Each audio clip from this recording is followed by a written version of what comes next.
Kingdom of Jarera. Lazier, the only heir to the throne of his country. On the heir's birthday, a famous musician was invited to the royal palace.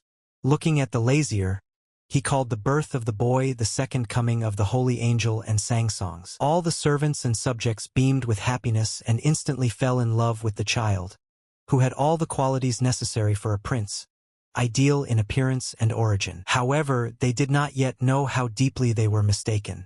It didn't take them long to realize the scale of the impending disaster. Looking towards the servant, the prince said that he had clearly stated that his hands and head should be cut off from his shoulders. This idiot broke his valuable statue. The employee tried to explain to the prince that the punishment was too harsh, but he didn't listen and ordered him to be quickly cut in two. The man begged His Highness for mercy, but he did not even look in his direction. His servants killed him. His Highness, looking in his direction, silently rose from his chair, grinned and left. Looking at the man, His Majesty asked, "So, you can use it to summon demonic creatures?" The man replied that it was true. This is a grimoire for summoning demons. The man said that it was a pity that demons could only enter their world through a contract. These strong, beautiful, wise, and impudent creatures are capable of finishing them off in no time, just by wanting to. Seeing His Majesty looking strangely at the book, the man asked what it was, or did he not like his gift? Or does it not inspire confidence? Turning to the man, His Majesty said, "If it were so, he would have already gone to his forefathers."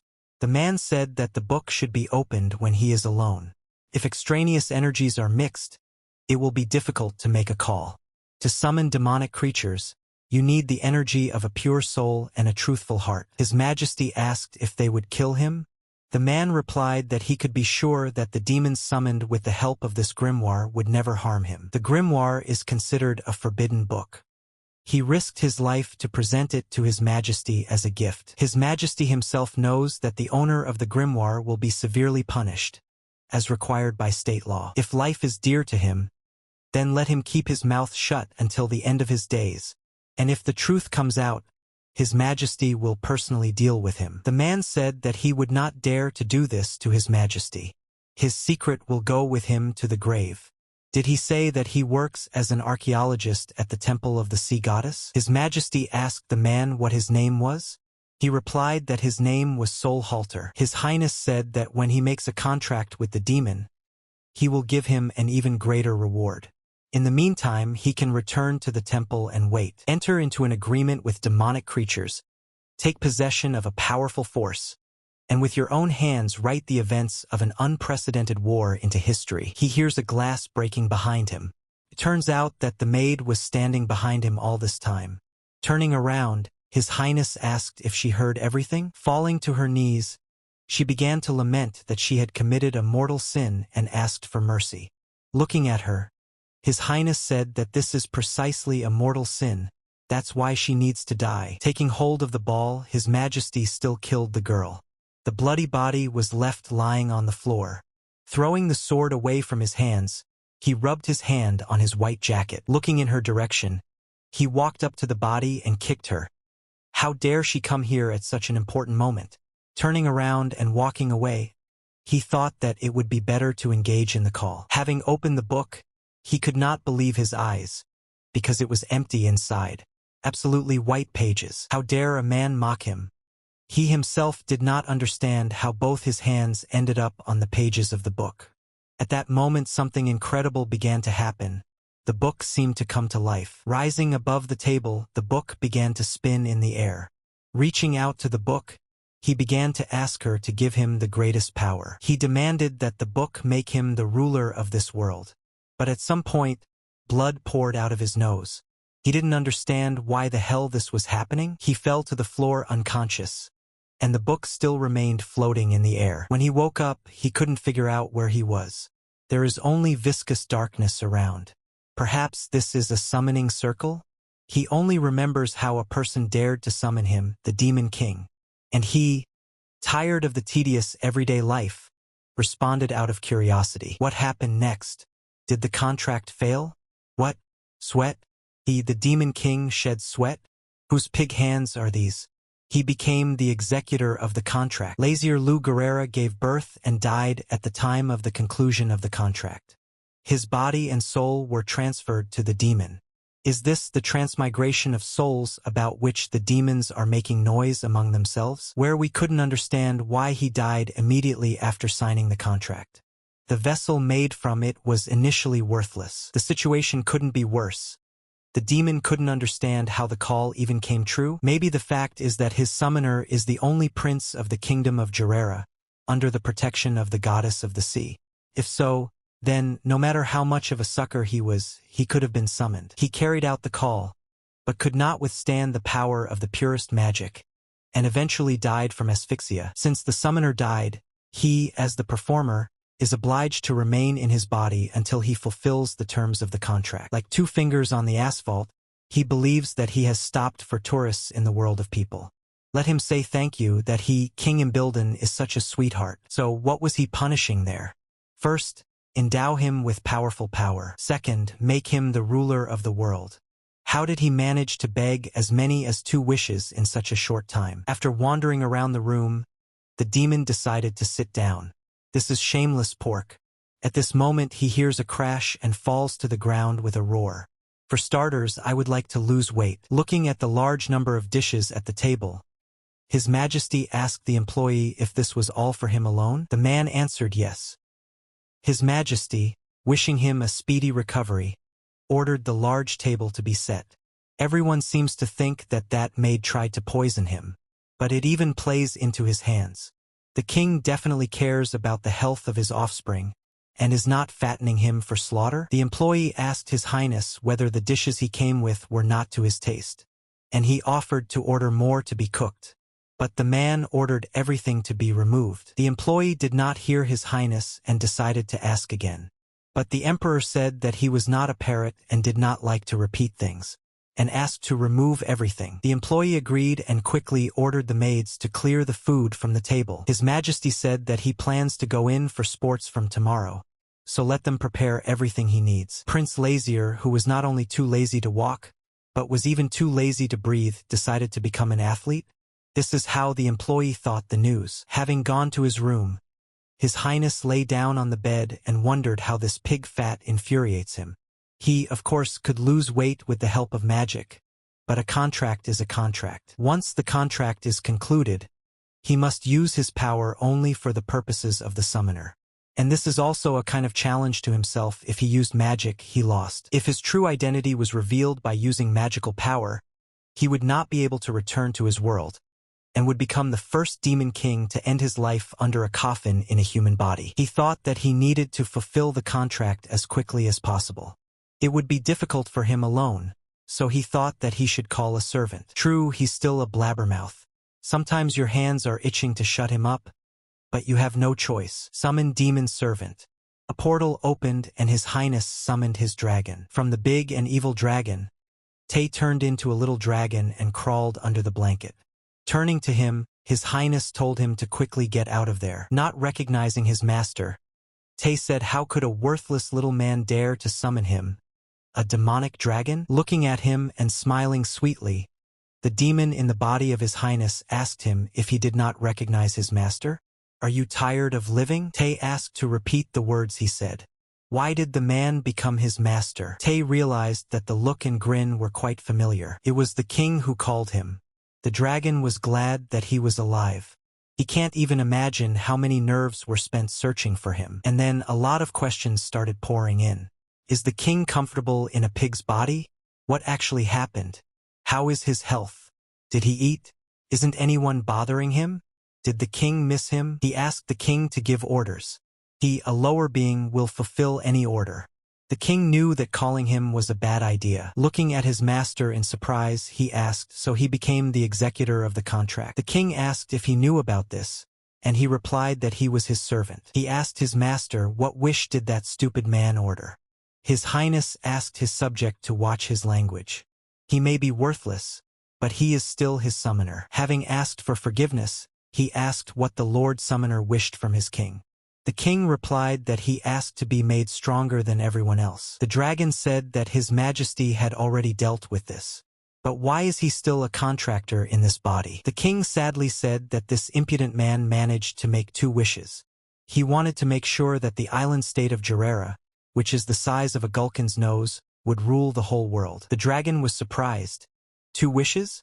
He said it couldn't be. According to the rules of the demonic contract, 1 wish is granted per soul. His Highness asked, and who came up with these rules? Tay replied that it was the first demon king, Lord Aaron, who did it. The king simply replied that it is clear. But Tay was not going to give up. How is that clear? Something that is basically impossible happened to him. The king is not the kind of demon who would worry about such things. Lack of reaction is normal for him. He can laugh calmly even if a knife is put to his throat. The king asked to leave this conversation for now. Let him say better. Is there a way for a person to lose weight quickly? Tay is the son of the demonic dragon family. He was born with knowledge passed on to him by his ancestors. Surely, his head stores all sorts of information not only about the world of demons, but also about the world of people. Looking lovingly at his king, he asked why he needed this, because he was already beautiful. The king looked at him angrily and asked, "Have you already forgotten how he called it the estate of a man with a pig? To lose weight in a short time, people exercise and reduce the amount of food they consume." The king said it goes without saying. He had already informed the servant that he would begin training tomorrow. QED. He always knows everything. But this method is as old as the world. We need something more effective and innovative. Sweetly smiling, Tay suggested that the king take up training. He meant fencing or reading. Looking at him angrily, the king asked whether he, such a carcass, should take the sword in his hands? What's the point of reading here? The human body is designed in such a way that when you put your heart and soul into the body, energy is expended. Therefore, you can lose weight even from strenuous mental activity. Although the effect will be insignificant. The king said that it sounds reasonable, but in any case, in order to fulfill the second wish, you need to get your butt off the bed and try all the methods available to a person. He ordered Tay to monitor his diet. But Tay thought that it would be a little awkward for him to carry out his duties in his current form. A servant knocked on the door and asked permission to enter. Looking around, he thought that the king was sleeping. Sneaking up from behind, the king asked what his name was. The servant was very scared. Falling to his knees, he said that the king had not yet given him a name. So he is nameless? The king said that in this case he would be called Tay. Looking towards the dragon, the king ordered it to devour the servant. Now he has a new look. Walking next to the king, he said that it was a great honor for him to serve him in this world. The king asked if Tay had gotten used to the new body. He replied that of course. With his abilities, he would be comfortable even in the body of a saint. The king ordered him to remove his tail, because it was sticking out from under his jacket. Looking at Tay, he asked him how far he said from there to the training ground. Holding the horse, the man asked if His Majesty would be able to mount it. Did the king think that he was hinting that he was so fat that he couldn't get on a horse? Although, if you think about it sensibly, a lump of fat on horseback sounds dubious. I'm not sure whether the mare will withstand it in principle. Tay asked His Highness, does he need help? The king replied that there was no need, that they would go on foot. Looking at His Highness, she showed that he was a little overworked. The king was angry if he said that they would go on foot. Then he would go on foot. Fucking summoner. The king just wanted to punch him in his pig's face. Here, in the eyes of the king, everything suddenly swam. He fell unconscious. Waking up in his bed. Did the king think seriously? He was knocked out 20 minutes away? He agreed that this body was more like a bag of dung, but the fact that it was so terrible in terms of endurance was a surprise. He tried to get out of bed, but he was stopped by Tay. He said that the king should not stand up. The royal doctor prescribed bed rest because he had difficulty breathing and his strength was at 0. Does he think that the king will just throw everything to hell? He will reach the training ground himself, no matter the cost. After just a month of hard work, His Highness can now walk for as long as 3 hours. In all this time, he only lost 1 chin, and there were 3 of them. Looking at Tay with a malicious smile, the king noticed that he was used to calling him Your Highness. Tay confirmed, saying that he had adapted to the human body. Tay asked His Highness if he was worried about what was happening in the demon world. The king said it was an interesting question. He really wonders if everything is okay there. A month has already passed. There must be complete bedlam there. The king asked why would this be.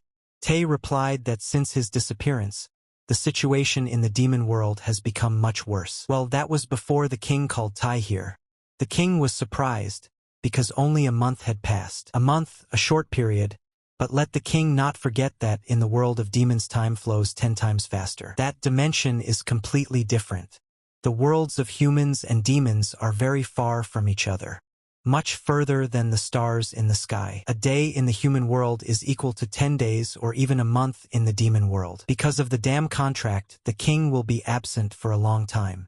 Without him, of course, the world will not collapse, but what if the heavenly world begins to plot something? Calling out to Thea, the king said that he needed to quickly fulfill the terms of the contract and return back to his world. They finally reached the training ground. His Highness the Prince. The man noticed that he had shed a lot of sweat and had become somewhat pale. Why did he walk to this outback? They were contacted in advance, so they prepared for his arrival. Why did you get up? Escort His Highness. The king probably absorbed the water at her speed. One of the employees decided to ask what business he came to them for. The king replied that he wanted to train endurance. The man was surprised. But why suddenly out of the blue? He understood everything. Since this is His Majesty's will, they will do everything. Preparations will begin now. The king is very tired from the road. Let him rest a little. The king must have had a hard time. Even knights accustomed to training cannot complete such a long route. He means that the royal knights are not able to walk even that distance? The man replied that officially appointed knights can, of course, but those big guys still have to plow and plow. Looking towards the guys, the king thought, are they students who have not yet officially become knights? That's why he's amazing. From birth, he was endowed with incomparable stamina and concentration. A small amount of training, and soon he will announce himself to the people.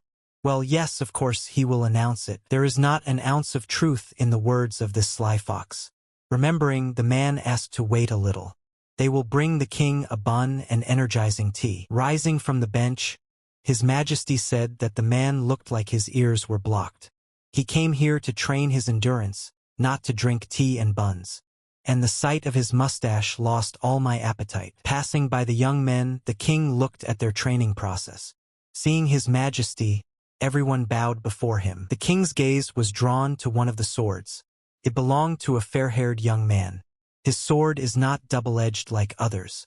Look at him, and he didn't bat an eyelid in the presence of the prince of his country. Interesting guys. There's no way he's going to lose. As he said, victory is his.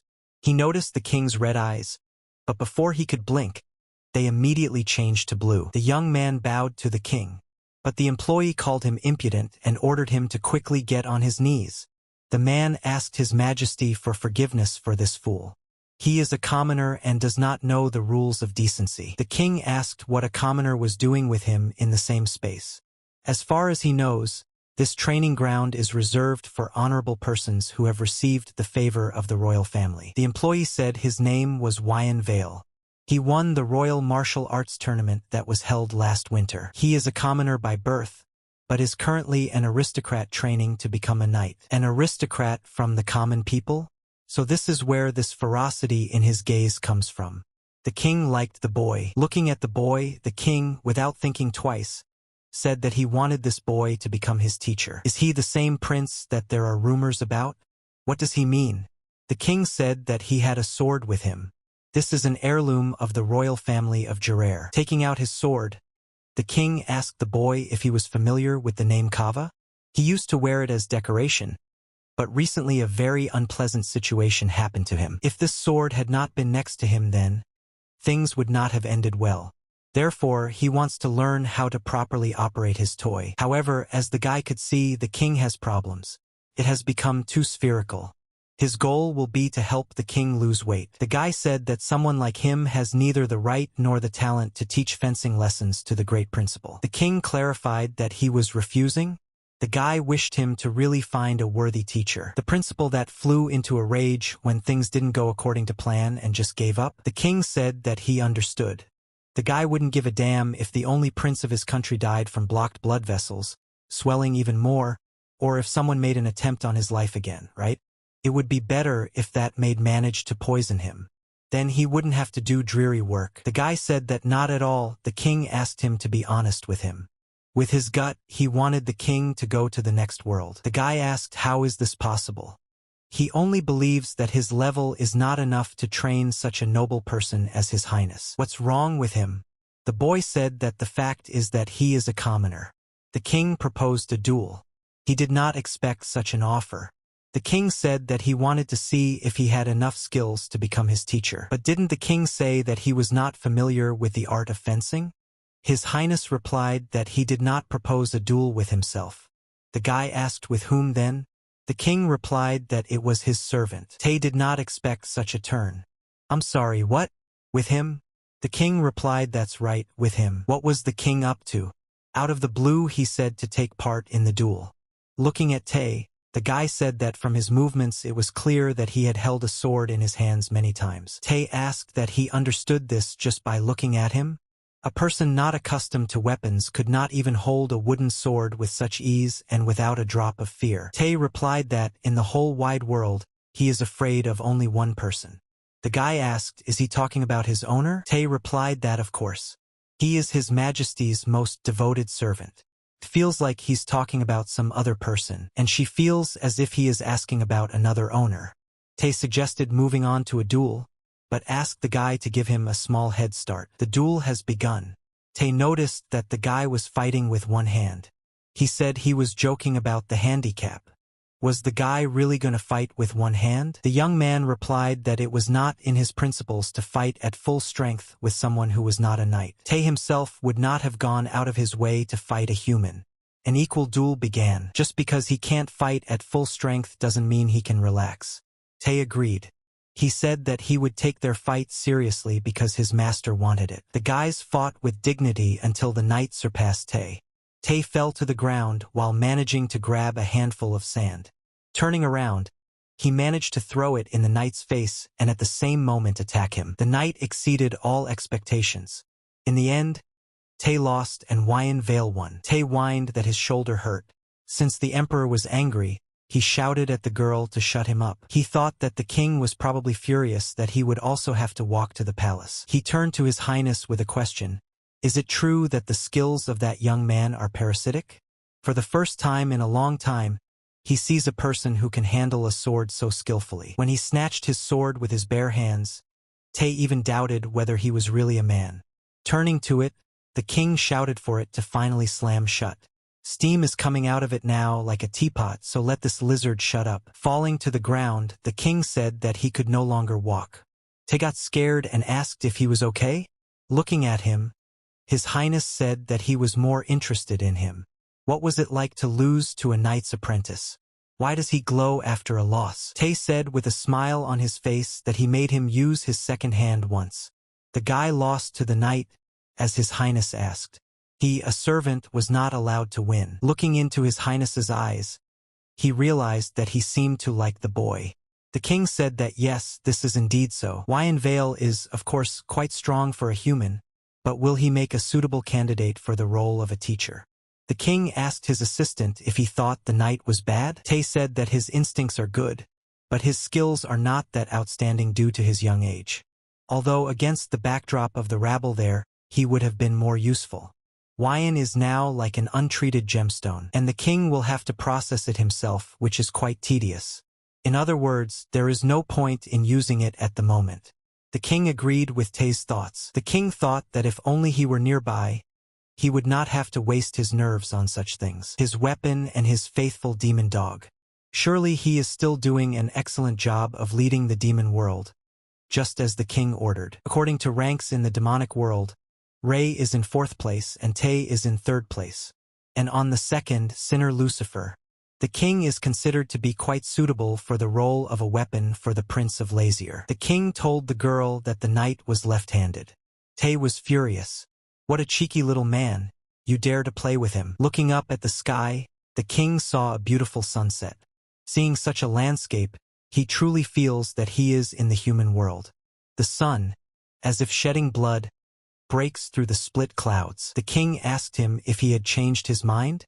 The guy replied that even after 3 days his decision would not change. Running around the king, the servant kept wailing that he had heard that His Highness was overworked. He said that the king was very thin and he was worried about him. Without thinking twice, the king asked which side does he look thinner on. The employee didn't understand what he was talking about. The king repeated, he said that the king had lost weight. Where did this barrel decrease in volume? The king asked why he was silent. He asked the question, in what place? The employee replied that the chin, as well as the fingers and earlobes, had become thinner. His Majesty got angry. The employee continued to say that if you look closely, it's there too. The king asked again, is there? The servant began to make excuses and say that the king had understood everything wrong. The king asked him to leave. The servant did not hear. Then the king repeated that he should shut his mouth and disappear out of sight. His Highness asked the knight if he saw how that goat humiliated him. He replied that yes, he saw it.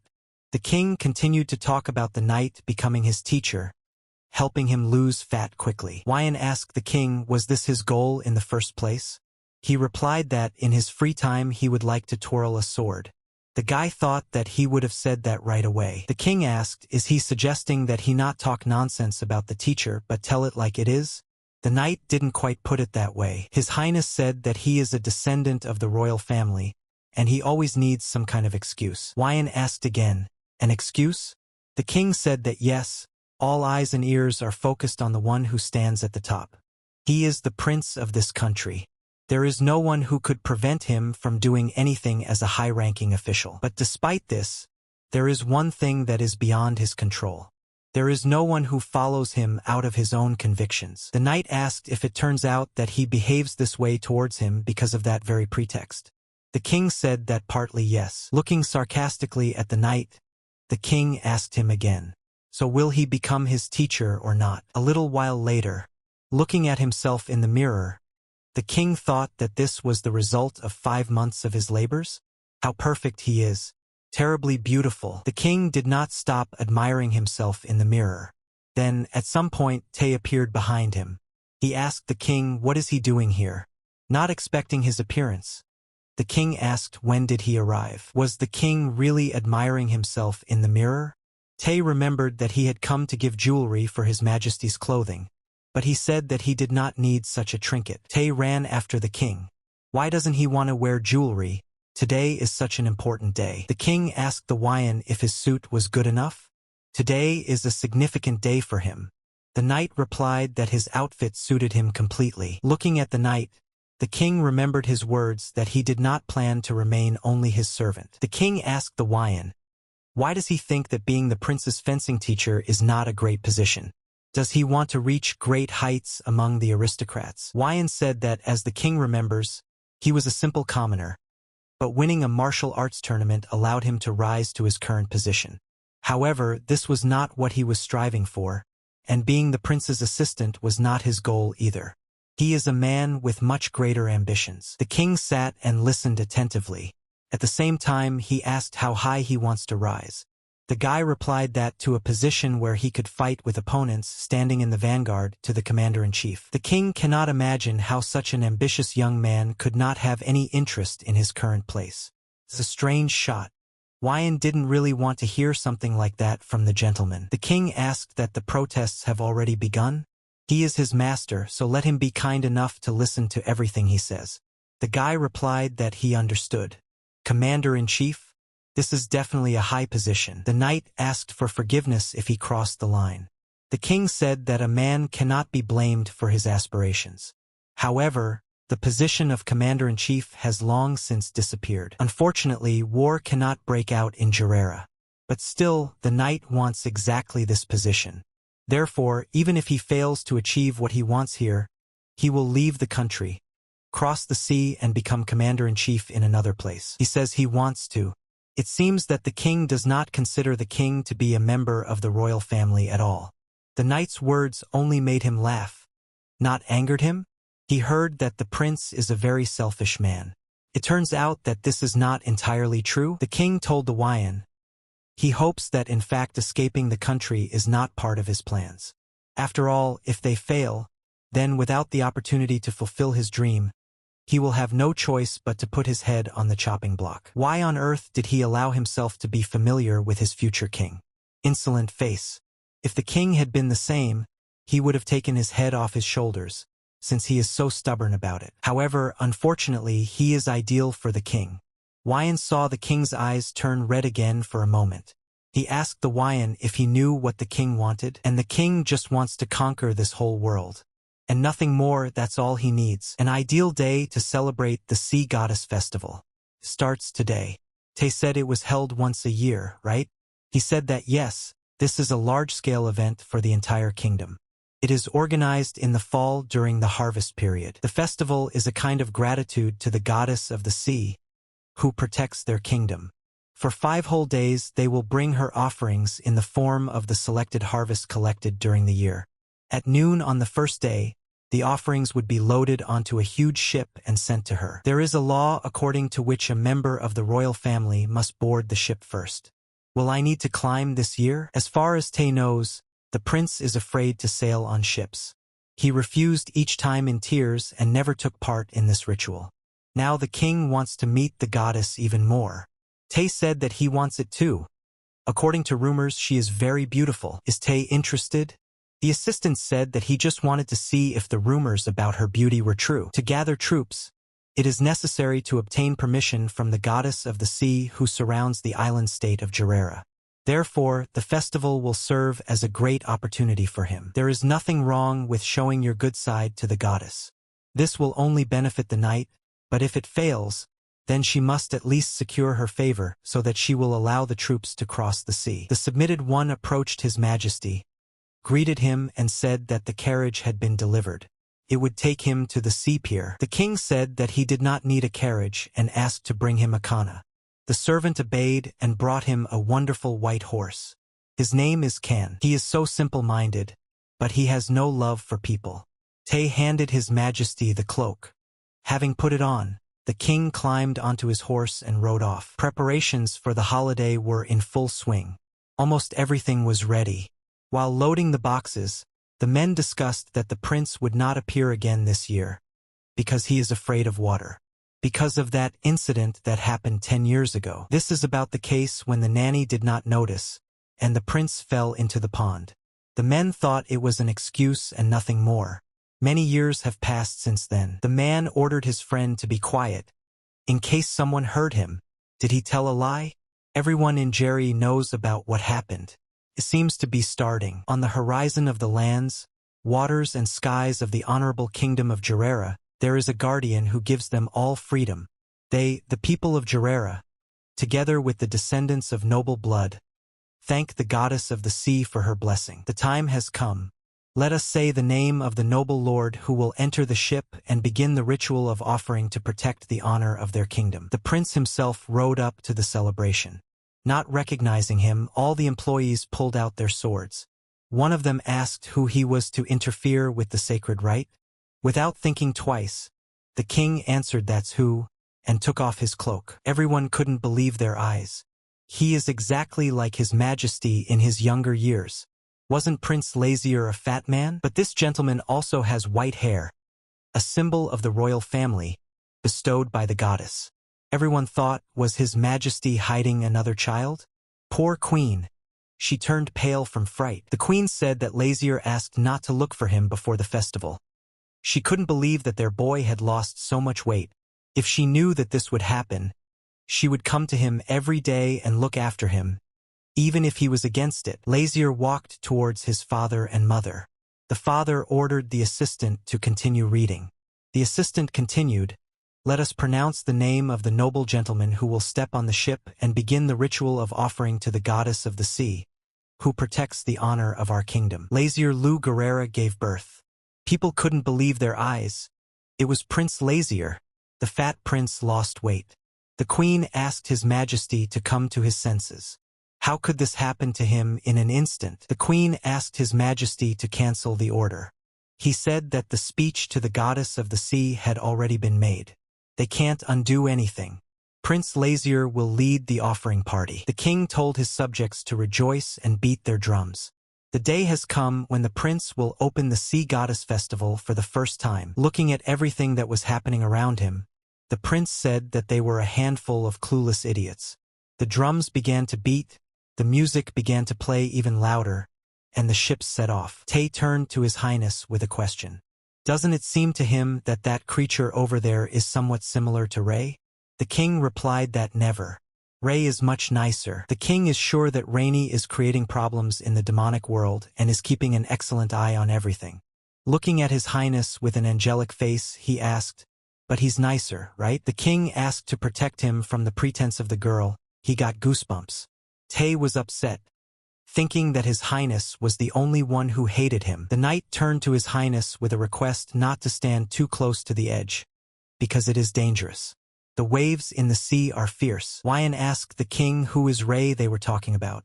He replied that it was his dog. He raised him since he was just a puppy. The king asked Sir Wyan, "How long does it take to sail to your destination?" He replied that at the current speed they will arrive when the moon rises. The target is closer than expected, but they sail to the guardian goddess of Gerera. The king wondered, could the goddess of the sea really be a goddess? He dreamed of meeting her as soon as possible. He was curious to see her true face. In the depths of the ocean, a creature chained in chains suffered. Prince Gerera Lazier did this to her. She will never forgive him. They arrived at sacred territory. They asked everyone to send their clothes and fall on their knees. The knight said that this was the priest of the temple of the sea goddess. Priest? No, that man had a different face. It's about who gave the grimoire to Prince Lazier, thereby provoking his call. Who is he really?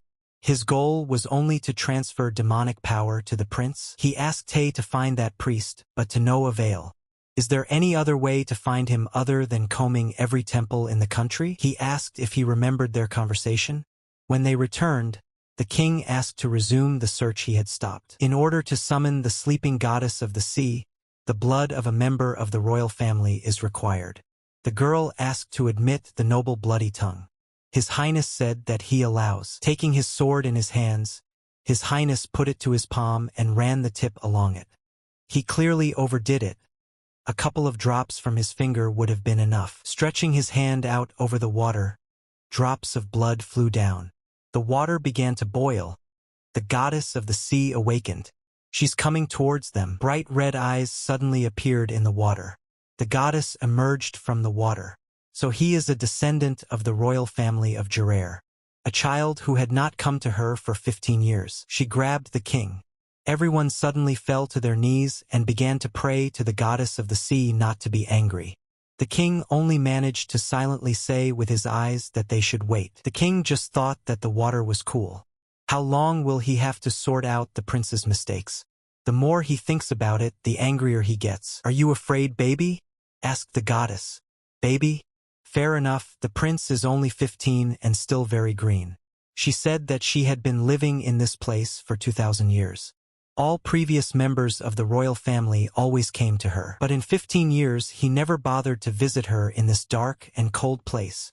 Showing him the shackles, she said that the damn king of heaven imprisoned her in the depths of the sea. He heard that heavenly creatures put shackles on the feet of sinners and throw them to the ground. So, the creature in front of him is a sky fox. They promised that they would come to her in exchange for protecting Gerera. And subsequent generations will do the same. He broke the contract by leaving her alone for 15 years. He himself would not be delighted if he were imprisoned in such a place for a couple of thousand years. He has no idea why the heavenly king, instead of normal punishment, continues to be stubborn and resort to perverted tricks. Okay, he understood that she was offended.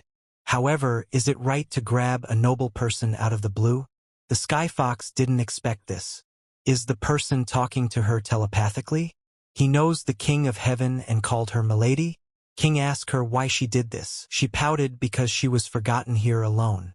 He didn't leave her, but still, out of respect, he asked for forgiveness. However, he asked not to do this in the future. People by nature are much weaker than they might seem. They may well die from such outbursts of anger. The king asked if she had calmed down. Having said that yes, she asked a counter-question. It turns out, is he not a person? The king replied that he was a man. She asked him not to lie to him. He said for now. Looking at his red eyes, she realized that he was a demon. "Did the heavenly king dislike you because of your poor judgment?" She said no. She's not at all scared because he's a demon. She was punished by the king himself. Why should she be afraid of some demons? Noticing a cut on his hand, she told him that he had hurt himself. Showing her his hand, the king asked about this. This was what had to be done to awaken one sleeping lady. He really didn't expect that she would drag him straight to her home. She said that this was not her home. She was sent here. Previously, she was a noble creature and lived in heaven. The king said that he understood. Looking at the cut, she said that it was deep and asked permission to heal it. The king asked her what healing abilities she had. She replied that of course. Let him not take her for being stupid. She cannot get out of there, but her strength is with her. The king told her to forget about the cut. He is interested in something else. She's not sulking anymore, right? She said that she wasn't sulking at all. Rising from the floor, the emperor was about to leave, but she did not let him go. If he can't stay, then at least let him stay with her a little longer. The king asked what is her wish. Desire. The fox did not understand what he was talking about. The king asked again what would she want now. Lisa replied that it was obvious, but he thought that she would probably want to remove the shackles and free herself. But she said something completely different. She would like people not to forget about her. She doesn't want to be here alone. Doesn't want to live alone. Asks him to promise that he will not forget about her again, and he will continue to visit her. The king asked again, does she want to ask for such nonsense? What does he understand? Does he have any idea how painful it is to be alone? She has no one to talk to so much that she has started making up names for fish and algae, and is trying to start a conversation with them. Does he know how many vile creatures there are on the seabed? Then the garbage will float by, or even a corpse will come into view. The king asked the little fox what was scary. Lisa said that of course she was scared. He seems really scared to her. Let it change quickly. This is his fault, he should be ashamed. Just let him tell her to forgive him. Is she completely stupid? He told her to stop seeing in the clouds and make a wish. Let him not wait until he decides for himself and take advantage of the right to say what she personally wants. What does the sea goddess want? Her real desire is for him to help her. She wants to get out of here! And she has a name. Let him call her by name. She replied that her name was Sedna. And so, the king said that he would now try to help free her. Grabbing the angelic ring, the king tried to break it. Not bad, Sky King Makilos. If he were an ordinary demon, he would have fried in a second. In this case, the king grabbed the ring with both hands. Sedna said that's enough, don't. Thank you for trying to save her. The king said that she should not worry about him, but about the king of heaven, whose pride he trampled to smithereens by destroying his angel ring. The fact that he, a demon, managed to destroy the angelic ring proves that Makilos is weaker than him. Sedna was free. She couldn't believe her eyes. No more annoying shackles. She wanted to tell Lazier that he was just something. But turning around, she saw the Lazier's body falling to the floor. Crap. He knew that the human body could not withstand his magic. Grabbing his almost lifeless body, she rushed outside. At the same time, she told Lazier not to die. His Highness said to wait for him here. But what the hell is going on down there? The storm raged stronger and stronger. A Sedna emerged from the depths of the ocean. The king was in the magic ball. The dark blue ocean suddenly turned blue. The clouds in the sky cleared, and the sun came out.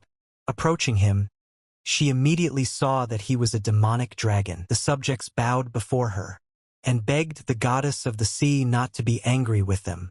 She opened her dome, and the knight immediately ran up to his Highness. He was alive but unconscious. The priest said what a joy, His Majesty returned unharmed. The Sky Fox addressed everyone. She said that she was giving her blessing to this child, who would soon become the new ruler of Jarera. She recognizes him as her second contractor and opens up for him any sea route he desires. The very name Lazier is evidence of their contract. After some time, the king woke up. He saw Tay next to him. The king asked him how much time had passed. Tay replied that 2 days had passed. Does he have any idea how worried Tay was about him while he was unconscious? He asked if anything hurt him. Surely he needs to call a doctor. The king asked him not to fuss. He acted stupidly and was struck by the heavenly king's angel ring. Nothing special. Tae couldn't believe it. The heavenly king's angel ring? The king said that the goddess of the sea turned out to be a heavenly fox.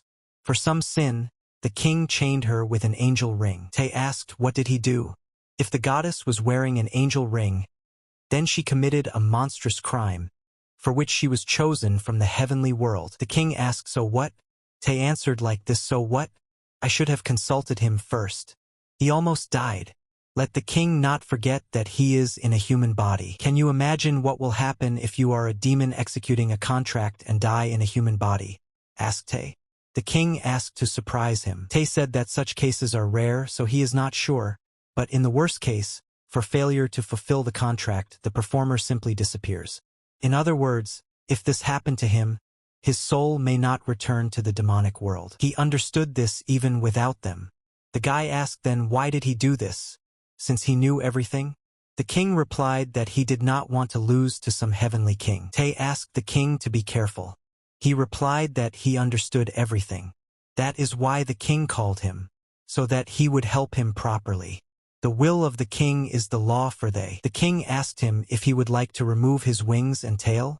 He still hasn't gotten rid of the habit of showing them when he gets excited. Standing at the window next to his father, the king did not understand what was happening. His father told him that the people were rejoicing when they learned that he had made a contract with the goddess of the sea. This is a monumental achievement, the first of its kind since the founding of their state. He rescued the Sedna so that it would not block the sea route, and she overdid it much in trying to preserve his reputation. Bowing, the knight asked the king to accept his congratulations. His achievements will be praised for a long time to come. The father suggested that since he came to his senses, let's celebrate this significant event together. A lot of aristocrats are waiting for him in the auditorium. The king was only thinking about why doesn't anyone praise him for losing weight? He cleaned up his 100,000 chins like damn. The knight led his majesty to his room and wished him a good rest. Falling on the bed, his majesty thought, why is everyone so talkative? Ray went up to the king and said that he should wash himself before going to bed. The king said that he was lazy, he was tired. At that moment something flew into the room. We recognized Taki. She said that in her previous form she would have felt a little cramped in human buildings. She asked, is it cool that they met again? The king replied that of course. But how did she get here? She asked, what do you mean, how? They signed a contract so she can find out where he is in no time. And in general, the sacred contract stigma has already appeared on him. Is she talking about the mark on her neck? Or what? Dying does not rise. The heavenly creature blesses the demon and leaves a stigma on it. Does she think this is the right thing to do? Sedna said that she made this decision consciously. He helped her, and besides, he liked her, so she doesn't care about the rest. She realizes that this contact will turn into an agreement between a celestial being, a demon, and a person, as he is temporarily in a human body due to his contract. She asked, what's the problem? The king said nothing. Well, good. She wanted to choose him, so she chose him. Looking at her, the king asked, did she still intend to stay here? She asked, what, it's impossible? He doesn't want to be with her? The king said as best he knows. Wants to stay, let him stay. Thank you, lazier. Morning has come. Sedna woke up from the slightest rustle. Opening her eyes, she saw that he was standing in front of her. The king also woke up and asked Tae what he was doing. Can you wake me up more quietly? Tae asked the king for forgiveness. He said that the king slept so soundly that he did not react to the knock on the door. He said that he brought what the king asked for. Sedna asked, what else is this? Containment bead? The king replied that if she wants to continue to stay here, then she should not take off the pendant. She is a sign of her belonging to him. She became the messenger of the goddess of the sea, and her pendant confirms this. Sedna said she didn't like the suspension. She's 5 years old, or what?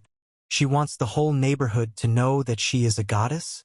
At this rate, it will reach the ears of the heavenly king that he freed her from the angelic ring. Sedna said that this should under no circumstances be allowed to happen. She clarified that the pendant can be removed whenever she wants, right? The king told her not to worry. She is a simple trinket. If she doesn't want to wear it, then it's up to her. It's up to her to decide. She said she wanted to be with the laser so she wouldn't take it off. Just like he said, she will be the messenger. The king said that she was very smart. Are they crazy or what? Not only did she, being a celestial creature, enter into a contract with a demon, but also become his pet. The king thought about, is everything good in the demonic world? Ray is there, but he's still worried. The demonic world is now without its king. Walking down the corridor, everyone paid attention to them. The girls were discussing that there was some kind of fox next to the prince. Another advised her to be careful with her words. This is not just a fox, but a messenger of the goddess of the sea. She is proof of the goddess's affection for the prince. Mrs. Sedna's white fur coat matches the color of the prince's hair. They look great together. What Sedna did was confess her love to the prince. The king asked if he loves her. She replied that it's wrong. She really likes him. The king said that sympathy and love are two different things. Sedna didn't understand what the difference was. The king began to explain to her. The cat likes the mouse, but in the end she will eat it. However, a person who loves a mouse will feed and care for it. That's the whole difference between sympathy and love. She replied that she understood now. She doesn't want to eat it though. She gave him a blessing and wants to help him in every possible way and eat different delicacies together. It turns out that she really loves. Calling His Highness, he said that ambassadors had just arrived in Jarrera. He needs to go, the king is already waiting. Ambassadors? The king was clearly surprised. Sedna said that she thought he was about the ambassadors of the great power of Khanas, where a new emperor had recently ascended the throne. If His Highness is not mistaken, then Tay said that the new Emperor Kanesa took the throne by killing all his older brothers, right? Tay replied that yes, it seems that the ambassadors arrived to them to convey an invitation to his coronation. So, His Highness can see the emperor in person. Now this is interesting. Should someone from their royal family attend the emperor's coronation? The ambassadors answered that it was true. Only members of royal families are allowed to attend the emperor's accession ceremony. The king understood and said that his son would go. Turning to His Highness, the ambassadors said that as far as they know, he has only one son. He meant the heir, Prince Lazier, didn't he? His Highness replied yes. The ambassador generally expected that they would be refused even before arrival. What's on the king's mind? Doesn't he cherish that sleepy Lazier like a jewel? They were sent here only as a courtesy. He didn't think it would turn out like this at all. Why send that loser? At that moment, someone behind them greeted them. It turned out to be the prince, and he came to accept the invitation. They were very scared. The prince asked why be afraid? The crazy prince is so scary? They bowed and greeted His Highness. He asked his dear ambassadors if they didn't like him attending the coronation. They asked His Majesty to be generous and forgive them. They were rude and tactless. The king heard that the state was very strong. So why does he tremble like an aspen leaf? Shouldn't the ambassador of a great power talk to him completely calmly? I ask you to love and favor me, my friends, said the king. While in his room, he complained about how tired he was. She asked if his mother made him so angry. What the hell kind of child is he? Sometimes it seems that conquering the world is easier than communicating with your mother. Demons appear from eggs in the Vergelmer spring. They have no concept of parents, so this whole circus is not clear to him. He got a glimpse of the life of a summoner and realized that it sucks, and he will have to rake it. He was so greedy that he wanted to enslave the whole world, and he himself set sail for the next world. She also does not understand the institution of family. There were times when he and the Heavenly King got along well. Family? Is this some kind of relationship? Does she like the Heavenly King even after he threw her to the bottom of the sea for 2,000 years? She asked why. Now she can't even stand him. The king said if it was true, then let him call him a fool. She said that the King of Heaven is an idiot. Patting her on the head, the king said that she was smart. Approaching the king, he asked him for permission to return to the demon world for a while. He is worried about the situation there. The king said that such thoughts could not get out of his head either. You never know who rebelled there while he's gone. Tay said that if chaos engulfs him, then he will return, he will have to figure it out. That is, the king, will have a lot of trouble. His faithful servant, will check how things are in their world and return back. The king asked Tay to wait a little. There is another way to find out what's going on there. You can check mortality and birth rate statistics. At some point, Imbilden summoned the Book of the Demon King. Out of nowhere, she suddenly appeared in his hand. Sedna asked him, was he a king? And she thought she was a fool? There are no changes to the rank sequence. No large deviations were found in the calculation of the average number of deceased demons. Nothing unusual. She said it was cool that something like this can be checked from a great distance. Turns out that all entries are immediately transferred to the book. The king said that from this book you can find out everything, from the birth of demons until their death. However, among the demons, the ideal contract of obedience will only work with those who have sworn a blood oath. By the way, when the previous demon king gave him the book, he thought that it was of no use. I didn't realize that it could be useful in such a situation. The king remembered that he had the ability to subjugate everything, being the master. Can he use it here too? After performing several magic tricks, another book appeared in his hands. Sedna was surprised. Another book similar to the first? The king said no, the first contains records about the demons he controls, the second describes his special relationship with people. Special relationship? He told Sedna, since he entered into a contract with her, the first entry of the name will go to her. She would be incredibly happy to be the first. Tay asked his king what he thought the book would be called. The king thought about this, since the book with the names of demons is the Book of the Demon King, and the book with the names of celestial beings is the Book of the Heavenly King. From now on it will be called the Lazier's Book, a beautiful title because he came up with this book himself. They went to the coronation in Kanas. Looking at the large number of servants, the king asked the king, why did they follow him? Tay replied that this was a knightly detachment of Sapphire, belonging to His Majesty the King. He ordered them to protect him. Now the king understood, so that's why the queen was calm. Can't he tell them to get out of here? Wyan said that it would be problematic. The king himself gave them orders to remain within his sight and ensure his safety. Does it hint that the main thing here is not he? He has a principle of not keeping another owner's mongrels near him. Perhaps soon these dogs will show him their fangs. They will follow all his instructions without contradicting the royal order to protect him, right? The employee answered yes. Nice, then he asked them to write their names in this book and sign them. Since things like this let's go, he said that first there will be a knight. Having looked, the knight asked what kind of book this was. The prince replied that it contained records of those faithful to him. Taking the book in his hands, the knight signed it, and all the employees followed him. Having returned the book to the king, one of them said that everyone had signed it. The king said, excellent, good job. The prince ordered them to return to their rooms. They all listened in unison, turned around and left. Sedna said that the relationship is actually good. They obey his every word. Anyone who is recorded in this book will never be able to resist his order. Until he dies. They swam to the place they needed. The local population was surprised that ambassadors from the island of Jarera had arrived. They were very attracted to the prince's hair. They can't even believe that such a beautiful color exists in the world. Turns out that this gentleman belongs to the royal family of Jarera. People showed serious interest in him. Looks like someone started a rumor about his arrival. They were welcomed into their empire by the Khanas, and they escorted me by carriage to the hotel. The king was told that the coronation would take place in the capital in 22 days. To keep him from getting bored, they made a schedule for him for the next 10 days. Does he have any objections? The king replied that he was satisfied with everything. He entrusts all concerns about his daily routine to the man. The man said that if anything happens, let him call him at any time and wished him a good rest. Sedna suggested that Lazier go for a walk. They are traveling now. It was the first time she found herself in such a large country after she found herself in the human world. She asked if he had seen Empire Street. They are not at all similar to those in Jerry, and since they are in a large city, various goodies are probably sold here.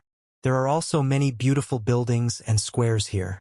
She wants to look at the people of Canada. The king said that he had passed. Tired as a dog. He will leave his choice of activities on the bed. Sedna asked him, isn't he interested in the country? He said that it was interesting but in a slightly different way. He thinks about how everything is arranged here, how strong the troops are, what noble titles there are, and how powerful the rights of the emperor are. He said that he would rest if she wanted, she could go for a walk alone. And it is advisable not to get him. Sedna thought that even if Lazier said that he would not go out with her, she would not just give up. Sitting in a chair, the king asked T, "Where is the Sedna?"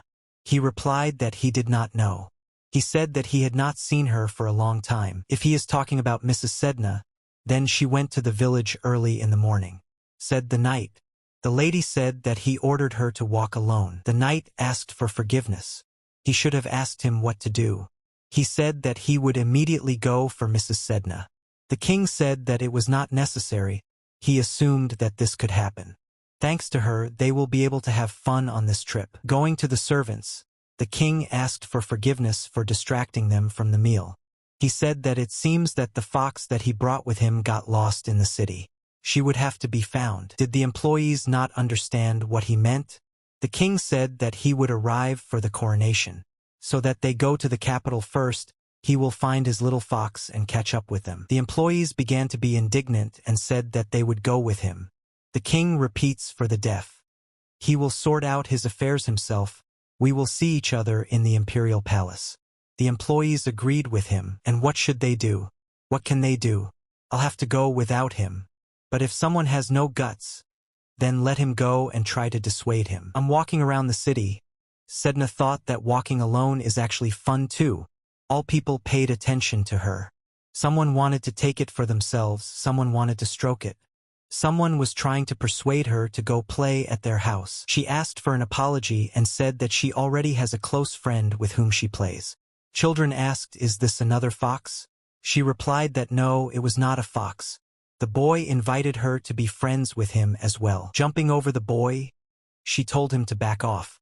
She has no desire to play with them. Previously, she would have been happy if they had invited her to become friends. But now for some reason she's not happy. There is pure beauty all around, delicious food, people everywhere. But it's more fun with Laser. No matter what she does, nothing makes her happy. There was a Laser nearby. She thought that it was time to return. We need to try our luck again and invite him to have fun together. Seeing white doves, she thought that white wings were a sign of heavenly beings. Running up to them, they all scattered. Lucky for them, can fly away whenever and wherever. And she cannot return to the heavenly world, even if she wants to. Here, one of the pigeons called her by name. She screamed that the dove was talking. He said that she was a fox, but he also spoke in general. Sedna asked how he knows her name. He knew it was her. She asked who he is. How does he know her name? The dove said he was Jakiel. Long time no see, friend. Moms, it's actually him. She asked what he was doing here. He asked how is this? Said he was on a mission. Does his duties as a clerk even allow him to descend into the human world? He said that this order was given personally by the king himself. And now she was followed by a counter-question, what was she doing here? He personally heard that the king chained her in an angelic ring and exiled her to the bottom of the sea. Looking around, she realized that Jackie had put up a barrier. No one sees them. He guessed what happened. No choice. He will return to the heavenly world and report what happened to the king. She quickly managed to jump on his leg. But while it hangs on his leg, he cannot cast the spell. Sedna said that she no longer wanted to go back there for anything in the world. It's better to let him kill her. Let him finish and then rise to heaven. Sedna asked the jockey not to say anything to the Sky King. The guy asked her to leave. He didn't understand how she had so much power. She spent 2,000 years as a punishment. That's enough. It only cost her efforts to get out of the angelic ring. He did not understand how the network could not be freed. She replied that the ring was broken. Does she even realize how serious a sin she has committed? Sedna begged him to pretend he didn't hear anything. The guy kept wondering how she got out. It is clear why the situation seems strange to him. Let's not create more problems. And until her punishment is determined, let her return to her place of exile and wait there. This is the advice of an old friend. A voice came from behind Jackie. I'm afraid nothing will work. Foxy and I have other plans. He asked earnestly. She hadn't forgotten about their pact. The guy did not understand who is this guy. How could he get inside the barrier? Wait, white hair, same as gray hair. Is she under contract with this man? The fox replied yes. It even has a stigma on it. Stigma on a person? Does she know what that means? She replied that, of course, stigma is the most significant label in the world. A pact bound by stigma is even more important than the order of the heavenly king. And this very contract she concluded with some person. Lazier told the guy that she obeys him. Therefore, he will not be able to take it while he is alive. He is clearly a difficult person. The fact that he managed to destroy the barrier does not seem strange now, since they have a contract with gray hair. However, something is not clear here. An ordinary person would not even be able to raise his head in front of such a heavenly being like him. The laser called the fox to him. Jackie said that he would report everything to the Sky King. The laser replied that most likely nothing would come of it. In truth, his servant is a demonic dragon. His name is Thanatos. Usually he behaves very obediently, but at the sight of celestial beings, he loses his composure. Is the demonic dragon currently in the human world? If he opens his mouth to complain to the heavenly king, he risks provoking a war between the demonic and heavenly worlds. War has already happened several thousand years ago and claimed a colossal number of lives. A fragile truce reigns, which the inhabitants of both worlds are trying to maintain. Nobody knows at what moment the spark can break out into a new bloody battle. Jackie began to resent that the laser did not powder his brains. He had heard that the demonic dragon had a phobia of being away from the demon king. A demonic dragon wouldn't become a servant of a human like him in real life. Lazier said the guy didn't have to worry about that.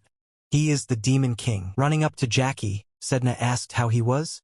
What to do with everything that happens. The demonic dragon Thanatos and a boy who calls himself the demon king. He is clearly finished. Lazier told him not to worry. After all, he has no intention of unleashing a war with them. Of course, if only he keeps his mouth shut and no one finds out about anything. He replied that it was good. He now urgently needs to go to one place, so for some time he will keep the information about the laser and Sedna secret. Whatever the case, Jackie can't lie to the Sky King. If he suddenly asks something, he will have to tell the truth. The demon king himself must understand this, right? The inhabitants of the demon world also dare not disobey the orders of the demon king. Who are you calling chicken? Lazier said he was starting to get on his nerves. With what fright does he turn to him on you? Damn, and you cannot argue. Let him be a demon but a king after all. Even the ambassadors addressed him with respect. He has no right to be rude. In general, Chick, I understand you. Being a celestial being, he cannot lie to his king. Jackie asked if he could fly now. First, let him promise that he will not tell anything to his king until he himself asks. Handing him the book, the king asked him to put his signature here, and he could be free. She will keep the promise. If his stupid chicken head suddenly forgets about him, there will be problems, right? Jackie asked if he'd let him go after he signed. Another pawn in his hands. The guy asked if he could fly now. Lazier answered yes. And yet, if the heavenly king suddenly finds out about the Sedna, let him immediately report to him. Looking at how the guy flies away, Sedna said that thank God, she was not dragged to the heavenly world. What else is God? Her own friend bullied her. Is she sure they're actually friends? But he is also a heavenly being. They are all cold. Obey only the rules and do not show any warm feelings. And she is their cousin. And treat him exactly the same as that guy if he suddenly gets into trouble? Angry, Sedna said no. She is not like that. She won't do it for nothing. Lazier is her friend and the dearest person in the whole wide world. He replied that he was lucky to have such a friend from the heavenly world as her. A servant galloped anxiously on horseback and told Prince Laurier that there was a large bridge ahead that crossed the river. T explained that it was called the Solar Bridge because it glows brightly from afar. But as soon as you get closer, it will become transparent, so you can safely see everything that is below. Transparent bridge? Yes, completely transparent, which gives the feeling that you are walking in the sky. That is why the inhabitants of the empire still call it the Bridge of Dreams in a different way. Servant Wyan said that such a large structure crossing the ferocious water currents is difficult to erect. It is even difficult to imagine how it was built. The prince said that their kingdom of Gerera is not strong in the art of building. And who then made this bridge? The prince asked. According to the book T read, the builders were not human. It was hardly a bull or a horse. The prince became interested. Speak faster. Lazier hit they lightly on the head. He probably really likes to receive from him. Holding his aching head, Thay said that the Earth Elves built that bridge. Servant Wyan was surprised. Do elves live here? Aren't they all dead? Thay is not so knowledgeable, but he has heard that the Kana's empire is trying very hard to protect the elves. And with regards to those that live in other places, he does not know the details. However, the book says that Earth Elves make holes underground and live in groups there.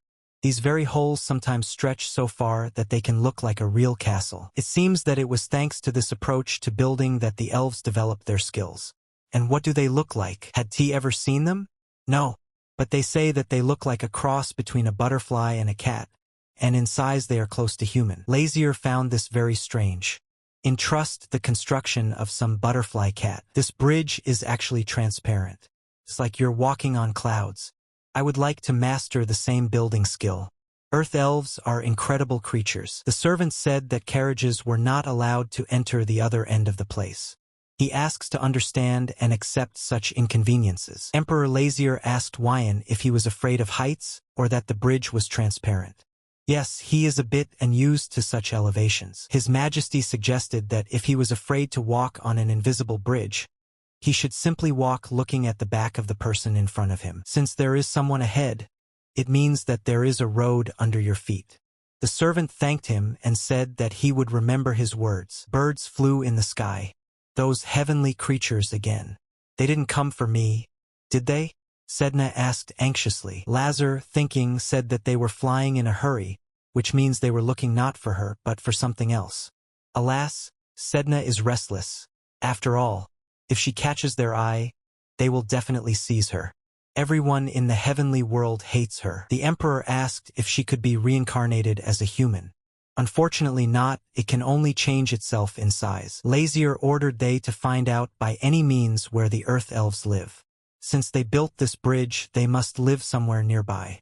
He also clarified that at the moment he can entrust this task only to him. Looking at the sky, Tay remembered that now heavenly beings were flying over the city with might and main. The king is perplexed, and this one got scared. Do they have competitions on who will lay the most bricks? Tay turned to the prince with a question. Should he really leave his post? After all, he will not be able to help the king if something happens. Looking at his employee, Lazier threatened. Does he dare to disobey him? Let him go quickly to look for the elves. Crouching on one knee, the emperor told Sedna that he would endow the pendant with demonic energy. She will protect her from heavenly beings. Tay in search of elves. Not just detect those who live on Earth. Is there anything that can lure the elves? Need to find out. T met with the locals. Someone from the crowd called out. Does he have any questions? Is this his first time in this city? If you need any help, they can provide it. T just couldn't believe his ears. He asked if they could find Earth Elves for him, and he clarified that his master gave the order to find them by any means. The locals did not understand what T was talking about. Earth Elves? What is he carrying? This is the command of his master. If he does not find the elves in a short time, he will become very angry. Turns out T's servant?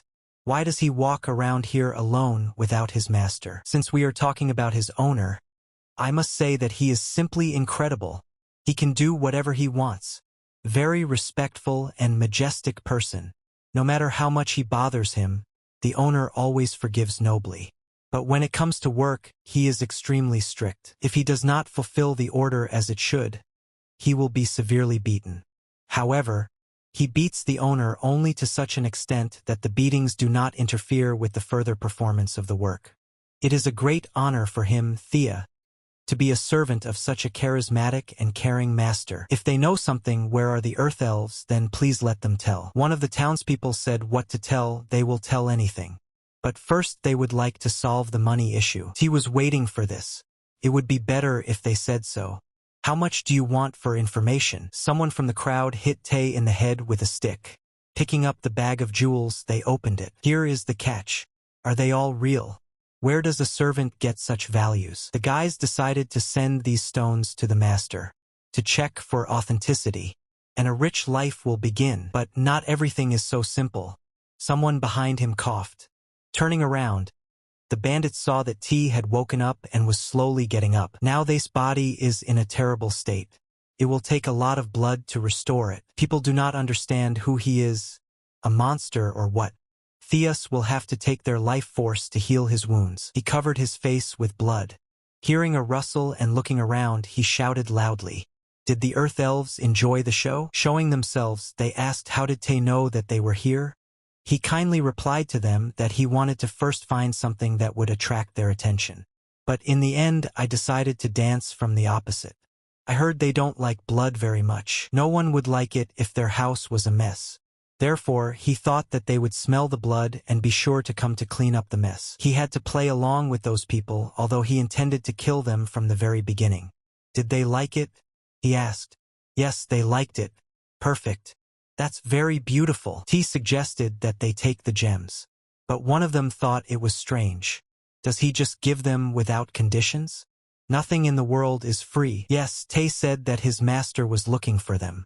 If they follow him, then all these pebbles will go to them. When they reached the king, they introduced themselves.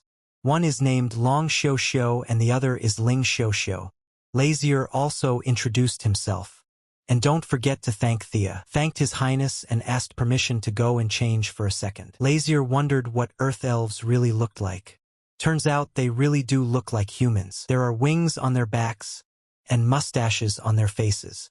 Now it is clear why Tay called them a cross between a cat and a butterfly. In general, elves are by nature close to humans. If you help them, they give you all sorts of lovely things. Smiling, His Highness asked the elves that then, maybe they could make friends? One of the elves said yes. She likes that he is handsome and has lovely hair. Both humans and elves are attracted to white hair. Looking straight into his eyes, one of them said that he was very handsome. Stretching out his hand to His Majesty, the elf began to talk about some pure black color, but Tay managed to intercept it. He said that he was only gone for a couple of minutes, but it seems that during this time words came out of their mouths that should never have been spoken. Looking at the elves with a furious look, Tay said that he had heard that the elves could see through the soul. However, compared to their eyesight, their language skills are very poor, and they confuse colors as well. They can never distinguish between what can be said and what cannot at all. Long Xiao Xiao told her sister that the black color can no longer be spoken of, and asked T to let her go. The guy replied that maybe you should say let go, please, right? So the two of them can see through the soul?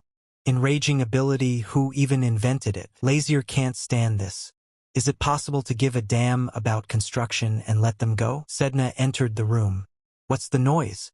Seeing the girls sitting on the floor, she asked who they were. His Highness replied that they were the same Earth Elves he was looking for.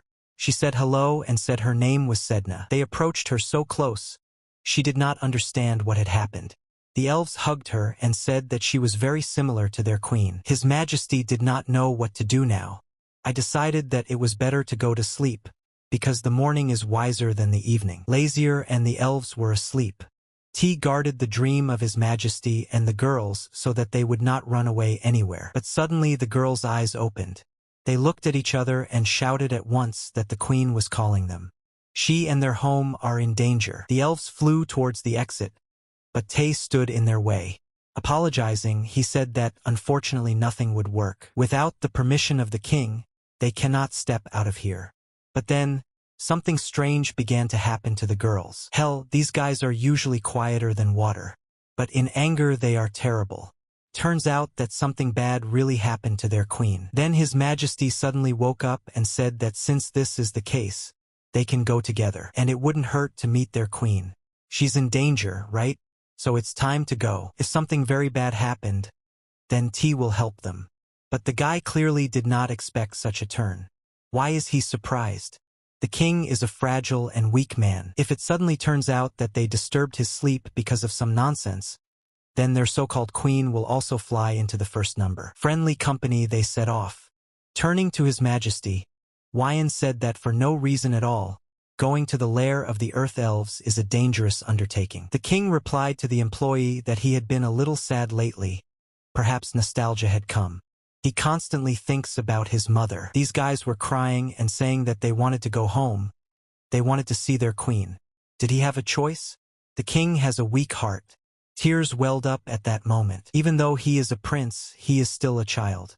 Turns out that Wyan didn't understand how he felt at all. Leaning down, he begged forgiveness from his highness. He, like a servant, could not see his grief. Lazier replied that it was good. If he really is sorry, then let him shut up and be a good boy. Having reached the right place, Elf said that so they came. Looking around, the king realized that they were under the solar bridge. Looking at each other, the fairies began to fly in a circle, creating a magic circle. So that's why Tay couldn't find their lair. It's all a barrier blocking their entrance. And, apparently, the elves spread hallucinogenic pollen around. Those who are outside the magic circle cannot see what is happening inside. Approaching the middle of the magic circle, Wyan saw a cliff there and informed his highness about it. He doesn't know about the elves, but it's definitely impossible for a human to get there. The elf told them not to worry. The queen gives them wings, so that's what it means to give wings.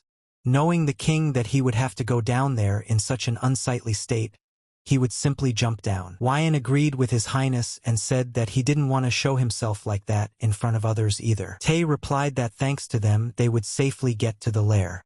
Isn't it wonderful? Suddenly, Jackie and his servants entered through the barrier. One of them told the clerk that it was definitely there. If they miss the chance, they may not be found again. Runs the risk of being seen by other celestial beings. Seeing a bright light at the end of the tunnel, they realized that they were almost there.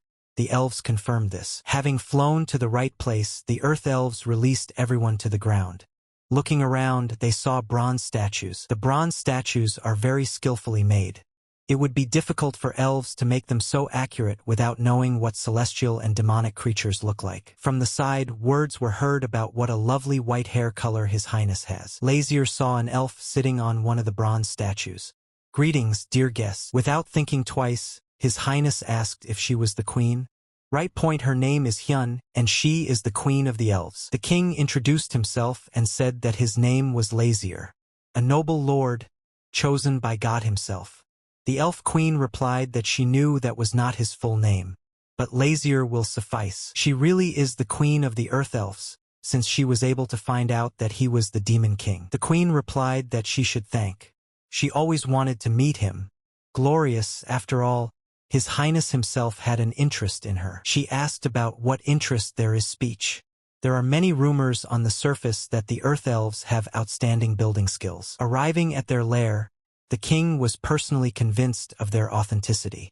To be honest, the purpose of his visit was to get these very building skills. Happiness is to be recognized by the king. However, by asking him to transfer their building skills to him, he is hinting that he wants to take the elves with him, right? The queen asked what would happen if she refused. Well, there is no trial. Although, he's much more interested now that their lair isn't really in distress. Lazier the Terrible looked in the direction of the earth elves. They replied that it really wasn't a lie. The queen confirmed and said that she was indeed in danger. According to him, she is in perfect order. But the queen replied that not everything in the world can be seen with the eyes. She told Lazier that her elves are very fond of everything shiny. They are like butterflies that, smelling a sweet aroma, flock to insects and plants. Turning to his highness and the guests, she asked them to look at something.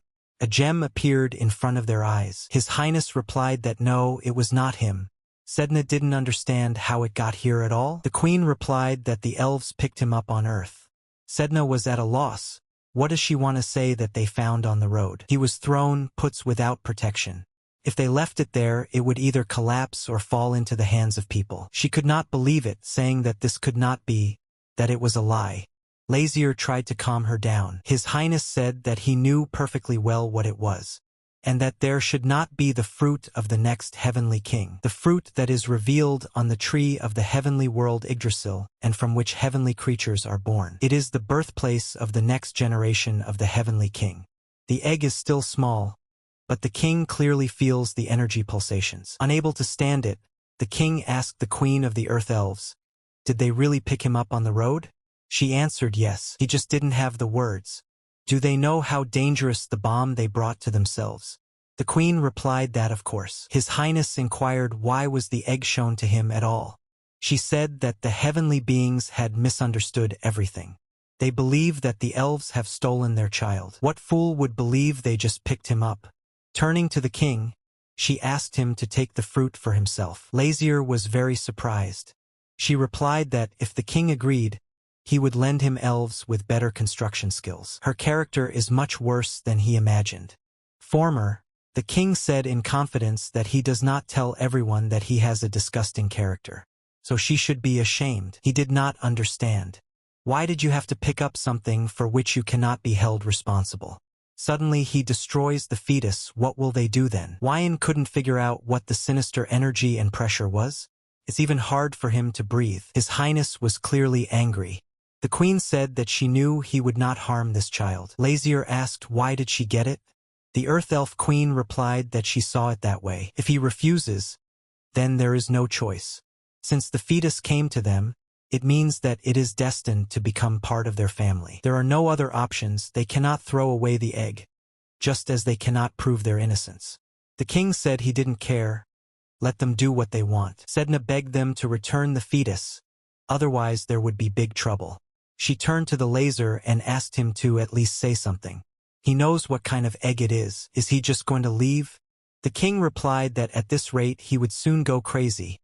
But, unfortunately, there was nothing to be done. To fulfill the prince's wish, he needs the help of the goddess of the sea, Sedna. If he doesn't calm her down now, there will be difficulties. Approaching the Sedna, the king said that he understood everything.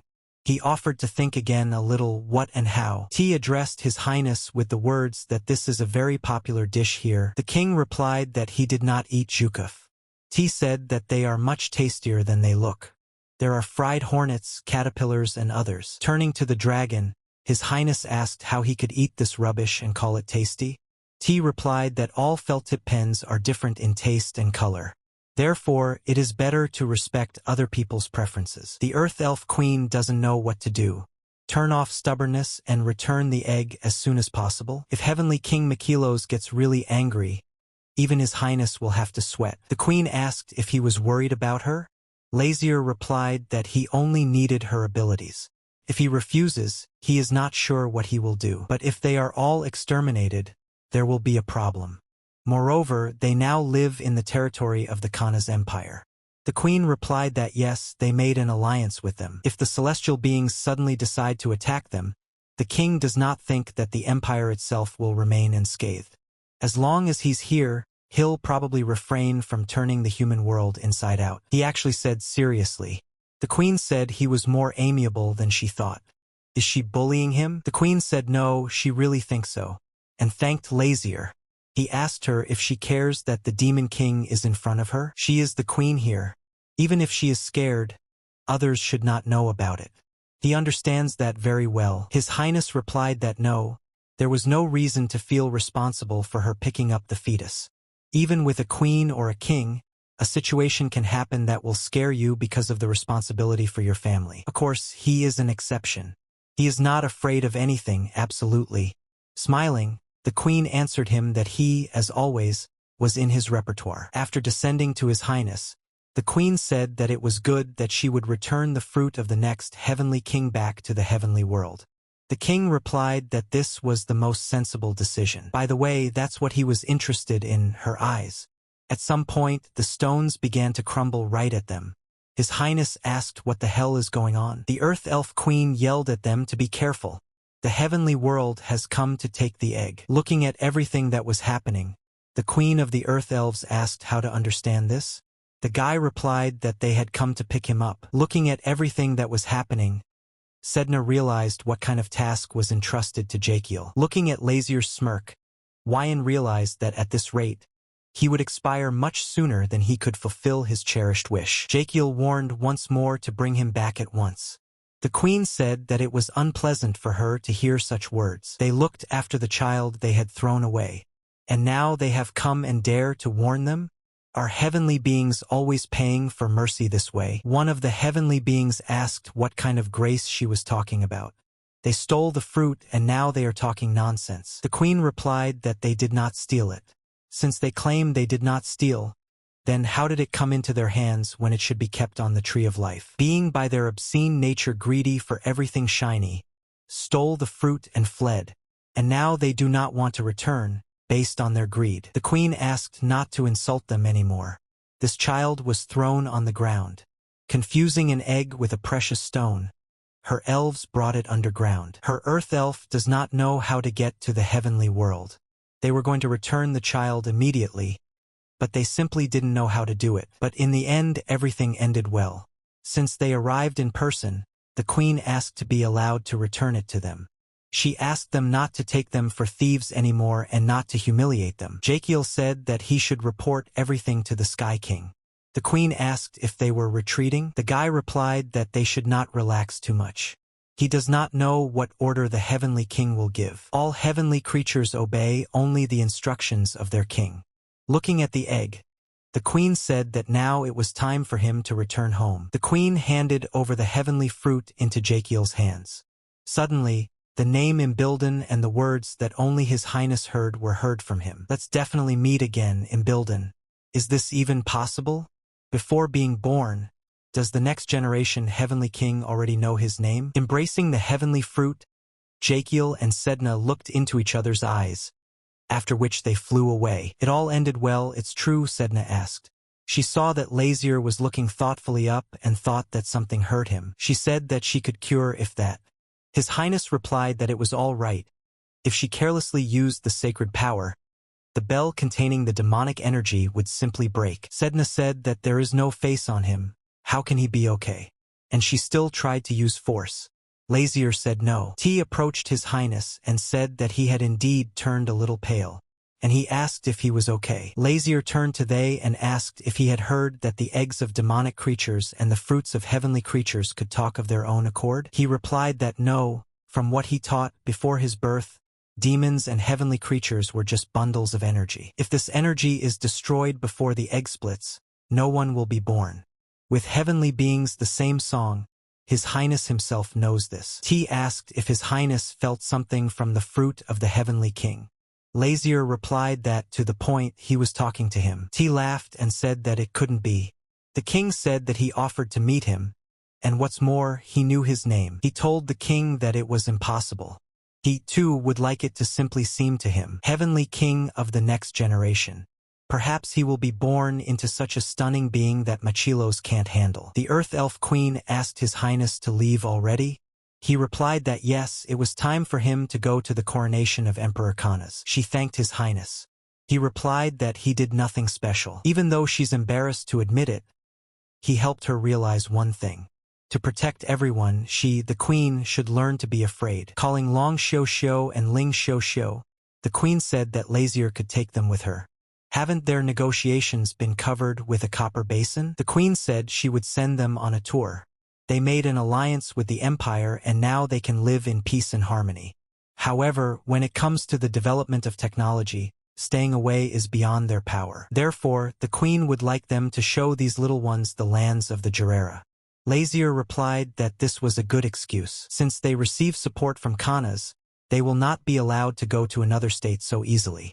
But under the pretext of excursions, another matter. His Highness said that he would try to forget that she wanted to deceive him by throwing the problem with the egg. He said that her eyes continue to strain him. Are they injured? The queen replied that no, they are fine. Then why doesn't she open them? How to say? The fact is that the one who meets her gaze will turn into a statue. So that's where all these numerous sculptures come from. The queen said that after the coronation she had never opened her eyes. She no longer remembers the color of the sky and the faces of her beloved children. She even forgot that beautiful azure sea that she had seen once. Lazier said, "Let's go."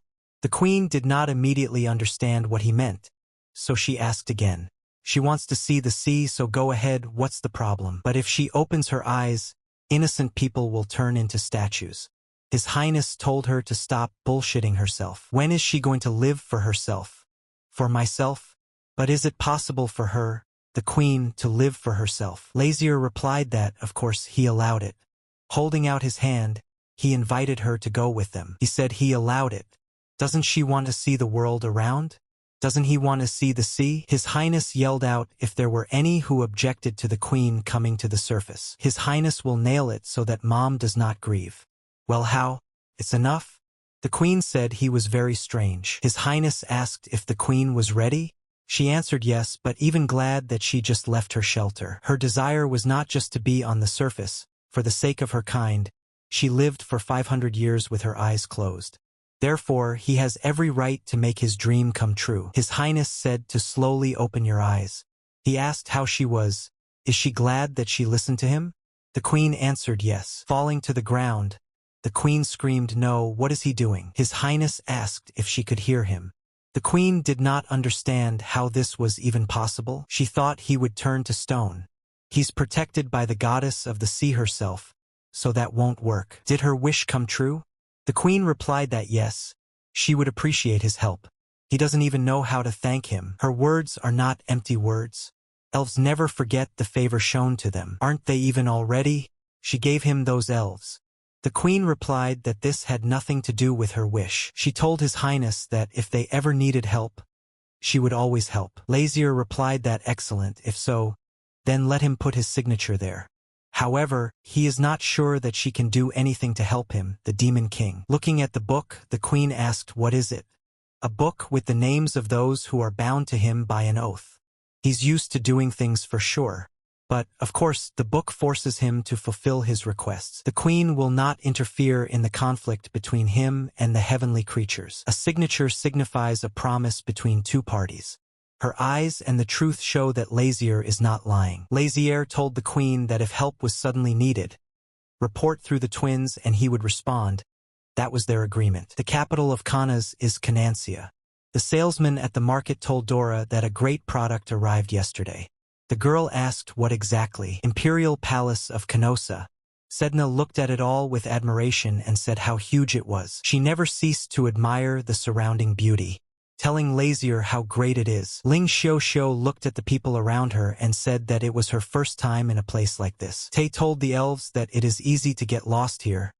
Let them try to keep up with them. The king, of course, did not give an order, but the earth elves are curious creatures to death.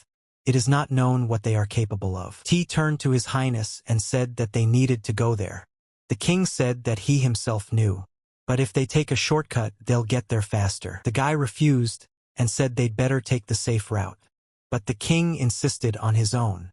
Huang addressed His Highness, saying that he also thought so. In unfamiliar places, it is better to play it safe. The king asked them both to be silent.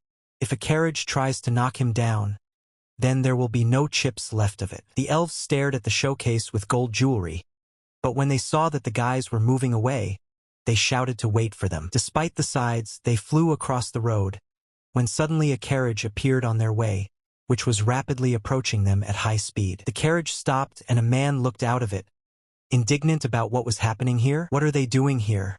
The imperial family is personally responsible for them, and, with the exception of construction, they are nowhere to be found. Looking around, the girls saw that the guys had disappeared. Approaching them, the man asked, are they lost?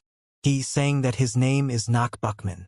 If they say where they are going, he will give them a ride. The gullible elves said they needed to go to Kana's imperial palace. The man knew it. Where else can the elves go besides the palace that protects them? They would pay a lot of money for them, but probably it is more profitable to take them as slaves. Let them build him the most beautiful villa in the world. Nak Buckman said good. Let them jump into the carriage and they can move on. The thoughts of the elves were that this man is suspicious and he is lying. They said no, they'd better go looking for Lazier. Who else is this? He will find them all and everything, so let them quickly get into the carriage. The elves turned around and said they were leaving. Asking where it was, the man grabbed one of them by the wing. Did they choose to ignore his kindness? They will have to be punished. If they had listened to him like good boys, they would have done without it. Without having time to finish, a blow followed in the direction of the man. It was Lazier and some guy who managed to arrive in time to help. Looking inquiringly at the boy, His Highness asked who he was. The answer was also followed by the question, elves, that his friends? Was his help unnecessary? The guy apologized for interfering. He thought they were in trouble. After examining the guy from head to toe, Lazier thought that his life had pretty battered him. Having risen from the earth, Nak Buckman asked how they dare to touch him. An aristocrat? Who do they both think they are? Do they even know who he is? Smiling, the guy asked His Highness what this mother of elves was going to do now. The king asked what he called him. Is he tired of living? He replied that for sure, since without a mother, then just a father. The king stood and wondered from which psychiatric hospital he escaped. Guards approached the aristocrat and asked what happened. Pointing 2 fingers at them, he said that these vile criminals had harmed him. What stood up as if rooted to the spot. Let them be arrested alive and taken away from here. Spears were directed towards the men. Looking at Lazier, the guy said that he was serious now. What is he going to do? The king did not understand what he was talking about. Does he have anyone to rely on, since he dragged an aristocrat off his feet? His Highness replied that he does not need anyone. He always counts only on himself. He laughed out loud and said it was great. Fully agree with him. The king replied that he should stop neighing like a horse. Otherwise he would be the first to fly off. And after all, His Highness just came to his liking. The guard stood with a spear outstretched and told them not to resist, but rather let them surrender. Was it he who ordered His Highness not to resist and better to surrender? Then Wyan called out, Your Highness, ran towards him and drew his sword and cut all the spears with it. Standing next to the king, he shouted a lively weapon to the ground. Before them is His Highness the Prince of Jarera. Prince of Jarera? When they came to their senses, the wanderers saw guards around them. One of them said he seemed to have heard that the current prince had a rare white hair. The aristocrat was surprised. Prince? That sucker is the Prince of Jarera herself? Standing in front of His Highness, they said that they were very sorry. The king replied that if they realized their mistake, then good. Henceforth, let them not lag behind 2 kilometers. By the way, looking at the guy, His Highness asked how long is he going to follow him like a stick. He replied that it was a little embarrassing. He helped him. Doesn't want to say thank you? His Highness replied that he did not remember asking for help. Looking at the king with interest, the guy asked if he was the Prince of Jarera. What is he running? I understand that His Highness came to the coronation of the new emperor. He ascended the throne because he killed his older brothers and 2 very young sisters. Let him spit on him. Is such a person worth congratulating? His Highness asked if he would congratulate him or curse him. What difference does it make? The guy said everyone was acting weird. A tragedy happened, and people like crazy hurry with congratulations. Isn't it obvious? If there were those who protested against the new emperor, most likely, by this time they were all lying under the covers of coffins. He told His Highness that he was an interesting guy. Turning around, he hurried to leave, saying that it was hardly worth waiting for a word of gratitude. You can't say otherwise. Why is everyone saying goodbye to him lately? Tired after a walk, the girls stretched out on a soft bed. Seeing that Lazier changed clothes, Sedna asked where he was going. Wyong said that it was getting late. If His Highness needs security, he can escort. The king replied that he had planned secret surveillance in the imperial palace. The guy asked what? The prince replied that nothing. Just go for a walk. Let them not worry about him and go to rest. Wyan insisted on taking at least a servant with him. They can look down on him if they see that a prince from another state is walking alone in a foreign palace without servants. The king thought about what Wyan had said correctly. Here only in words congratulations and coronation. In fact, a real diplomatic war. In the world of demons, in addition to clarifying relationships by force, it was not possible to force others. So he forgot that people have a so-called psychological war. Turning to Theus, the king invited him to go for a walk. You don't want to be locked up. The princess from the kingdom of Frederick, located on the ice mountain, has skin as white as snow. Does Frederick really have a spirit of snow and ice? Seriously? Oh, how romantic. By the way, the girls asked Princess Ivga if she really met His Majesty the Emperor in person. The princess answered yes. They saw him when she arrived at the imperial palace. He is a very considerate gentleman. Because of the thin clothes, she was shivering from the cold, and His Majesty the Emperor offered her his cloak. At that moment there was warmth and tenderness in his eyes. Those dazzling white hair, graceful features and skin like snow-white jade. God, is that gentleman by any chance not the Prince of Jarera? One of those sitting said that she was right. I heard it said that he arrived at the palace today. Approaching the king, the girl asked for forgiveness. She asked if it was by any chance His Highness Prince Lazier Lu Jarera Rodville, who received a blessing from the goddess of the sea. She is the first princess of the kingdom of Frederick. Her name is Ivga del Frederick. Lazier said that he was usually approached on some matter. The girl explained that a wonderful day was coming, so they decided to talk. and she offered to sit with them. When she heard the news of His Majesty's presence at the coronation, she wanted to personally greet him. Opportunities to meet the Prince of Jarera, a fantastical island impregnable to outsiders. Sitting at the table, Lazier decided to hurry things up and said that friendship is, of course, good, but the time is late, so he suggested ending the meeting with 2 questions to each other. The girls didn't know what to ask, but Ivj liked this interesting idea and asked to start first. They say that the royal family of Jarera goes to sea every year and salutes the goddess. Is it possible to find out what kind of person she is? King, that she is a good person. They are friends with her. But it was not easy when she left a stigma on him and dragged him into the bottom of the sea without permission. The girls were very surprised that the goddess did this to him. The king couldn't even look at the back of his head. Lazier warned that there was one more question. The girl became very interested and she immediately asked, that is, His Majesty intends to actively cooperate with other countries. The king realized that this girl was not easy. Her question is aimed at finding out more about the magic stone, which is buried in the depths of the sea, since several states have views of it. A magical stone, a sea or that contains magic. If the stone is processed, it is able to epically change the usual way of life. It is also said that it is possible to use it as a military weapon. However, it will not be easy to open the country abruptly, because Jarera has not cooperated with other countries for 2,000 years. Due to the fact that there is a goddess that protects from external enemies, there was no need for applied magic to wield a magic stone. However, things are different now. To fulfill Lazier's desire to conquer the world, he will need scientists who can process the stone. His Majesty thinks they should slowly open their doors. Therefore, the first step is to build an underwater tunnel leading straight to the Kana's empire. This idea seemed dangerous to the girl because if they enter into an alliance, then no one can resist them. Since the questions have come to an end, now it's his turn to ask. The girl nodded her head and agreed with him, but Lazier clarified that he was not talking to her, the princess of the Ice Mountain, but to the person behind her back. Let's salute His Majesty the Emperor. The Emperor apologized. He was going to tell at the next meeting. Lazier asked that when he became emperor, did he make fun of aristocrats? Or is it a new hobby? Putting bad aristocrats in their place is not a hobby. It's his forte. What a narcissist. The Emperor emphasized that he did not allow to switch to you. Does Lazier think this is rude? The king apologized, but does His Majesty want him to start paying respect to him? No, everything is perfect for him. It's been a long time since the Emperor spoke so calmly to anyone. Well, if the Emperor wants it, but he clarified that with whom he communicated very closely. It became extremely uncomfortable after he got the title of Emperor. All of them, as if stung, fell face down and babbled, Your Majesty. But is it right for someone who will soon be officially crowned to wander back and forth through the streets? King Lazier asked.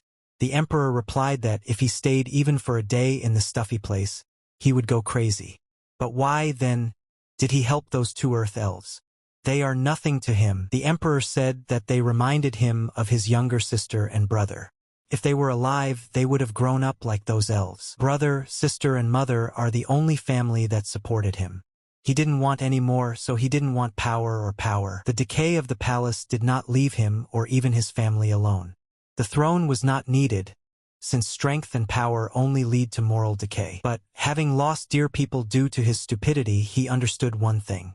You can save what you value only by having in your hands that very strength and power, no matter how dirty and hated it may seem. Rumors about him reached King Lazier, about how vile and cruel things he did to exalt himself. But what does he want? What was this story about? Some moron fell on his head, the king thought. The Emperor said that on their first meeting, he smelled that the exact same smell emanated from Lazier. The smell of thick blood. They are the same species. Morning has come. Sedna decided to wake up Lazier, and immediately invited him to take a walk together. But the king said that he would not go, let him go with Tay. Tay intervened in their conversation. He said that His Majesty the Emperor would like to have breakfast together. Lazier, with displeasure, shouted that let him eat himself. Got it. Why call him? But he's still the Emperor of Kanas. T reminded him. Yes, T is right, he has nowhere to go.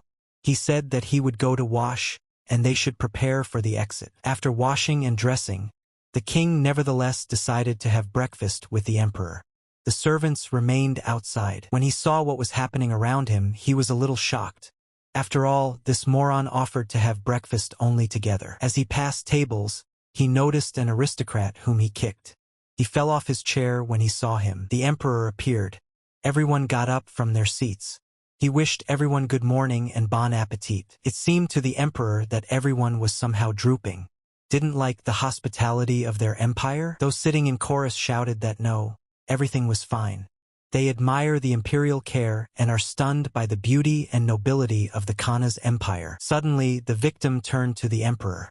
He wanted to disturb him with his story. He says that one of the invited guests showed great tactlessness towards the empire. That person knew that he was a venerable aristocrat of Khan's. But despite this, due to his bad mood that day, he used violence against him. Asked the emperor. The aristocrat pointed. He speaks to the envoy of Jirera. Take a look at his chin. That cruel man did it. The emperor decided to make sure by asking Lazier if the aristocrat was telling the truth. He replied that everything is correct. Then, you cannot turn a blind eye to such an offense. The emperor could not believe that the envoy of Jirera dared to raise his hand against the aristocrat of their empire. For such situations, the phrase blame from a sore head to a healthy one is suitable. The man's words are somewhat different from the truth. King Lazier said that he used force on him, because this nobleman tried to kidnap the earth elves that he guards. If something happens to them, the agreement between Jirera and the elf queen will be terminated. He was only trying to protect them, but his actions can be regarded as a criminal offense that can lead to diplomatic problems. After all, the kind of earth elves and the empire entered into an alliance. What kind of union? The emperor asked. He replied that in return for a tour of the outskirts of my kingdom, the elves Ling Xiuxiu and Long Xiuxiu would share their architectural skills with us. If evidence is required, it can provide the content of the agreement. The emperor rose from his seat and rushed towards them. Batman tried to kidnap the earth elves, and Lazier used violence only in order to protect. If his actions truly harmed the Khan's empire, then His Majesty may punish the king of Jirera in his conscience. In general terms, the emperor understood what had happened, and he confirmed that punishment would be needed. Without the consent of the imperial family, touching earth elves is strictly prohibited. And to harm the envoy invited by the emperor himself is commensurate with a serious crime. The emperor took out his sword and said that, as an aristocrat of the empire, Marquis Bachman, he should have known about this. He says he broke 2 laws. Moreover, both violations are serious crimes. But even in this situation, he has something to say. The aristocrat proposed first to determine the punishment for the ambassador from Jirera. He showed disrespect to the empire. The emperor stepped closer to him, and he said that he did not understand what he had gotten himself into. After all, the one who hit him in the face then was the emperor himself. Without thinking for a long time, the ruthless emperor pierced the aristocrat with his ball, and he fell in front of everyone. People were shocked by this sight. One of the crowd shouted that the Marquis Bachman was a high-status aristocrat. Even if he committed a serious crime, His Majesty's actions are unacceptable. Someone else shouted too. How could the emperor listen to the envoy of another country and kill Marquis Bachman? This is unthinkable. The emperor suggested that if someone has a complaint, then he is waiting at his place at any time. Its doors are always open for them. Just a crazy and repulsed person. And as soon as you have breakfast, you ruined your entire appetite. Sedna simply does not find a place for itself. Why does Lazier treat her like a monster? Drops one all the time. Isn't it needed? The girl only needed information about the Prince of Jirera. Offering alcohol turned out to be a bad idea. Another chance to meet with the messenger of the goddess of the sea may not come. Their conversation is about to come to a standstill. The girls tried their best to calm Sedna. After all, they were also not invited to breakfast due to the fact that they are just girls. Can have fun with them. Suddenly Sedna ran to the balcony. She saw that the moon had risen. The girls did not understand what she was talking about, because it was still early. What could be the moon? She said that the moon is not in the sky, but in the pond. The moon appears to be underwater. Sedna decided to pull her out and return in an instant. She was lucky she found it. The girl went into hysterics. But she is the messenger of my goddess. For sure nothing terrible will happen. Everyone approached her asking if everything was all right with her. Looking at what Sedna pulled from the pond, they were shocked. One of the girls said it was golden trionyx, but Sedna claimed that it was the moon and taking it out now owns it. And this gift will belong to Lazier. Having met with the king, she gave it away, saying that it was the moon, which she took out of the pond to give it to him. The men found this strange. There is a slight resemblance though. Only a fox like her can get the moon for him. Some kind of nasty smell comes from this moon. What was she drinking? Lazier asked. The girl said that it was a fruit wine made in her country. If he had only known that Sedna would do it again, he would have assigned wine to her. She said no, she wasn't crazy. Lazier ordered Thea to carry this brainless drunk into the room. She howled a little. Seeing this, the girls decided to quickly dump. And suddenly they will fly something from the king. Lazier asked Wyan what the golden tortoise was. He replied that it was not a tortoise, but a trionyx. Not an easy little animal. Let him release it back into the pond before problems start. A strange voice was heard asking to wait. It looks like a talking turtle. He stuck his head out, and he said his name was Trionyx. Looking at the king, he asked for help. And only Lazier can fulfill his request. The king said no. Nothing in the world is free. What is the benefit to him of helping the turtle? Unfortunately, he has nothing to offer. Lazier ordered Wyan to return his friend to the water immediately. The turtle began to sob, asking for their help. Just one request. The rest of the people don't hear it. And if they hear, they run away in horror. Lazier said that he would pretend not to hear either. The tortoise says that he must, by all means, convey a message to the new emperor of Kanas. Yes, Lazier is really something. No one else would voluntarily order the emperor to come or go. Sedna jumped out of bed. Lazier asked her if she still takes him for the moon. Drunk-tailed, isn't that the moon? Sticking his head out, the turtle said that he was not the moon, but Trionyx. Has the moon spoken? And this is what the fox tells him. Somehow it is illogical. Lazier said that our friend's name is Almond. He is a golden trionyx that has been living in the pond for 1,000 years. But it seems like everyone except the emperor can hear him. Why is that? With the fox of the goddess, everything is different. Lazier mentioned that it's because Sedna is special. She is the messenger of the goddess of the sea. The emperor found this somewhat offensive. After all, he is the only ordinary person here. He feels awkward. One is absurd to consider yourself ordinary, being an emperor.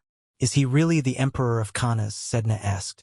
Yes, I ask you to love and favor the fox, he answered. If the emperor wants to hear what Trionyx has to say, Sedna offered her help. He immediately agreed. Since Sedna has woken up, it's time to hit the road. But where would they go? She asked. In the pond where Amand lived, Lazier answered. The king asked the turtle what will he wants to give to the emperor. He said that they followed him.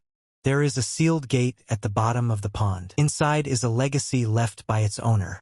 He ordered to keep it and open it when hard times come for the imperial family. He probably about the Emperor Kanas ruling a few hundred years ago. The emperor himself had never heard of any of the heritage of the imperial family. And it lies at the bottom of the lake? The emperor offered to scoop out all the water to get there. Can you call people? Carol Lazier said that there was no need to call anyone. After all, they have everything they need. The emperor was stunned.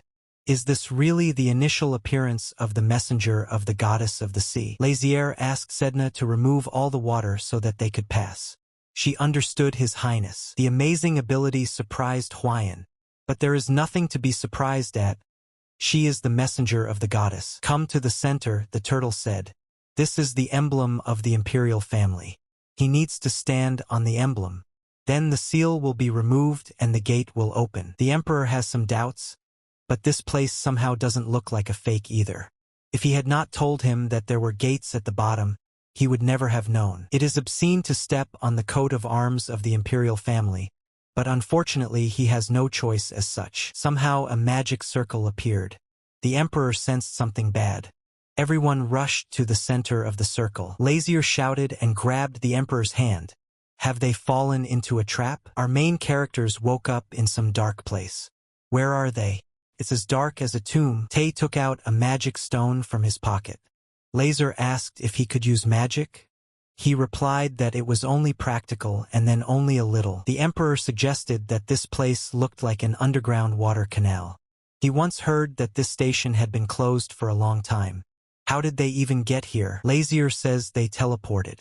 It was similar to summoning magic using a magic circle, and there is a possibility that it was she who threw them all out into this dark and incomprehensible place. So it turns out that they ended up here thanks to the magic circle. The emperor agreed with the king's opinion. Suddenly Tay saw that his highness's shoulder was bleeding. Lazier said he probably landed unsuccessfully on his back on a rock. And in moments like this, he remembers that he is in a human body. Tay is furious. Why, if the king sees the situation as dangerous, he does not step aside? Why did he do such recklessness? Lazier doesn't understand. Should he have left Emperor Julius alone? Then what would happen? Tay replied that he needed help, but that was his problem. Wyan and Sedna looked at this from the side and simply could not believe that they were so fearlessly saying such things about the Emperor of Khanas in his presence. If there were servants of the Emperor here, they would immediately be charged with insulting the Emperor. The Emperor himself agreed that this could be considered his mistake. Looking around, he remembered that Amand was also with them. Someone shouted from the darkness, "Please turn me over. He has been asking for help for a long time." But no one hears him. The king approached him with a dissatisfied face and said that it all happened because of him. How can they get out of there now? Lying on his back, he answered him that you can enter at your own will, but you won't be able to get out so easily. The magic circle is only at the entrance. Sighing heavily at what was happening, the emperor asked, "Turns out that in this place there is no circle that is connected to the surface." The turtle confirmed that they couldn't get out of there with the help of magic. But maybe there is some other way? Lazier can't give up so easily. Unfortunately, no. He only knows the road to inheritance. But how so? Damn turtle. The king is furious again. Sedna shouted to Lazier to calm down, because his shoulder was wounded. She can cure him. Does Mrs. Sedna really have healing magic? This is simply incredible. Sedna remembered that she could only use magic if there was a lot of water nearby. And there's not enough of it there. Tay changed his mind, saying that she was useless. Sedna almost cried. She is offended to hear this. Wyan thought and decided to provide first aid to His Highness. Let him take off his outer clothing and show him the wound. Lazier found it strange that Wyan even carried a bandage with him. To this he replied that knights often get wounded, and he always keeps a bandage and hemostatic with him. Having finally turned the turtle over, the guys decided not to stand still and move forward. Emperor Julius decided to motivate everyone, saying that they needed to find the heritage and get out at all costs. They've been through so much together. Sedna asked the turtle if they were going the right way. He said without a doubt that everything was correct. You need to trust him. King Lazier asked the emperor a question. Is it true that the imperial family is now in critical condition? Almond or Peanut or whatever the turtle's name is, told him this. The legacy was promised to be passed on at a critical time for the imperial family. The emperor gave his answer after thinking. Other states see Khanas as a place that is famous for its wealth and strives for peaceful times. If the empire were not like this, then Prince Lazier would not even come here as an ambassador. At the moment, the imperial power is collapsing. That is why Amand called our situation critical. The Khanas Empire does not have a goddess of the sea to protect them like the royal family of Jarrera. Because the aristocrats are very powerful, the imperial power must be much greater to make them bow their heads. And he thinks that their loyalty to their ruler is not 100% pure. Everyone serves only that member of the imperial family from whom they can benefit. Therefore, those of them who have rights to inheritance take care of the influential aristocracy and try to please them. This is what the Khanas Empire is like now. This means that it is as if the owner lay on his belly in front of his dog in order to get even more hunting dogs. Quite a funny comparison. The emperor will take note and use it somehow. In this situation, he had to pay the price for not knowing the truth by losing his mother and 2 younger sisters. He cannot believe that the aristocrats secretly conspired and eliminated members of the imperial family who were obstructing them. After the official coronation, he will completely tear out all the rotten roots. It is impossible to just stand and watch the aristocrats go wild. If you resign yourself, you will lose the right to look into the eyes of your mother and sister. King Lazier agreed. The turtle says that from this place the second road is on the right. Lazier threatened that if he didn't do it right, he would tear him out of his shell. What a cruel guy, the redhead thought. He suddenly remembered that there was something he forgot to tell everyone, and suddenly arrows flew from somewhere. Wyan managed to save Lazier. It looks like traps have been set here in case of intruders. The king looked angrily at the turtle and asked, "Why the hell did he just say this now? This is an old matter, so he forgot. After all, he is so many years old, and his memory is no longer the same as before." Wyan decided to get down to business.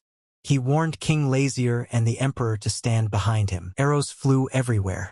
But the valiant Wyan and the brave Tay worked together to clear the way. Lazier liked seeing this, and he is very glad that, in such situations, these two get along well. Wyan says that he will be very angry if the exact same traps await them in the future.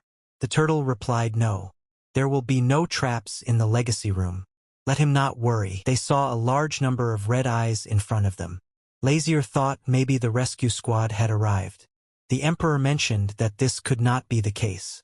After all, the underground water supply system was closed a long time ago. Then it turns out that those creatures are not people.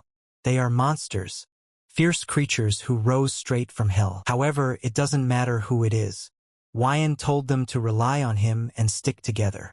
But there are many opponents. It will be difficult to cope with such a quantity. He has no other choice. I'll have to try it. He moved forward towards these creatures. But something went wrong. Wyan did not understand that this had happened to them. Lazier seems to have understood everything. He looked at Tay angrily. This is all the dominance of the Demon King. These monsters are from the demon world, so they must obey their master. The emperor was surprised. After all, they spent so much time locked up here, but instantly suppressed all aggression. Lazier said that this is all done by our messenger of the goddess of the sea. Sedna was surprised. She didn't do anything. Tay explained with a smirk on his face that Lady Sedna is endowed with the power of the goddess of the sea. She can easily subdue insignificant monsters. He called it incredible. Yes, she agreed, just incredible. Why is this dragon so scary? Meanwhile, a meeting of aristocrats is taking place in the palace. His Majesty's location has been unknown for the second day. What should they do about it? The head of security said that they even checked the pond. But the emperor is nowhere to be found. The red-haired fat man says that he heard somewhere that the emperor disappeared along with the Prince of Gerar. Is there a possibility of kidnapping? The redhead asked the man opposite. He told him that he didn't think so. According to the witness, His Majesty was not taken away by force. They hope that girl's mouth was covered. After all, if the truth comes out, a much more serious mess will begin. The head of security assures them not to worry. He intimidated her, saying that if he revealed the truth, an interstate conflict might arise. The girl won't spill the beans. The sad-faced man asks what about the teleportation spell. Scientists have not yet revealed the true essence of that magic circle. The head of the guard said that the place where His Majesty disappeared is a canal connected to the heritage that has been kept in the imperial family for 1,000 years. And scientists will not be able to figure everything out so easily. The man with the beard decided to ask everyone, "Doesn't it seem to them that all this is only for the better?" The man in the blue suit immediately asked, "Duke Elgar, why does he speak so confidently?" Looking at him with evil eyes, he immediately became silent with fear. The Duke wanted to talk about a group of commoner mercenaries called the Dragon Sword, which His Majesty brought into the palace after slitting the throats of his brothers. Is it unpleasant for them that such low and pathetic people are still in the same palace with us? That's why the Duke wants them dealt with while His Majesty is away. What do others think? The Dragon Sword Squad is the most powerful fighting force in the palace, serving only the Emperor. Duke Elgar offers to cut off their limbs during His Majesty's absence. With a smile on his face, the man in the blue suit decided to address him again. "Your Excellency, as always, solves a complicated matter in no time. Great idea. Then first we should cancel their coronation." Standing up from his chair, the Duke said that this was not necessary. Everything will go as planned. If His Majesty does not appear on time for the coronation, doubts will arise regarding his succession to the throne. The Duke respects the decision of such a changeable His Majesty Julius and proposes to elect his deputy. What other deputy? The man in the blue suit couldn't stand it and decided to ask. Who does he mean? He said that this was his firstborn Felix Elgar. Wyan is surprised that Lady Sedna can control monsters. Lazier clarified that the goddess of the sea did not just send her to them. The king thanked her, saying that she was smart. After all, it was only because of her that they were able to get here without any problems. Sedna found it strange that King Lazier himself praised her, because she didn't do anything. The turtle shouted at the top of his voice that they had already arrived. Opposite them are large doors with an emblem. Approaching the door, the emperor asked how they could get inside. He saw neither a handle nor a key slot. Lazier ordered Sir Wyan to break down the door. "I obey your highness." Julius thought that this was amazing skill. With a simple blow, he cut this semblance of a block of stone. There are no such craftsmen even in their dragon sword squad. Lazier rushed forward through the boulders. Wyan shouted to the king not to go alone, but to all go together. Upon entering, the torches lit up. Looking at them, Sedna was surprised, because these are the same torches that react to people. She has not seen such for a long time. Finally, they got there. This is the very place with the heritage that the turtle spoke about. Looking at the walls on which the hieroglyphs are depicted, T did not understand what was drawn there. On the wall, Lazier saw a sword that looked too much like him. Taking out his, he saw that they were absolutely identical. Let in general terms, all swords are similar to each other, however, the coincidence is too obvious. The drawing was made from it. Approaching the king, the emperor asked what kind of sword this was. He replied that this is the national treasure of Jirera, Kawa. He got it from his father. It seemed strange to him. Why were Jirera's treasures painted on the wall in the underground channel of his empire? Sedna at that moment approached the king and the emperor with a turtle on her back. She said that the picture shows the sword of the demon world. Lazier was surprised. What other sword of the demon world?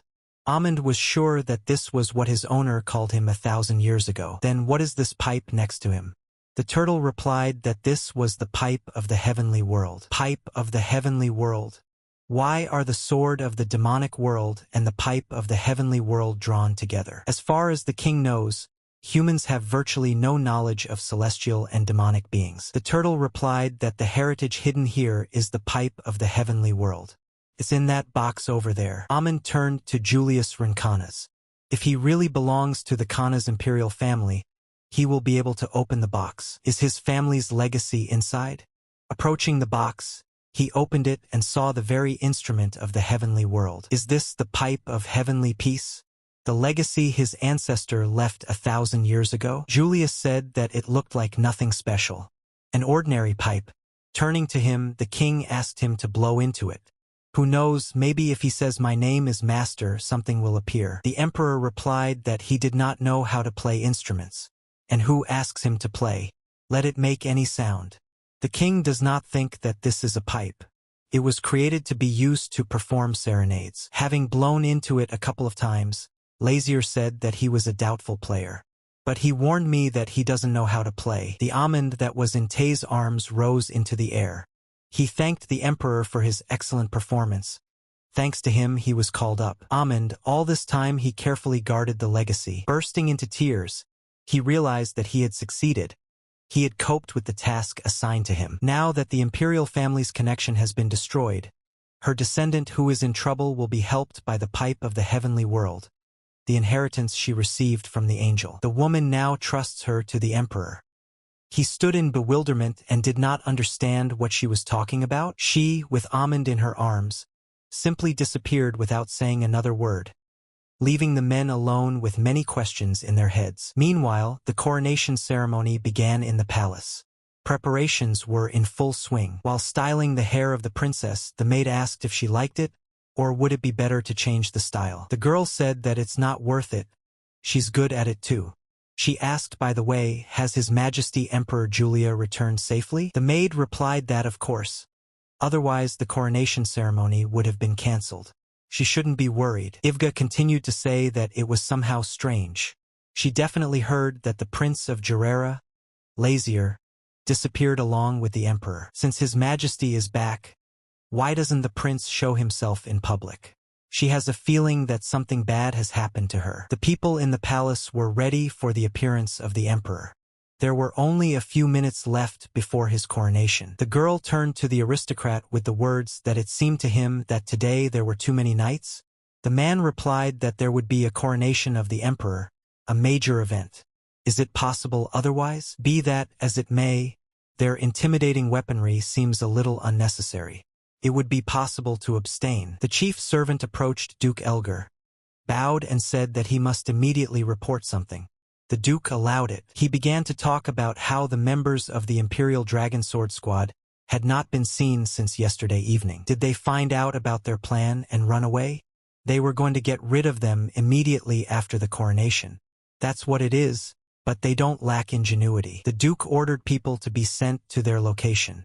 These mongrels have lost their owner, but you need to stay alert. Let them not forget, as soon as Julius is discovered, let him be eliminated immediately. The servant replied that the Duke should not worry.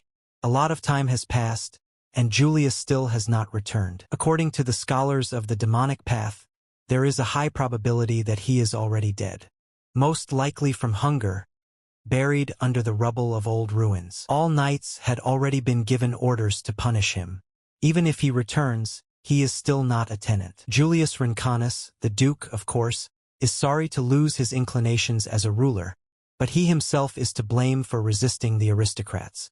As they say, in chess you throw away an unnecessary horse. His Majesty the Emperor seems to have completed all the preparations. Ivga stood and was sad.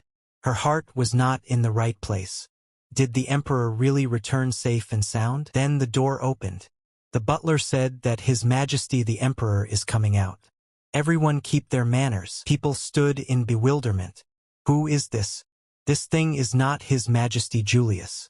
They didn't understand what was happening. Maybe a representative from the aristocrats who will read out a congratulatory speech before the coronation itself. The guests recognized him as the firstborn son of Duke Samuel Elgar. What's happening?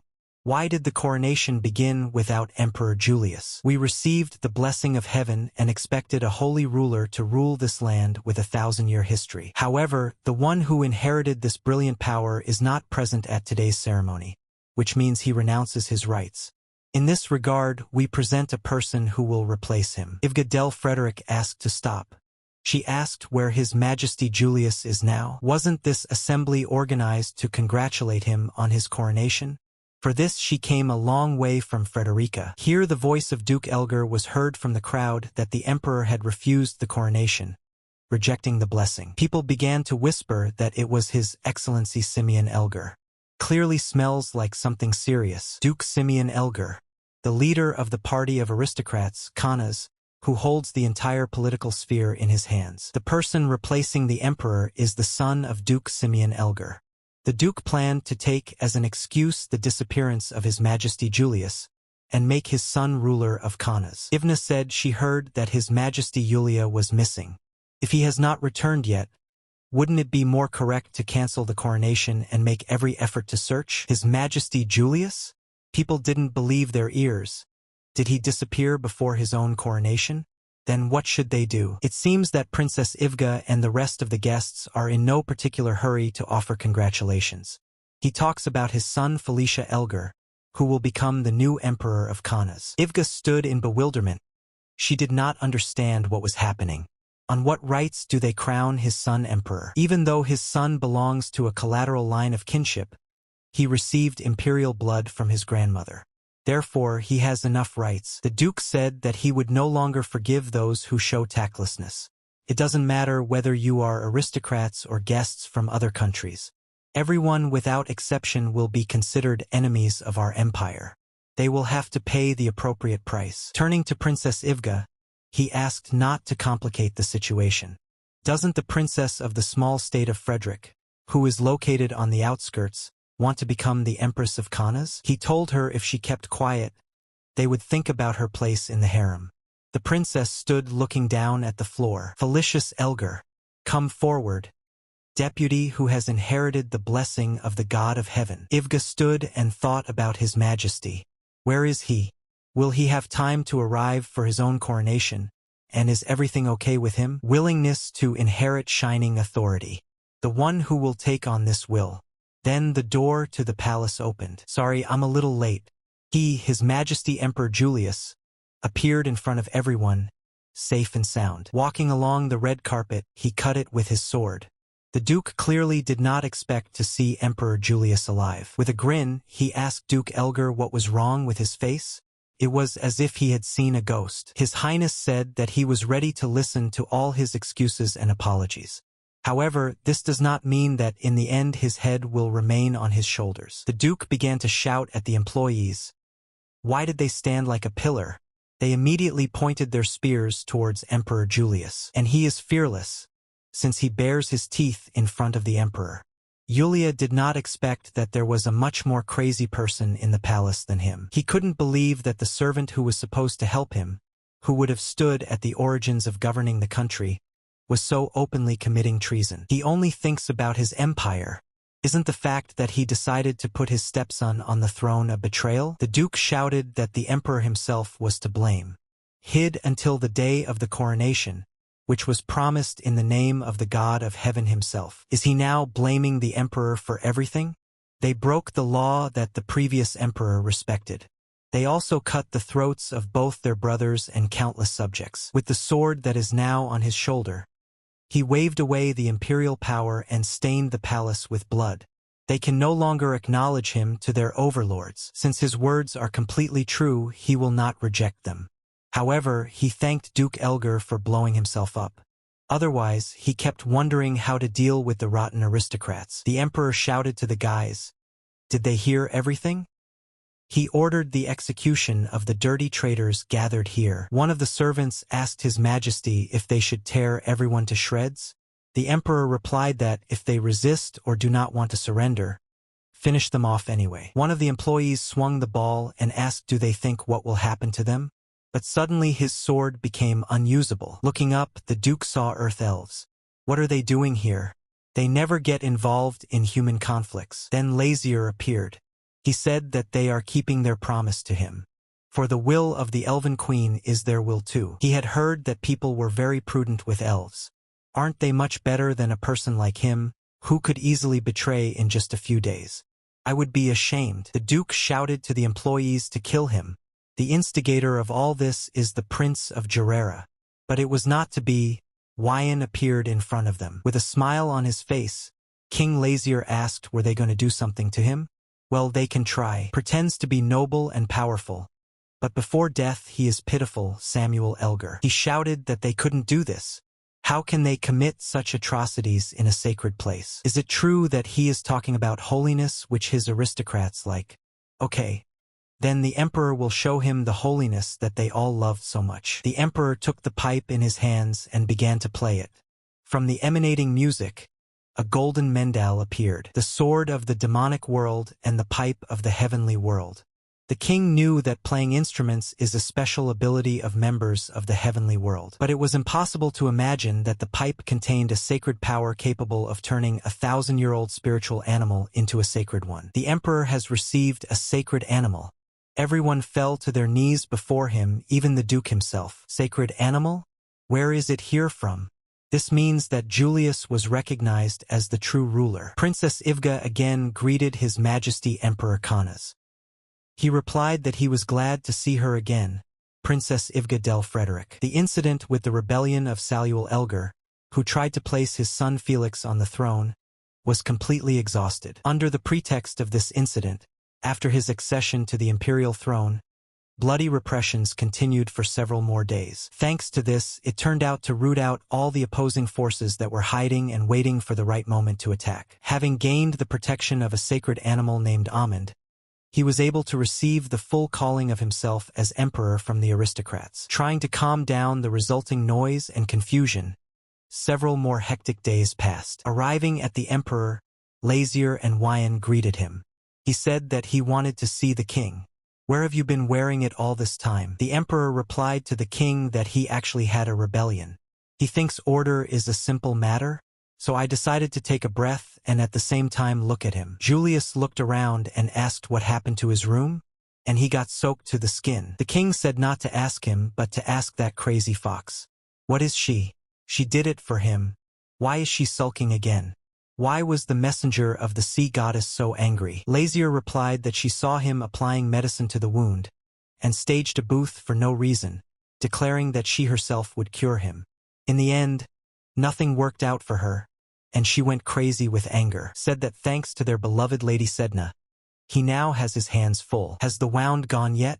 Is everything so serious that even the messenger couldn't help? It seems that His Highness Lazier is not affected by the sacred healing power that Sedna possesses. Sedna began to say that yes, she is a brainless fox who only knows how to cause problems. I've given it a stigma, but what next? Cannot heal even a minor wound. Tay began to say that he, too, was a useless servant who could do nothing to help his master. Let him scold him too. Members of the royal family of their country have a slightly unusual body structure, which they received with genes. It turns out that he received the protection of the goddess of the sea because of his physical characteristics. Lazier thought yes, although in fact it is a lie. After that incident, he realized that the royal family of Gerard was very weak and clumsy.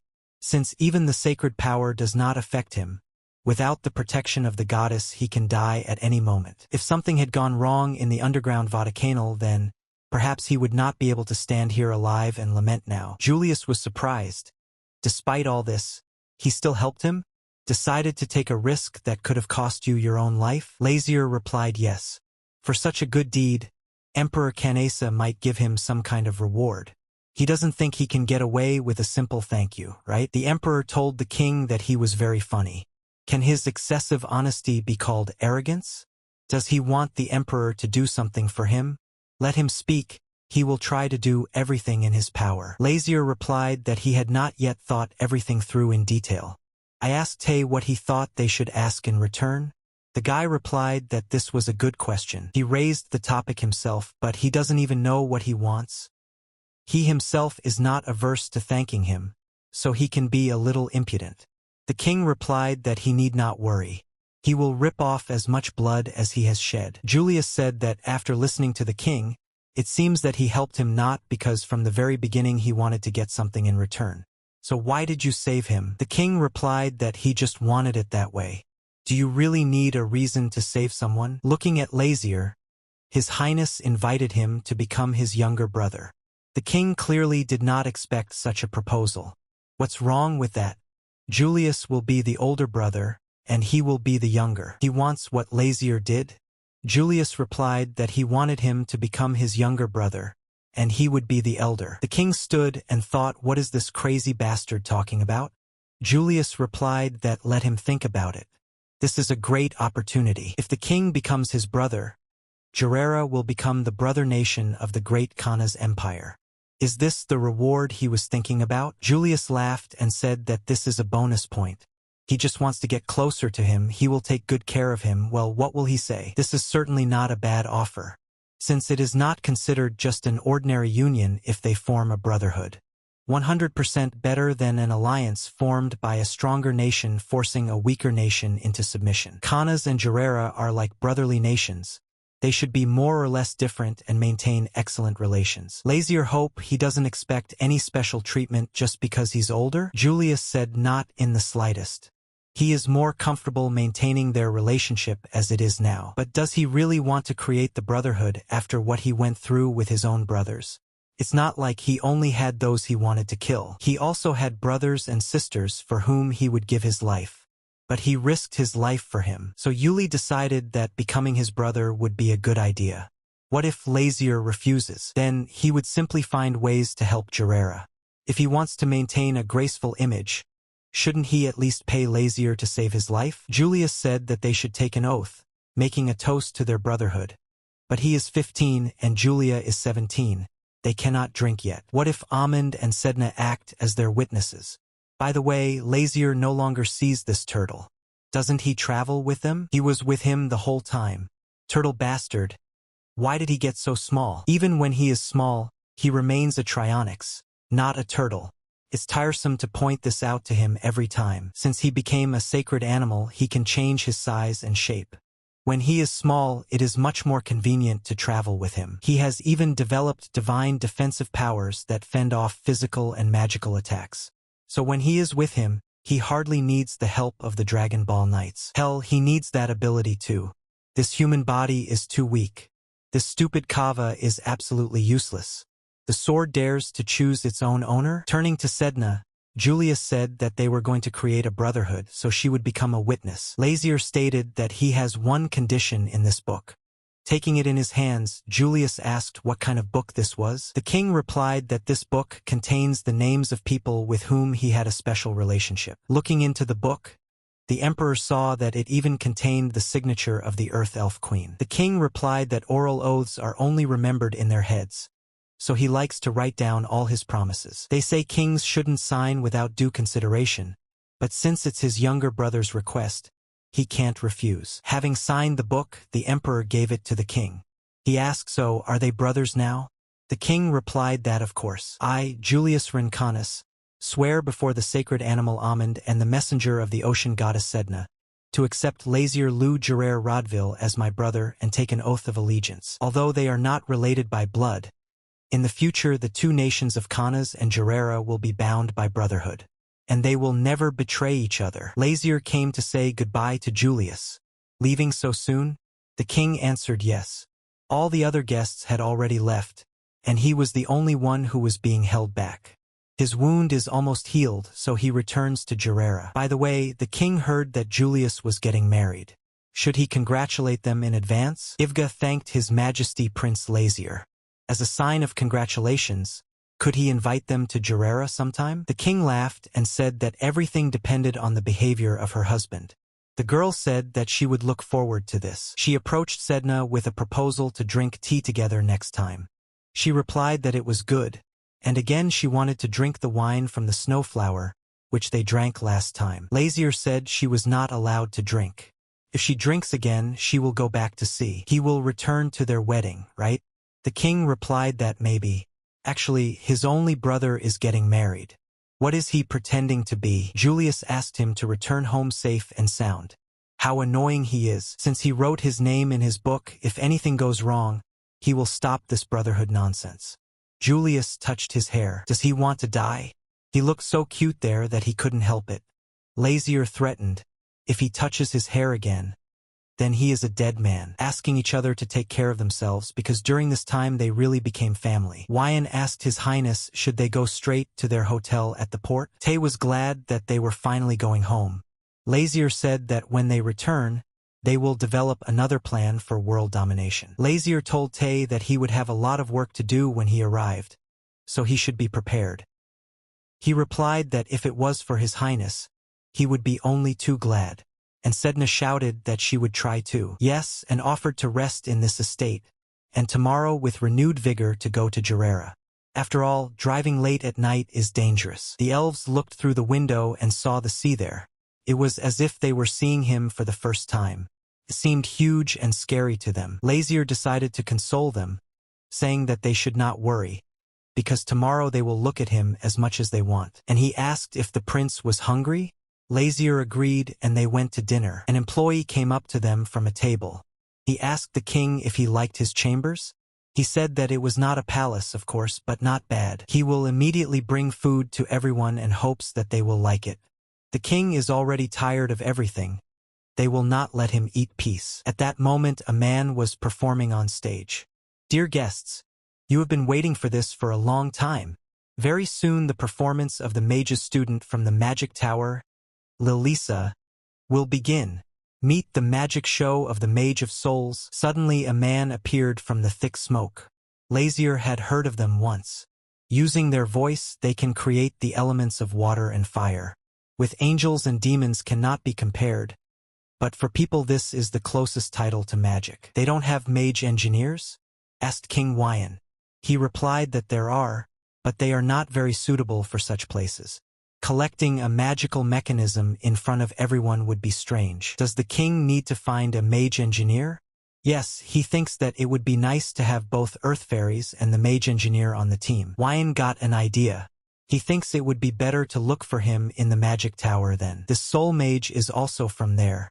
In magic towers they train not only magicians, but also magicians and engineers. All its natives are free and are not under the oath of any state. Wyan assumes that it will be difficult to convince him to join. But the king is not going to convince anyone. And the main thing for him is to find someone worthy. The guys decided to use a little force by grabbing his hands. The king asked him a couple of questions. Is he from the magic tower? Is it true that soul mages are so good? The magician smiled at what was happening and asked, Who else are you? The king replied that it would take a long time to explain and it would be better to return to the tower. Maybe he can show you where it is. The young magician says that it will be very difficult. The king threatened that he would not be accepted. But he will never go there. And it's better to die right here. Looking at him with his powerful and evil gaze, the king asked, Does it mean to kill him right here? The magician fell to his knees and asked not to go to the tower. He promised that he would never return there. He doesn't want to spend his whole life in a magic laboratory. Lazier found this strange. Why is he so afraid? Nobody understands him. Why is the magic tower called that? This is not just a tower of magicians. The king is starting to get tired of this. Well, what is it then? Magic laboratory? No. The magician finally decided to confess. This is a tower that sucks all the blood out of you. Is that why he ran away? Seriously? The guy replied that he did not run away. He was simply saving his life. This is not home, but hell for any person. He set fire to the tower and left, vowing that he would not return there. He cannot fulfill the king's request, even if they threaten him, even if they cut off his head. The king called the night Wyan. The magician shouted, Please have mercy. He will do anything but that. Please, not the tower. It was with such difficulty that he got out of there. There is a magical stone at the bottom of Gerard's ocean. The king may give it to him as a reward. I was going to take it for myself anyway, asked the magician. Gerard is a treasure trove of magical stones, and a land of endless exploration. Any magician wants to get there. Even the earth fairies and the water goddess are interested in this place. His hair is so light. Is he really Prince Lou Gerard Rodville Lazier? The king replied that yes, it is. He is surprised that the magician knows his name. Absolutely everyone in the tower knows his name. Wait, he escaped from the tower. It's not that he completely hated his past life and didn't want to become a scientist anymore. But if the Prince of Gerard himself helps him with research, then no tower is needed. This is a great opportunity. Okay, he agreed and said that he would take him to his teacher without going to the tower. And his teacher, is he an archmage? Yes, she is an archmage and the mistress of the tower.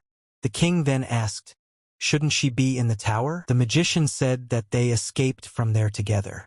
Okay, but the mistress of the tower escaped? The king asked him what kind of fool he was holding. Just then the butler comes into the room. He told his highness to hurry. They were attacked by demons. What is he talking about? Looking at everything that was happening from the window, the king asked what happened. Gerard is safe thanks to the protection of the ocean god. But for the continent, demon attacks are commonplace. The butler said that the king need not worry. Since they are on a high floor, it will be difficult for demons to reach them.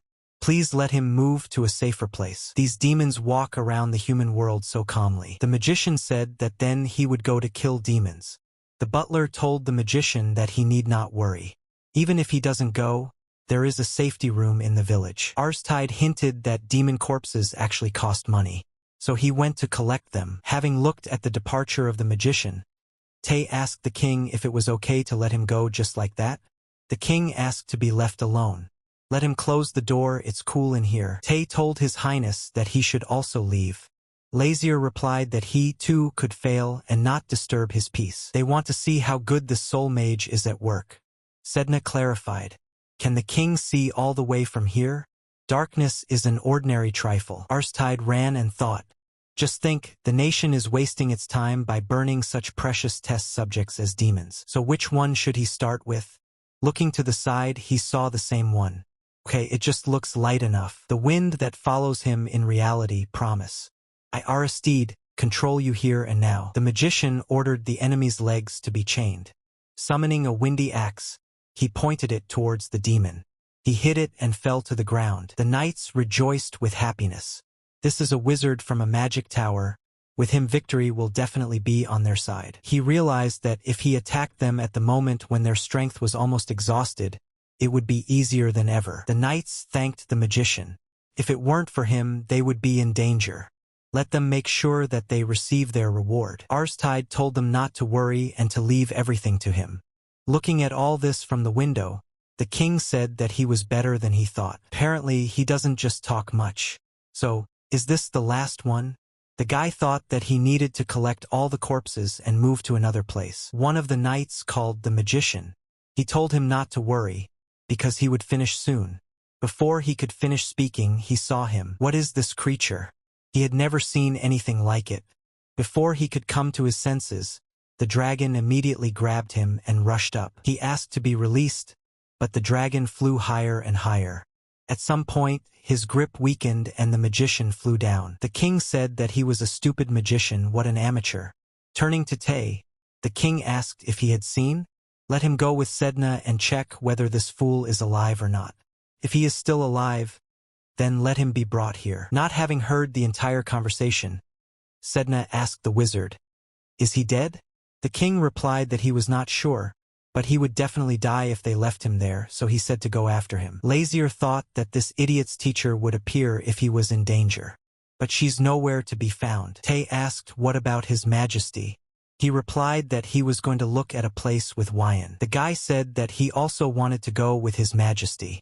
The king replied that no, he must go and find out where this wizard is. If Sedna goes alone, this cunning wizard will trick her into healing himself and then run away. Lazier said that then he would trust Tae. He promised not to let His Highness down and to do everything as he ordered. Turning to Wyan, His Highness said that it was time for them to go. Having agreed, he said that he would take everything upon himself. Then, out of nowhere, demons appeared again. Wyan managed to react in time and protected His Majesty. Lazier asked who dared? Even though they are low-ranking demons, how dare they not recognize their master? Wyan turned to His Highness and asked how he thought he could retreat to a safe place. The king asked me to wait. He is trying to decide what to do next. Lazier said it was decided. He is not so merciful that he would just leave. He does this not for the sake of humanity, but for the sake of the contract. Standing behind His Highness, the guy said that he would protect him. Has His Highness always wielded a sword so skillfully? It seems as if the monsters themselves are seeking death from his sword. The monsters ran away from fear, but the same dragons appeared. They must be completely subservient to the Demon King, so why are his orders ignored? This cannot happen. If he uses so much demonic aura to suppress them, they must either flee or obey. One of the dragons headed straight for His Highness. Wyan arrived in time to defend himself. But this was not required. At some point, one of the demons attacked the dragon. Aren't those monsters from underground waterways? Wow, they recognized their ruler and came to the rescue. These are the only adequate monsters, or what? Is it because the king can't show his full strength while tied to a human body? No, if that were the case, he would not be able to use his authority on more than one monster. Suddenly, a crowd of knights ran up. There are still monsters there. Kill every single one. They started shooting at them with arrows. The arrows flew towards the monsters. Wyan told His Highness that he could order the attack to stop. The king asked just to let them escape. Before he could finish speaking, the king interrupted him. He asked not to be forced to repeat the same words twice. Sedna said she couldn't track their scent. Is he sure they're heading in that direction? Tae replied that yes, I'm sure. He turned to himself and said that she could smell the magic of others. It was incredible. She said that she remembers his smell only because it is quite unusual. Unlike any other human scent. More like a mixture of flavors, but still strange. Laughing, Tae asked what smell he had. Sedna said it might be a repellent scent. He laughed and said like this, just a faithful servant of his master. Pointing to a house to the side, Tae said that over there. This is the place where that wizard fell. They ran to the house and looked inside. Sedna said that his smell was very weak, but she could smell it. Although, it's so dark here that you can't see anything. Tae said to follow him. The darkness has no effect on him. He saw something flying towards them. The explosion was so powerful that they were thrown into the street. Sedna started asking a lot of questions about what it was. Then they saw a silhouette and heard a voice. What do we have here, child? And a little fluffy one. Suddenly attacking a child and a furry cutie, isn't it too much? Looking at them with a piercing gaze, she asked, are they guilty? The ones who tried to attack her cute little student? Tae replied that not at all. They are here to save him. In any case, he did not think that they would meet so soon. She is the owner of a magic tower that sucks all the juice out of people, right? After descending to the ground, Lilith said that he seemed to know quite a lot about the magic tower. But how does he know her name and face? Tay replied that they are familiar with Aristide X.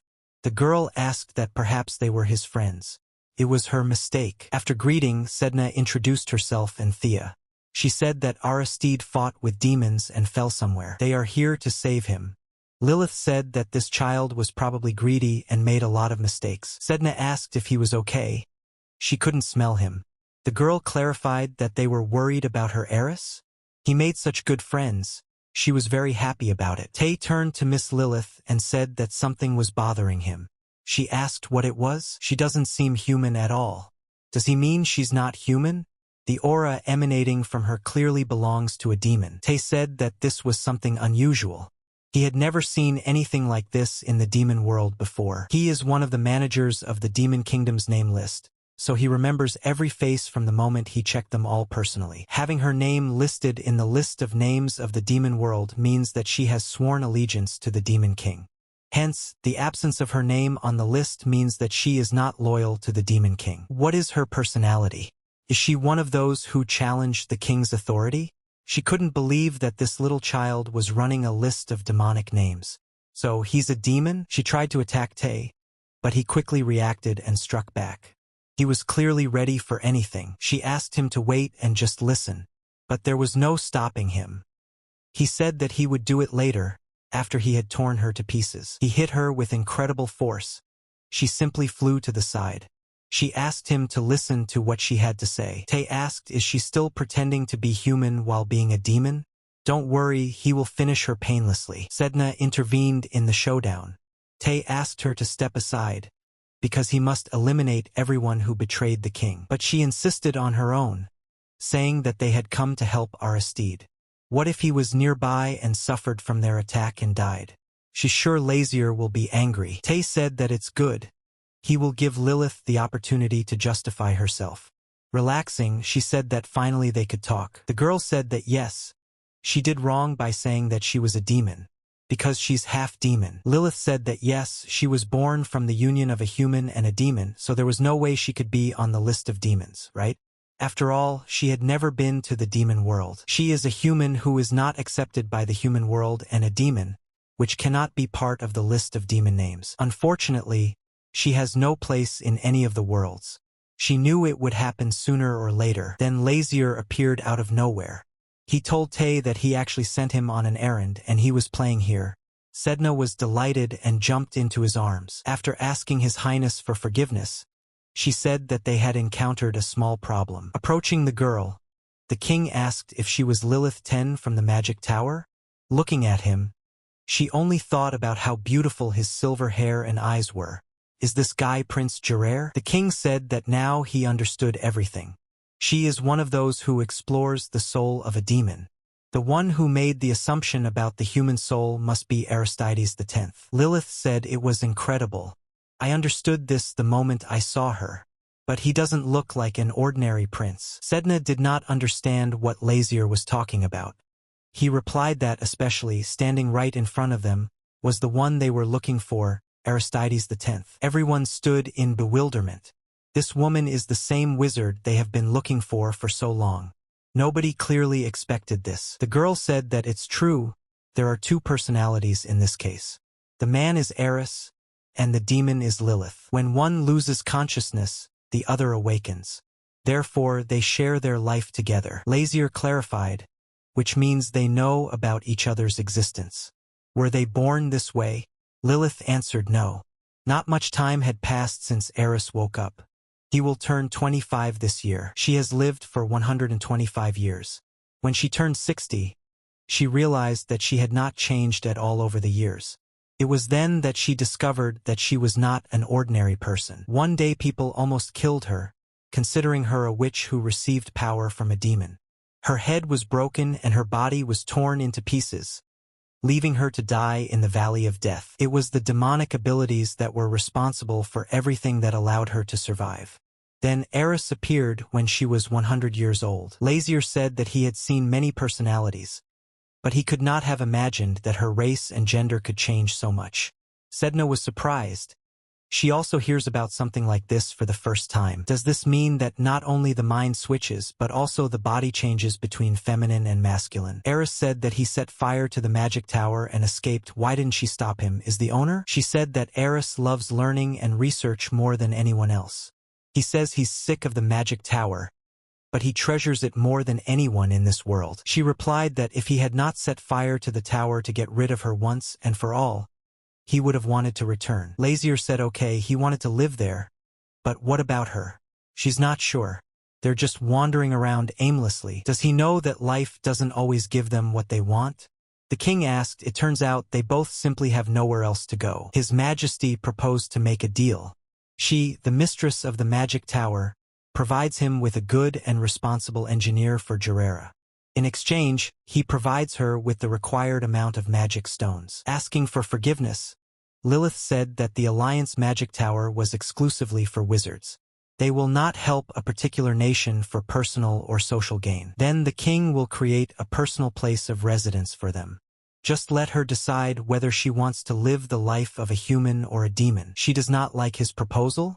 The girl replied that this is not so. She just wonders what authority he has to give her this choice.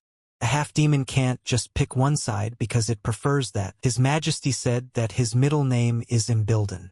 He is a great demon king. Is this not enough for her? Eris did not understand.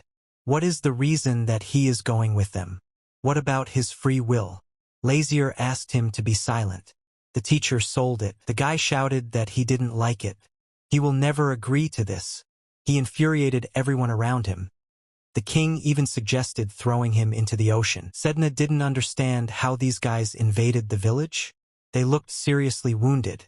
The king replied that no, these are different bastards. They are among the attackers of the invading monsters. They are such nice boys. Did they protect Lazier? Just think, he is so weak that he needs the help of these cretins. The more he thinks about it, the more it irritates him. Looking at his sword, the king realized that there was no trace of blood anywhere, although he had used it a lot last night. He remains pure without care. This is such incredible garbage. The man heard that the prince was helping the Kana's empire, so they sent earth fairies from Kana's and proposed to create a brotherhood. The prince brought the earthly fairies himself, and the signature that he received from the queen of the earth fairies, since fairies are not people, it will not be able to remain absolutely valid. If the list of names of the Demon King forces demons to obey unquestioningly, then Lazier's book is something similar in relation to people. For the Queen of the Earth Fairies, the first priority is to protect her people and the Earth Fairies, and the second is to maintain their alliance with the Kana's empire. This makes their contact with her their third priority. But as long as it doesn't interfere with her first two priorities, there shouldn't be any problems. And since Lilith and Eris have one body, receiving both names will become impossible, for this will make it a double contract. But Lilith has no reason to reject his proposal, and Eris will follow her will. Therefore, there shouldn't be any problems. And this is what he is going to do. But is this what the prince is thinking about? After asking for forgiveness, the Lazier shared his thoughts that this was a good idea. The prince did not see the queen.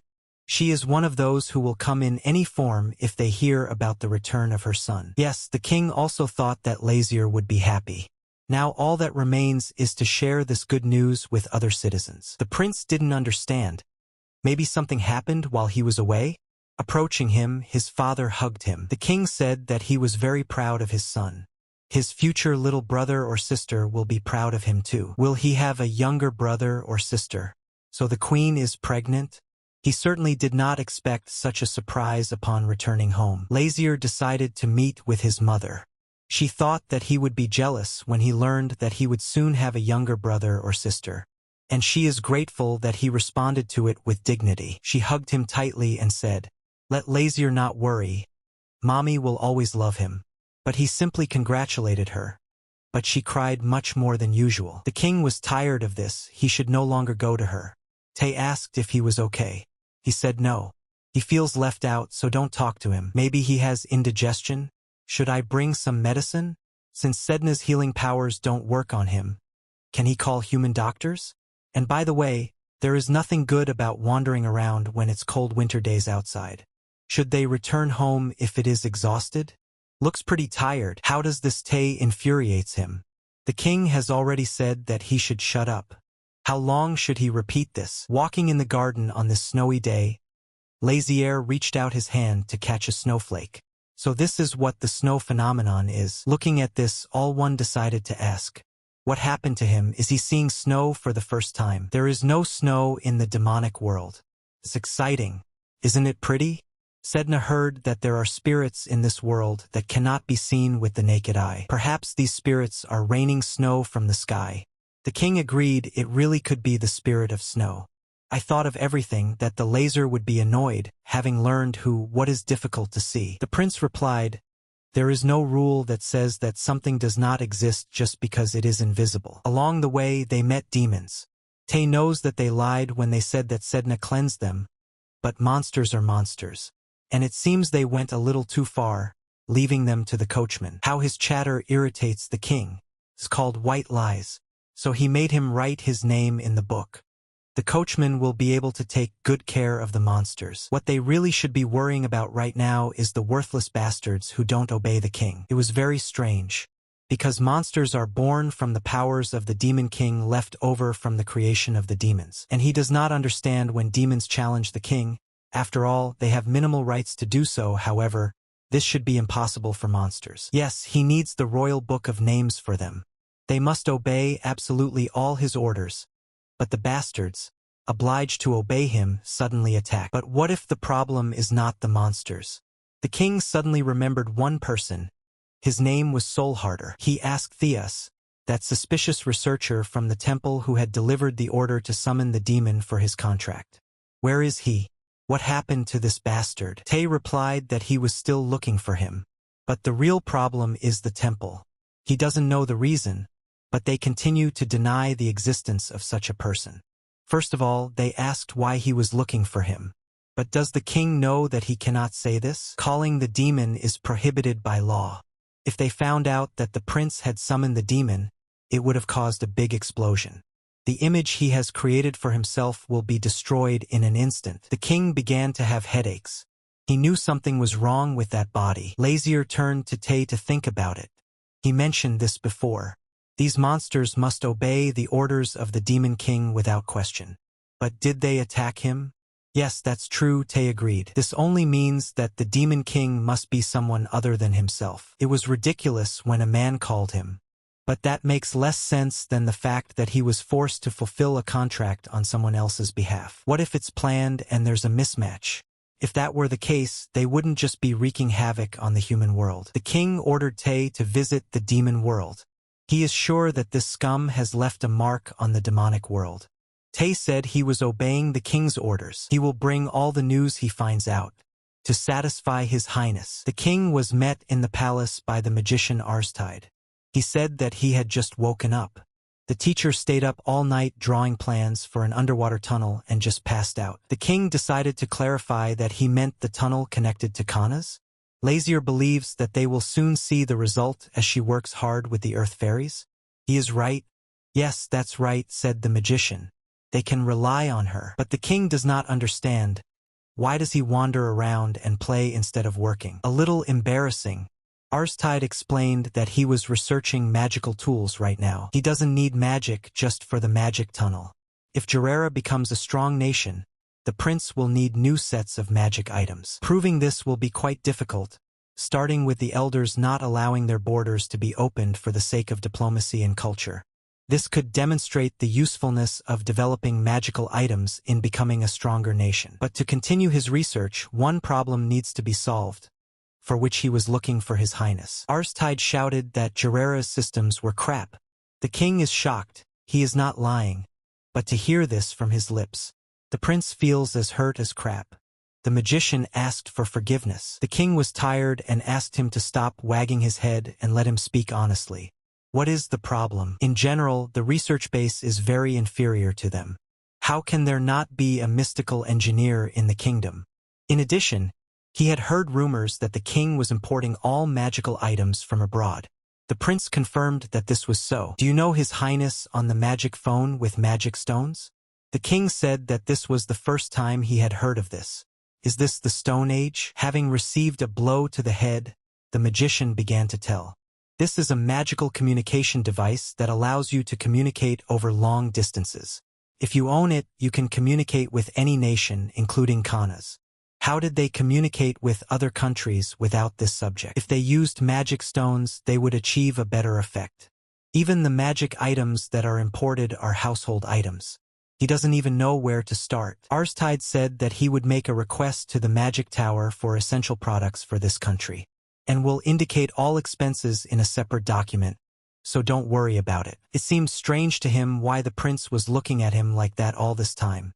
Does he really want to hit him again? Lazier said that for a man who was so reluctant to live two lives, it didn't seem like anything was wrong. Arstide said he doesn't care too much. The teacher's identity crisis is not his. Lilith cannot read his memories, but he knows everything. What she feels, her mood, and even the most intimate thing that she would like to hide. Lazier asked if, at 25 years old, he has all the memories of 125-year-old Lilith. Yes, the magician is sure that the teacher also hated it at first, but despite all this, she accepted and protected him. Therefore, what others say is important. He is not on her side. Why doesn't he complain that he can't live like an ordinary person? This seemed strange to the king. He replied that how could he not be afraid? It's been a long time. Now he is perfectly fine. His life with the teacher is much more meaningful and happier. No one else can choose your happiness for you, right? Lying on the bed, Lazier thought that one day there could be a month in the demon world. He wondered how long he had been there. Jumping onto the bed, Sedna saw that Lazier was also there. She said she loves his new room very much. It is much more spacious and the bed is much larger. His Highness told Sedna that he would go to the meeting, but returned too quickly. Why is he so tired? The king replied because things weren't working well enough, and he can't just do what he wants. The king replied that he would like to, but there will just be chaos. Everyone will start harassing him, saying that the idiot prince did this and that. Sedna couldn't figure out what was wrong with him. Just let him do what he wants, as he always did. After all, that's what he is. Sitting on the bed, he scratched his head and said that's right. Why should he keep something to himself? From the moment he became human, did his brain also become human? After thanking Sedna, Lazier wondered why he should worry about work. If things don't work out, you need to make them do it. From today onwards, he's going to be a brute. Walking down the corridor past the maids, the girls began to whisper to each other. One of them asked the man next to his Highness, "Is this Sir Wyan Vale?" Even as a commoner, he became the prince's knight. The girl said that he looks incredible, considering that his Highness is known for his bad temper. Didn't she hear? They say the prince has changed a lot. It's true, not long ago she made a mistake and he just let her go. She really thought she was going to die. The girl said that he was a little annoyed, but said to just clean up the mess. One of the girls said she thinks the rumors are indeed true and Prince Lazier has really changed. The other did not believe. Who knows when he will change again and destroy them all. Following his Highness, Wyan asked him where he was going. The king replied that he was going fishing. The knight was surprised. Has he ever heard that winter fishing is the best? Wyong admitted that he had never heard of ice fishing. But what does he even want to catch? The king replied that the man stood and admired the absolutely perfect new fox fur hat. He couldn't believe he wasted 2 months for her. His Highness was right. Jarrera must open the borders for progress. He wondered what country would need to be smuggled out of to get such a hat. It really was a little strange for him. Prince Lazier, who acted like a devil, completely changed to have an interest in other nations and state affairs. Amazing. And his look, as if a completely different person. Then the butler runs into the room and shouts to the lord about the emergency. The man asked him what was so urgent that he didn't even knock. He did not even have time to finish, as Prince Lazier entered the room and told him that they had not seen each other for a long time. His servant, Croy Hoberin, greeted King Lazier. He never would have thought that his Highness would come all the way here. The king found it strange that the servant wanted to say that he shouldn't have come. He bowed and replied that of course not. It would always be an honor for him to receive his Highness. But Croy Hoberin was confused by the fact that the prince came without warning. Does he hold a grudge against him or something else? Despite his recent development, the servant cannot rest easy. Who knows when he'll be back to when he was the devil's son of a bitch. Lazier noticed the change in the man's face and asked directly if he was thinking about why the king is here. Is this the reason for his surprise? He replied to His Highness that yes, why is he here? He explained this by saying that he could not understand the train of thought of the king, because he was only a servant. Staring at the man, the king asked if Croy Hoberon saw him as his enemy. He replied that not at all. How did he even come to this? And why does His Highness say this? Then he's on Lazier's side? Is this a tricky question?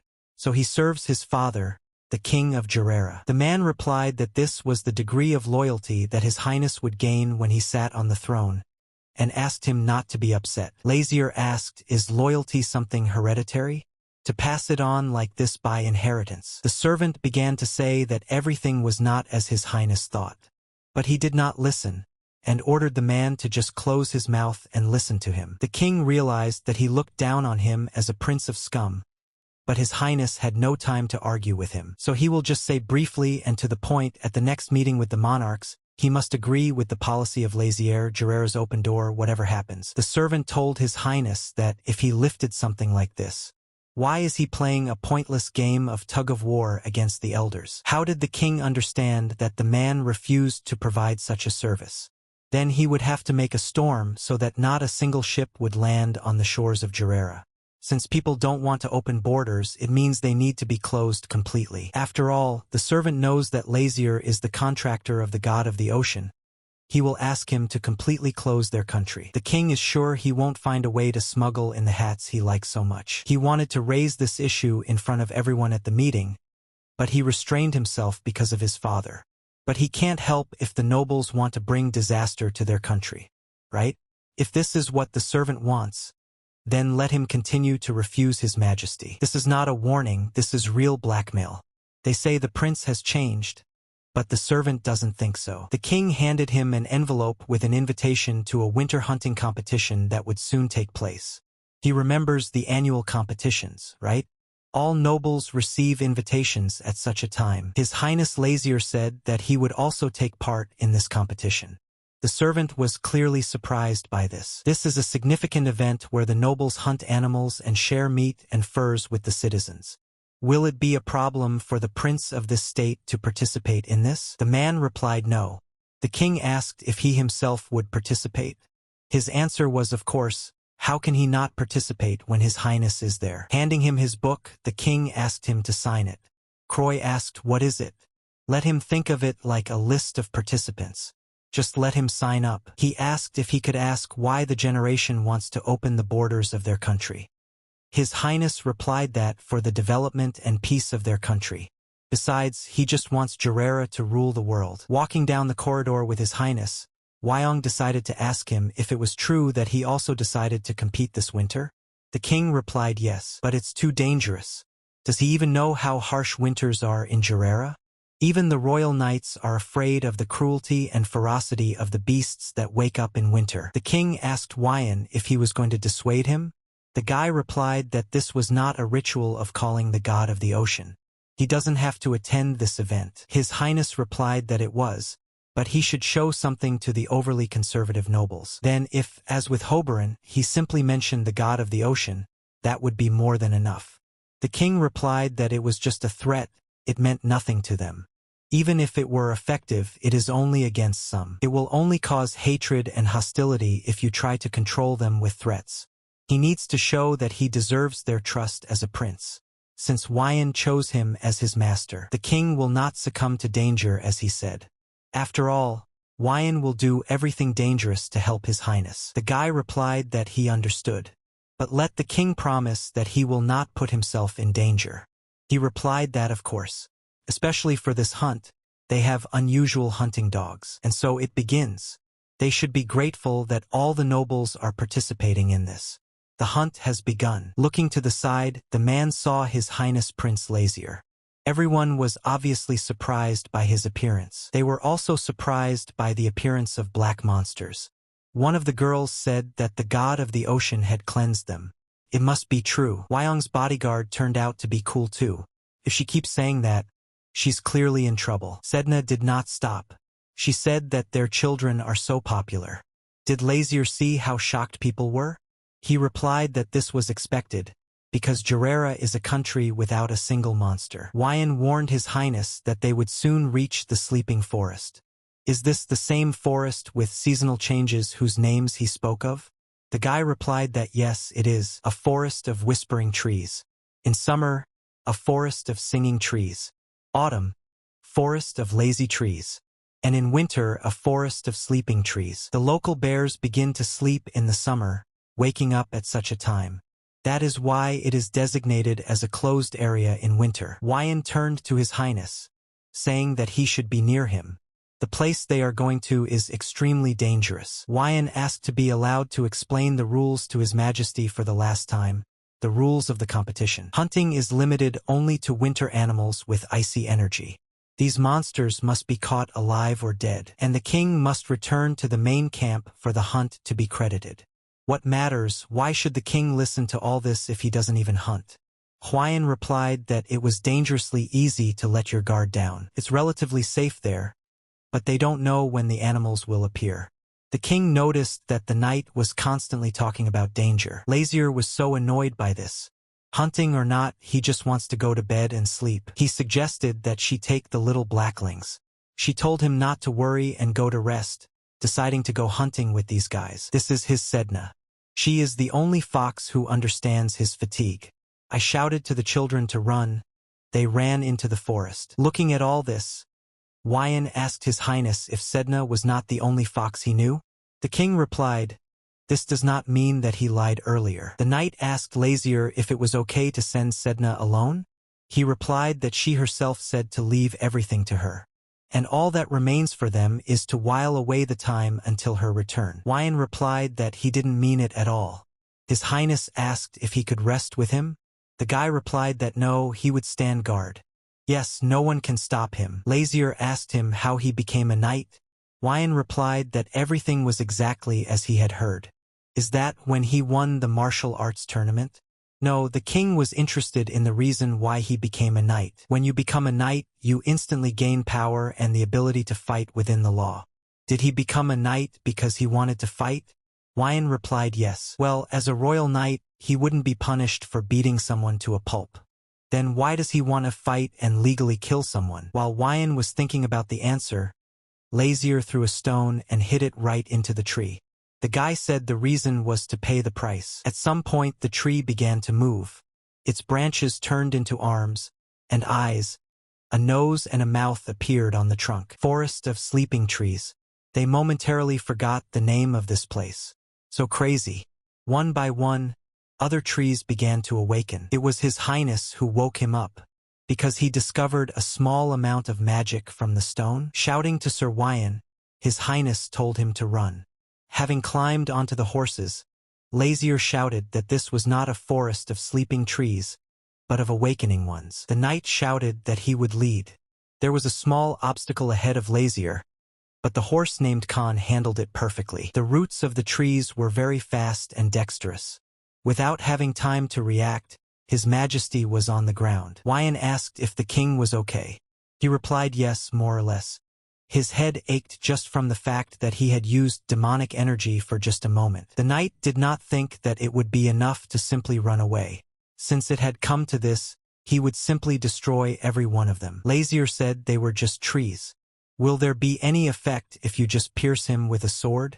Hwayan replied that as long as they live and stay awake, won't they feel pain? His Highness disagreed. It won't end if you just chop them up. They will completely immobilize them once and for all. Standing with their backs to each other, Hwayan asked His Highness not to leave him. The king told him not to worry, he could take care of himself. The trees began to attack. They fight back in every possible way. At some point, Hwayan felt that his arms and legs were being grabbed. The branches rushed towards His Highness. The knight yelled at the king to step aside. But there was no stopping him now. There was a strong explosion. The shock wave smashed all the trees to pieces. Hwayan did not understand what was happening until he saw Lazier in the middle of this blow. The guy ran up to the king and asked if he was okay. The knight still did not understand what kind of explosion it was. Blood poured from Lazier's nose. Seriously, it drove him crazy. After a couple of seconds, the king began to lose consciousness. Standing next to him, Wyong asked if he was okay. He replied that yes, he would not die so easily. Looking around, the king asked if the Khan had escaped. He was most likely afraid of the explosion. He left all the magic stones. How unfortunate. His Highness suggested that they continue moving, otherwise they would die from frostbite before they met with some kind of monster. The king asked if they would not wake up all the animals on the way. The knight replied that this would not help. Hungry animals will pounce on them as soon as they smell the blood. Shouldn't they have met at least someone if they've been walking for so long? The guy replied that it would be strange. Since this area is usually avoided due to its dangers, the chances of anyone hunting these beasts are very low. Wyan said that the king doesn't look like he's in the best condition. Is he sure he's okay? Lazier replied that he himself should already know the answer to this question. Hearing a noise behind him, Wyan took out his sword. This is an ice tiger, the most powerful and fearsome beast they have ever encountered. If Lazier had known that this would happen, he would not have sent Sedna and the Blackies away. He's sure that Wyan saw him use magic anyway. So why doesn't the guy ask about it? Even if he suspects something, Lazier has already put him in the book, so it doesn't matter. Can a guy imagine that he is a demon king bound by a contract in a foreign country? Wyan quickly dealt with the ice tiger. Turning to him, the king said that most likely they should not continue on this path. Frequently appearing monsters mean that they are moving away from people. Lazier suggested going in a different direction. Wyan replied that he thought the same. Can they move in that direction? As soon as His Majesty took a step, his leg immediately failed and he began to fall. Having managed to grab the king by the coat, they flew off the cliff together. Lying on the snow, Wyan once again asked His Majesty if he was okay. Lazier replied that more or less, and asked what the situation was again. The guy replied that it was normal, after all, they are still alive. The king said it was very cold and he was cold, but he was not going to freeze to death before the beasts attacked. Wyong looked at him and said that if he has a solution, he should just use it. The guy admitted that he saw everything. It's about the same magic used by the king on winter trees. When did His Majesty use magic? Wyan asked if he should have pretended he didn't see anything. The king replied that no, that would bother him. But how much did he see? The boy replied that he knows that Lazier did not use a magic stone, and the level of magic he used is not something that an ordinary person can do. Wyan replied that that was it. The king asked the guy is not surprised that he can use this type of magic. The guy said it had nothing to do with him, no matter what powers His Majesty hides. Wyan again heard some incomprehensible sounds and very quickly grabbed his sword. Looking around, he saw a bird approaching, which turned out to be an ice eagle. Having neutralized the enemy, the words ran through the guy's head, which he soon voiced out loud. As long as he is in position, he will fight. The king thought he was normal, but noticed a pervert, an obsession with blood. Did he make a contract with a demon or something? Wyan replied that if he met the demon, he would ask him about it in exchange for his life. Start a war that plunges the whole world into chaos. Covering his face with his hand, His Highness said that this was most likely the wrong path again. Wyan said that they are very dangerous and uncontrollable beasts, so let the king leave everything to him and stand back. The king thought that the temperature continues to fall and this does not look like the end of everything, so things won't work. Lazier decided to simply summon the monster. Having opened the black hole with magic, Lazier was obviously waiting for anyone, but not Thea. Why did he leave them? The dragon just looked around and did not understand where they were. They decide to take a walk when it's so cold outside? There is so much snow there that is not in the demon world. Come to think of it, people get cold very easily. Isn't it cold for the king in these clothes? By the way, did something happen while he was gone? Did he know how much tea had missed while he was in the demon world? Is Sir Wyan also with him? Is that white teddy bear Wyan's pet? He thinks they are playing together. What should he have done? I realized that I was mistaken, because in the end it was not a pet. It was cute, so he thought that the guy was just playing with him. Fortunately, he had a magic stone, so he could easily start a fire. He knows they can't regenerate when their limbs are torn off since he's human, but to think they could die of cold, humans are so weak. In any case, he really wants to hear about the demonic world right now. but he can't ask when that bastard is around. Wyan couldn't see because he was fighting a bear. But where did he come from? And how was he to know where to find them? The guy did not like their answer that he got lost and stumbled upon this area. His Majesty asked if anyone had any idea how to get out of this divine forest. Tay said he didn't think that this should be the cause of his unrest. Did he hear that the king promised to hunt before supper? Sedna has an unusual sense of smell. She will think that something has gone wrong and will be the first to find His Highness. If it's his scent, she'll definitely find it. Then, out of nowhere, Sedna really appeared. She was worried when she did not see them at the entrance to the forest and asked what they were doing in such a place. She said it was very annoying to drag them all the way, so she made a sled. This is only a third of the production, but will it be enough for the first place? Do they need to hunt a little more on the way back? Wyan told the fox that this was more than enough. This is not hunting, but total extermination. Standing by the bed of His Highness, congratulated him on his victory in the hunting competition. He's in first place. Sedna did a very good job. Praise her. The king said they were all very loud. Win or not, he's still cold, tired, and feels like he's about to die. So he asked everyone to leave. T turned to Sir Wyan and said that His Majesty was not feeling well and was in a terrible mood. He'd better come back today.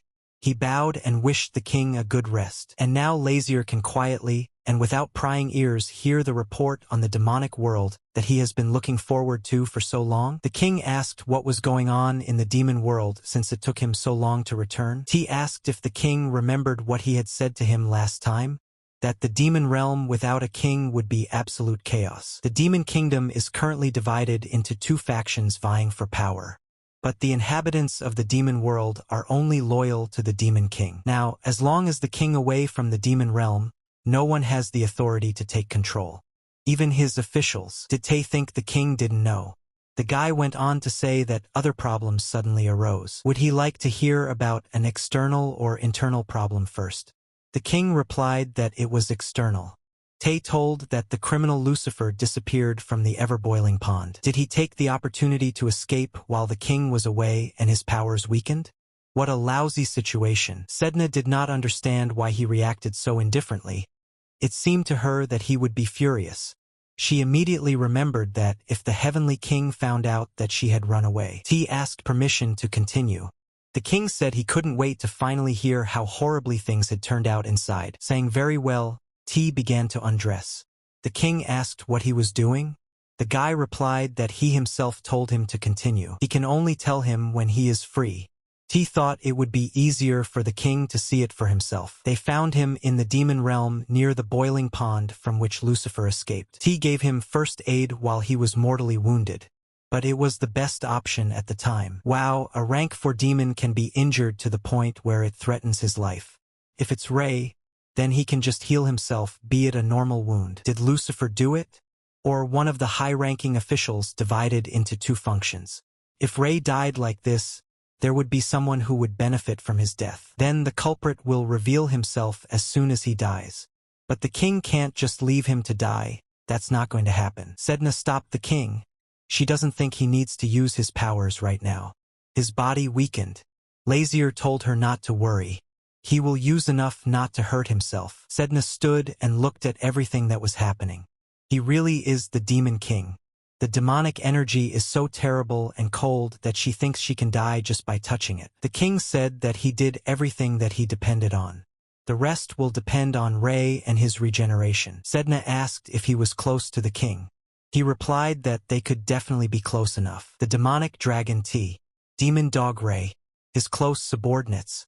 But he never lived with the idea that they had become close to him. From the moment Ray was born, and since Tay was on his deathbed, unable to break the egg and get out, they were on his side. He considers it natural that they were loyal to and protected him, the demon king. Sedna asked were they close to him or not. Of course, Ray is his dog. The king doesn't know who this bastard was. But he never forgets who touches his things. Why were the Hobbins all of a sudden supporting His Highness the Prince? The man replied that they are nobles, like pillars, supporting the Gerera kingdom. If they have one view of the situation, wouldn't it make sense to support the prince, who is essentially their roof? The man asked if Duke Croy Hobbin was wrong. Their roof is still His Majesty. Croy replied that he believed it was fundamentally wrong to distinguish between a king and a prince. Why do they have to be the same thing? Oh, he knows what a prince is called in society, doesn't he?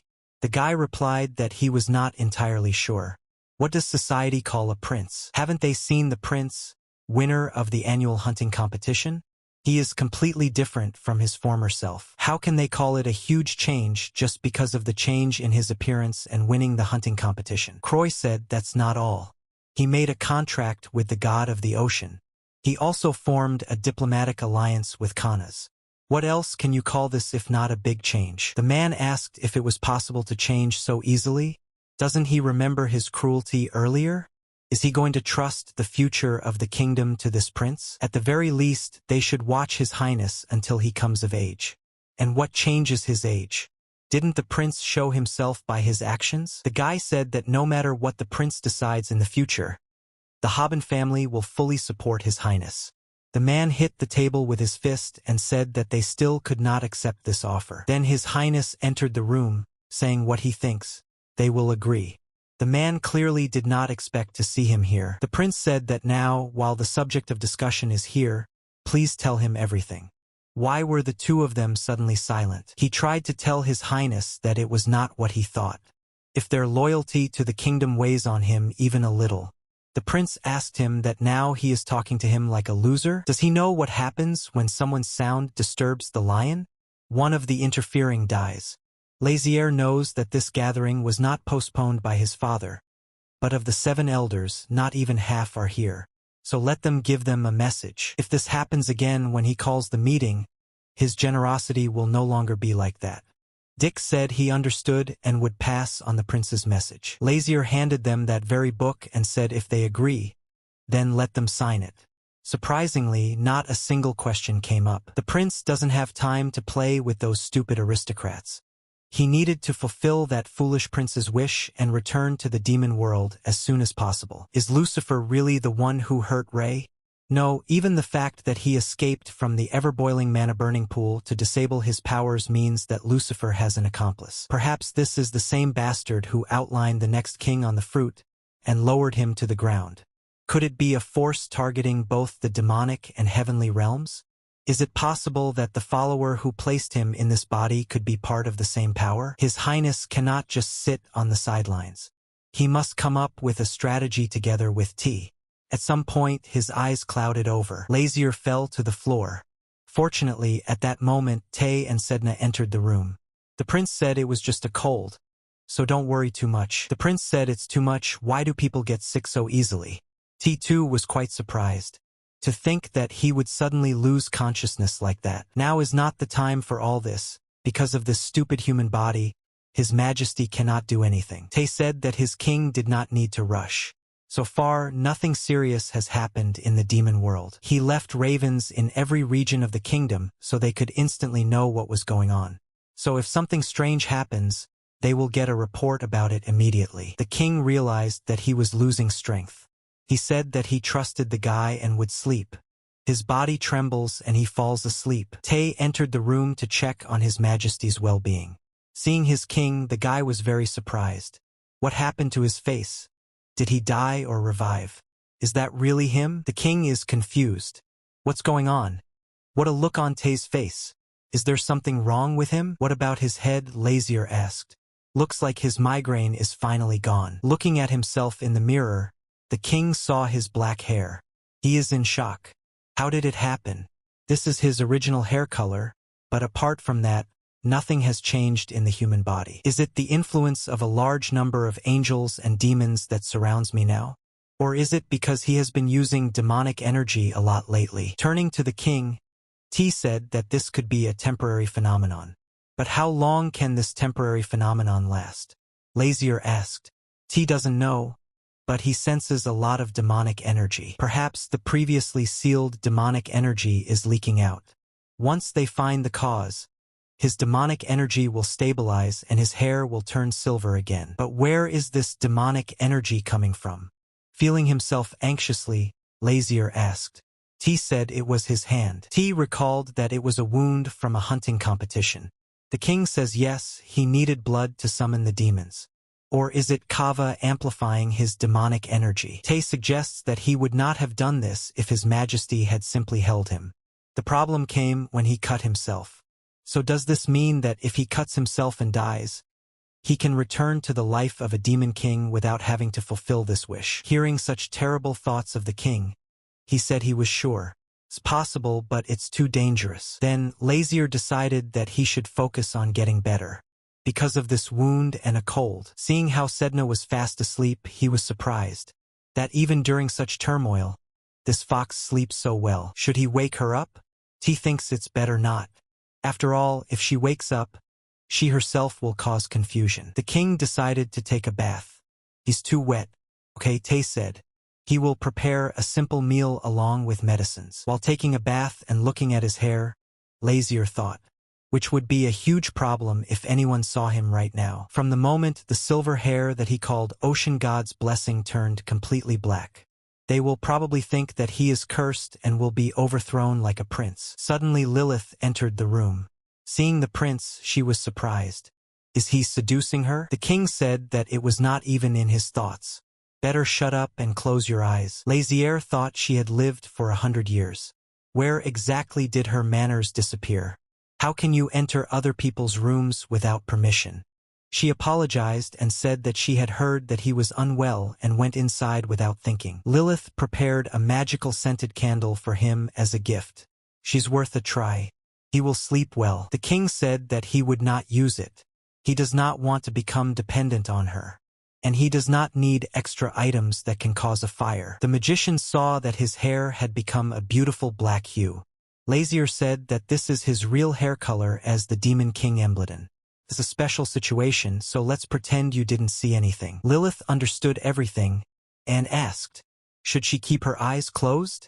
No, he can do whatever he wants. Opening her eyes and seeing His Highness, Lilith said that it was a beautiful shade of black, the most suitable for the Demon King. The king showed her his wand on his palm and asked her, can she make some ointments that help with the healing of injuries?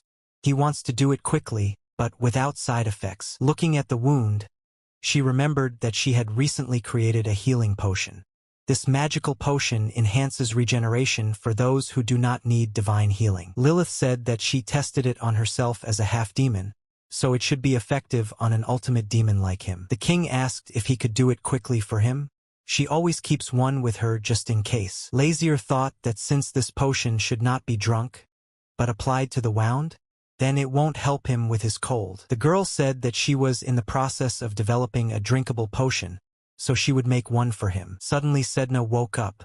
Rubbing her eyes, she asked what the two of them were doing here, and why does Lazier have black hair? The king says that she slept as if the end of the world had come, and now she has to worry about him. Looking at him with her pitiful gaze, she said that she had not slept all night, worried about him, and only now fell asleep. How evil he is. Suddenly someone knocked on the door. This is Tay. He said that His Majesty the King is here, and he wants to see Lazier. Lazier is furious. Oh shit, did they come yesterday? Why here again? Having said this, he and Sedna covered themselves with a blanket. The father knocked on the door and asked if Lazier was sleeping. He misses him a lot. That's why I came to tell him. Lilith opened the doors and greeted His Highness. The king asked her how his son was feeling.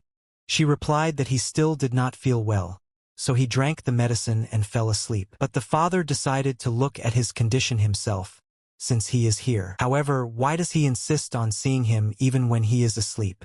Should Lazier yell at him to get out? The father asked the children, is he that sick? He was always a sensitive boy, but now he does not wake up even with such noise. No one sees that the prince is ill. His Highness told they to call a doctor immediately. From under the covers, Prince Lazier decided to tell his father that he would like to be alone. Tay turned to His Majesty. It seems to him that the prince has difficulties with communication. Why don't they leave him for a while? He agreed, saying that this is always the case. Close people disturb you when you are sick. As a humble servant, Tay will serve him with all his might, so His Majesty does not need to worry. The king said that it was hard for the prince. Everyone should leave so that he could rest in solitude. Then he decided to leave, saying, get well soon, my boy. Tay escorted everyone out and closed the doors. The servants said that everyone had left and they didn't have to hide anymore. Hearing this, the blanket flew around. The prince thought until the end that he would be caught. Sedna asked because of the color of his hair?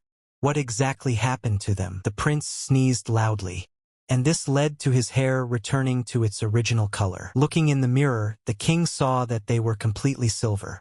He cannot believe. His arm was completely healed and the fever was gone.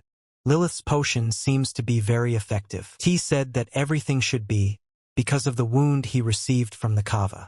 It is not called the sword of the demonic kingdom for nothing. When kava impales a person, it simply reacts to the piece of metal. But they assumed that it strengthened the demonic energy of the demon. If used against a demon who, like him, hides his powers, he will return to his original form. And if their abilities were sealed, would this allow them to use even greater power? Depending on the situation and when used correctly, its original demon king powers can be extracted. Looking at the sword, the king said that if this happened, he would take back his words, and it would not be just beautiful garbage. Suddenly the dog came to life. T's servant approached him and asked if he remembered how he died, and that his master saved. Ray began to look through the eyes of the king. He saved him and is here now. Then his majesty appeared before his eyes. It was obvious that he was very worried. Lazier said everything was fine.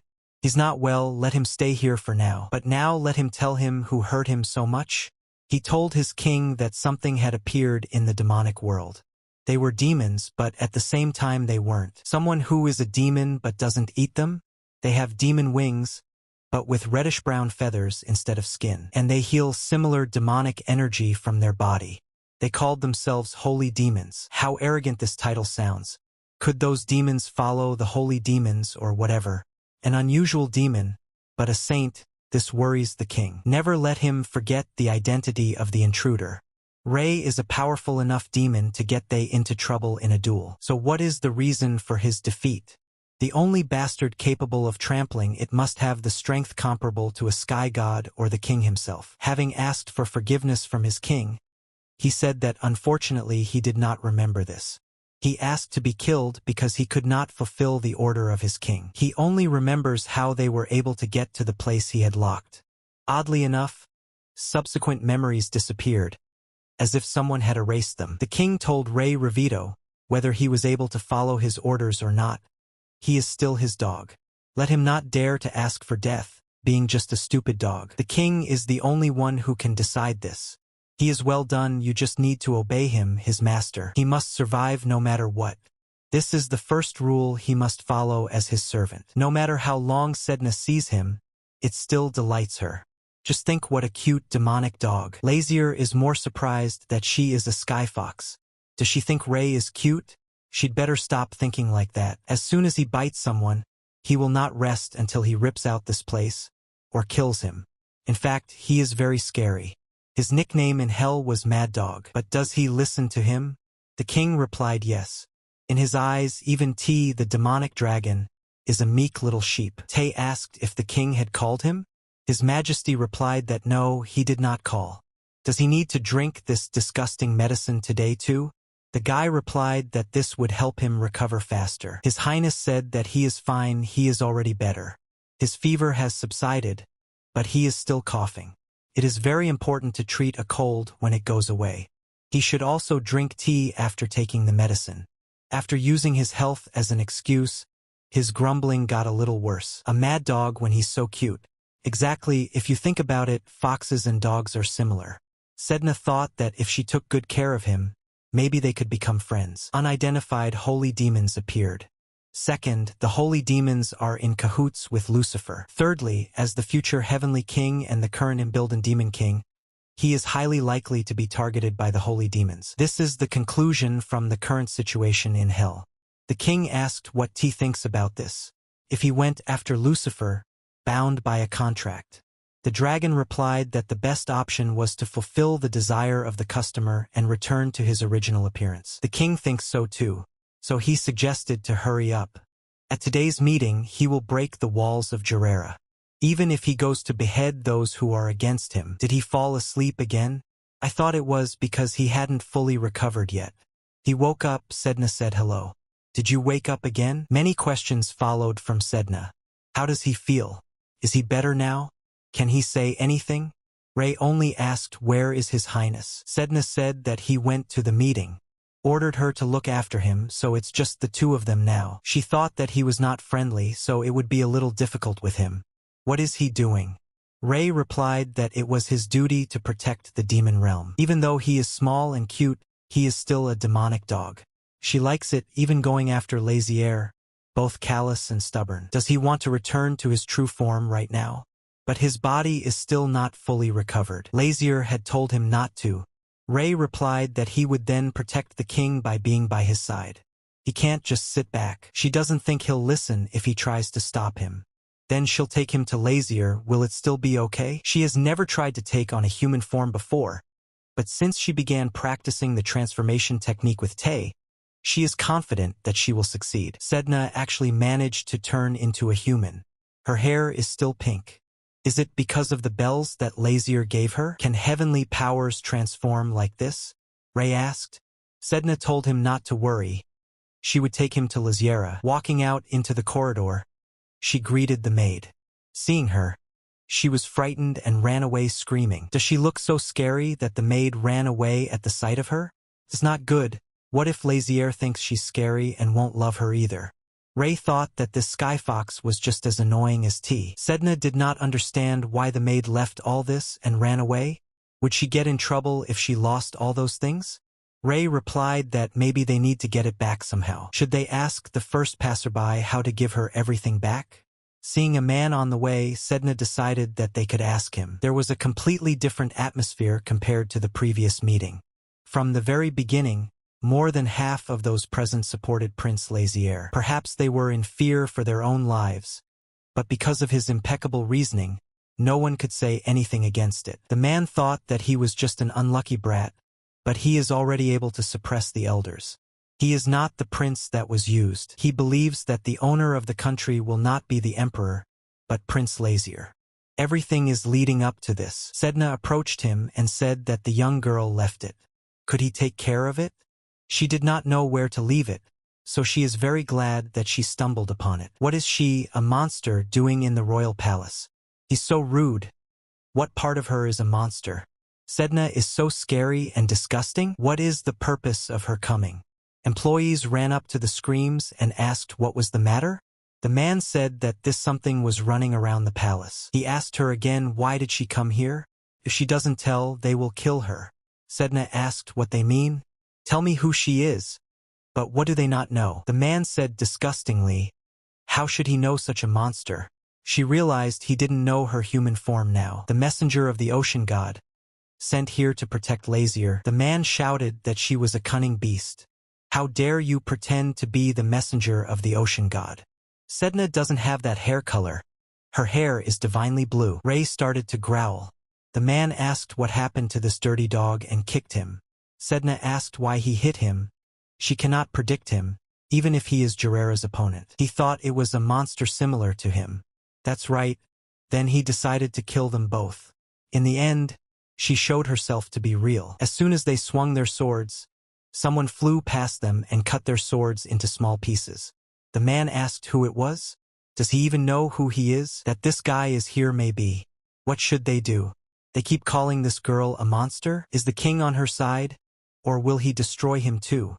Sir Knox Garvin? He asked His Highness why he was protecting this monster. Wait, did he just say he was on her side? It seems Sir Garvin didn't understand something. He protects him. Any more and his body would have been torn to shreds. Sedna said it was true. If Lazier had not intervened, she would not have been able to restrain herself. Looking at her, Lazier said that her bell suits her very well, even when she is in human form. Turning to His Highness, Garvin then asked this monster, that is, the lady really Sedna? She used to be in the guise of a fox. Sedna is the messenger of God. Does it matter what form it takes? Does he even understand his crime here? The man fell to his knees and asked to be killed. He also asked for forgiveness from the messenger of the ocean god. He made a huge mistake because he didn't recognize her. He even kicked Ray, who did nothing. He asked to forgive his pride, and said that he would accept any punishment that His Highness would appoint. Garvin really wants to be punished? Lazier asked him to raise his head for a second to punch him once. Sedna said that it was her fault and asked for forgiveness from the king. He tells her not to worry. Ray will not die from such a wound. This is a common loss of consciousness. T asked what will happen to that aristocrat. He is okay. Lazier thinks he won't die from one hit either. T remembered that the prince had worked so hard to raise his reputation. What if the attitude towards him becomes the same? Lazier is assured that he will not say anything. The price for daring to attack the messenger of the ocean goddess is incredibly high. He hit him just a little on the weak point. Ray suddenly woke up. Sedna immediately ran up to him, saying that it was a great relief. He was very worried that he has already moved his fur to another world. Ray felt pathetic, that in this guise he is of no use. He doesn't want to burden them any further. Then why didn't he stay instead of wandering around in such cold weather? He apologized and said he was sure there is no point in staying the same. And Ray decided to show his true appearance. Before everyone's eyes, he turned into a man with red hair, pumped up body and in black and red equipment. Servant Wyan entered the room. He addressed His Highness, saying that he had already escorted Sir Garvin back to the estate, as the king had ordered him to. He realized his mistake and will no longer create problems. The prince thanked the servant and told him to rest. Seeing the man in front of him, Wyan was surprised. The uniform doesn't look like he's a swordsman. Is it a martial artist? Wyan remembered that he had not seen the puppy for a long time. The prince suggested that he look ahead. The man sitting in front of him, he is the dog raised by the king of Imbilden. Wyan thought he was joking, but judging by the aura emanating from him, he does not just know martial arts. Or perhaps a secret-bred spy for His Highness. Is that why the king treats him like a dog? The prince said that now they will see Riam often, so at least try to remember his name. He understood everything, and decided to leave His Highness. T brought tea to His Highness. Seeing Sedna, he asked, "Has she turned into a fox again?" Sedna said the human body is very uncomfortable. In the form of an animal, she is much more comfortable. King Lazier announced that they would soon declare Jarer and Kana's brotherly nations and begin to work towards establishing good neighborly relations. And the first common thing will be the construction of a transport tunnel at the bottom of the sea. But how long will it take? Sedna proposed to open a sea route for ships. After thinking, the king said that if you do this, other states will certainly lay eyes on them. You can't take risks. Access to the sea will be open only to delegations. Sedna understood. Although Kana's is the most powerful state in the human world, their influence does not reach the west. But don't worry. The king has an ocean goddess. Sedna can deal with ships at sea. But what will he order to do with those who are on land? Can't he and Tay take care of this with all their might? They already have Ray. Lazier said that the damned prince desired the power of the whole world in his hands. And if he uses the power of demons, then this achievement will belong to none other than the Demon King, which leads to a direct violation of the contract. He is obliged to keep his identity secret and fulfill the contract on behalf of Lazier, Prince of Jarera. Ray then asked what his king thought about mobilizing troops. He replied that in the last 2,000 years, Jarera had not participated even once in wars. Even if they had any army, if a war suddenly broke out, they would be crushed like rotten tomatoes. Although he is not happy about it, the best option is to borrow forces from Kana's and take over the neighboring small states. Sedna asked if she could help him in any way. The king asked why she could protect him, so that drops of water do not touch him. Arsted IX entered the room. He asked if the king had a minute. Lazier replied that he had plenty of time, but if it was nothing, he would get a blow for each of the words. The guy asked if it's too much. Looking at Ray, he said that it seems they have a new family member. He had not seen this red-haired person near the master before. The king said it was Ray Revito, the demonic dog he raised. The guy asked, so Sir Revito is also a demon? If he continues to talk nonsense, he will carry out the sentence. Arstide said no need, he will tell everything. Today he went outside the castle and heard something very interesting. The king asked something interesting. He took him at his word, otherwise he would hit him. The guy said it was the absolute truth. Does His Highness know what rumors are now circulating almost everywhere? The Demon King descended into Jirera. Unable to resist, the entire contents of the king's mouth flew towards Arstide. The king said that this was nonsense. He doesn't care, this is the Demon King. Why should the king worry even if he calls himself God? The guy said that the citizens were alarmed when they found out about these rumors. The king and ministers are now working on solving the problem. And this is a thought. If Lazier manages to deal with the situation, will his reputation increase? Obviously, he's an imposter, but he better dig deeper. He is very curious what bastard dared to pretend to be him. Tay asked his king if it seemed to him that the state of affairs could be connected with holy demons. The king said that's great, he just wants to see what kind of pathetic parody of the Demon King is. Arstide said he knows he cooked it, but it sure is warm. Feels like he's about to fall asleep. If he falls asleep, then Lilith will wake up, so let him not sleep. He said to just go with the teacher. He stayed up all night doing research. It's very hard for him. Isn't it too much to drag him along when they don't even let him sleep? Lilith wants to rip off the wings of the fairies for research purposes. Why did they decide to go with them if they get scared so easily? He said it would be dangerous, but they feel safe next to Lazier. He was the one who helped the fairies when trouble threatened their lives. Great, let them do what they want. The awakening of Lilith will cause problems for him too. All demons, regardless of gender, are attracted to him as they belong to the Demon King. This also applies to the half-demon Lilith. Because of this, she visits him every day to annoy him. Would His Highness want to dine with her? She created a strengthening potion. Would he like to try it? It's so good outside. Why don't they take a ride together? Her life was the first time in the captivity of his demonic energy. The king thought he would be patient until she got used to it. Wyan told His Highness that they had arrived. Incredible, seeing for the first time what he had only heard about was worth waking up. It's a rumored tornado. It's strange that it only affected this village. The girl asked for help, as her husband could not get out of there. If he couldn't save him, let her at least go inside so she could do it herself. Many said that their relatives remained there. Wyan said that it looks like a lot of people didn't have time to evacuate. It seems much more serious than in rumors. They say soldiers closed the area to prevent residents from returning. People asked His Highness to save their families. One of the men said that Jirera was being destroyed by rotten royalty and politicians. Because of the worthless prince, the heavens were angry and sent the Demon King there. This nation is crumbling. Arstide pushed the man and asked how dare he say such a thing in front of His Highness? Doesn't he know that for disrespect for royal power, an inevitable execution follows? Does he really hate the prince to death for risking his life just to fight him? It's pretty reckless to challenge even without a sword. But the king doesn't mind. Lazier prefers his kind to those who cry and beg for their lives. But let the lucky man think of himself. If the king had been the old fat-bellied loser, he would have beheaded the man right now. However, he is not the same as before. Therefore, let him speak. The king will listen to what he is upset about and what he wants. The man said that his daughter and wife had not yet made it out of the village. He begged the king to help him and save his family. The king said that he would decide everything. Just let him wait here. The king ordered the Sapphire Knights and Earth Fairies to guard the village and its entrance. Looking at everything that is happening in the village, they discussed a plan of action. Arstide asked if the Earth Fairies would not be better to take with you. They could be helpful.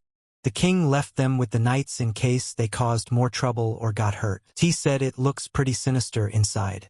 The sky looks so dirty. It makes Sedna feel terrible. Wyan also has a bad feeling. It was as if the Demon King had actually descended here. Let them consider him a shy cat, but he invited them to retreat. If you look around, you might think that the dangers here are immeasurable. However, the king told Wyan that he could explain everything. First of all, the Demon King would not appear in such a place. Second, he wouldn't make such a terrible cloud. Thirdly, if the Demon King were here, everything would be teeming with demons who made a contract with their master. But now there's not even a dog here, let alone demons. After all, if he were a Demon King, he wouldn't invade such a small village and do something to it. If so, shouldn't he take over the whole world? They broke into all the houses and looked to see if there were people nearby. In one of the rooms, Arstide found people unconscious. He doesn't think she's dead. The guy tried to wake her up, but failed. Sedna said she looked like she was having a nightmare. The girl seems to be having a nightmare. The king said that there are demons that can plunge you into a nightmare. Sedna said she knew about them too. The king said it was a subspecies of dream demons, succubus and incubus. He feels demonic energy that he hasn't felt before. But it cannot be argued that the demon of dreams did it. The king thinks that dream demons tempt people in their sleep. They have no effect on people in real life. And if this was the work of the dream demon, a demon as weak as him would not be able to pretend to be the demon king. For those who oppose the king's power face only one thing, Wyan thought that His Highness was very knowledgeable about demons. Sedna probably taught him all this. Going out into the street, the king stood right in front of the tornado itself. Wyan shouted to His Highness not to get too close. It was very dangerous. The king asked Sir Wyan that the tornado wouldn't disappear even if you wake it up, right?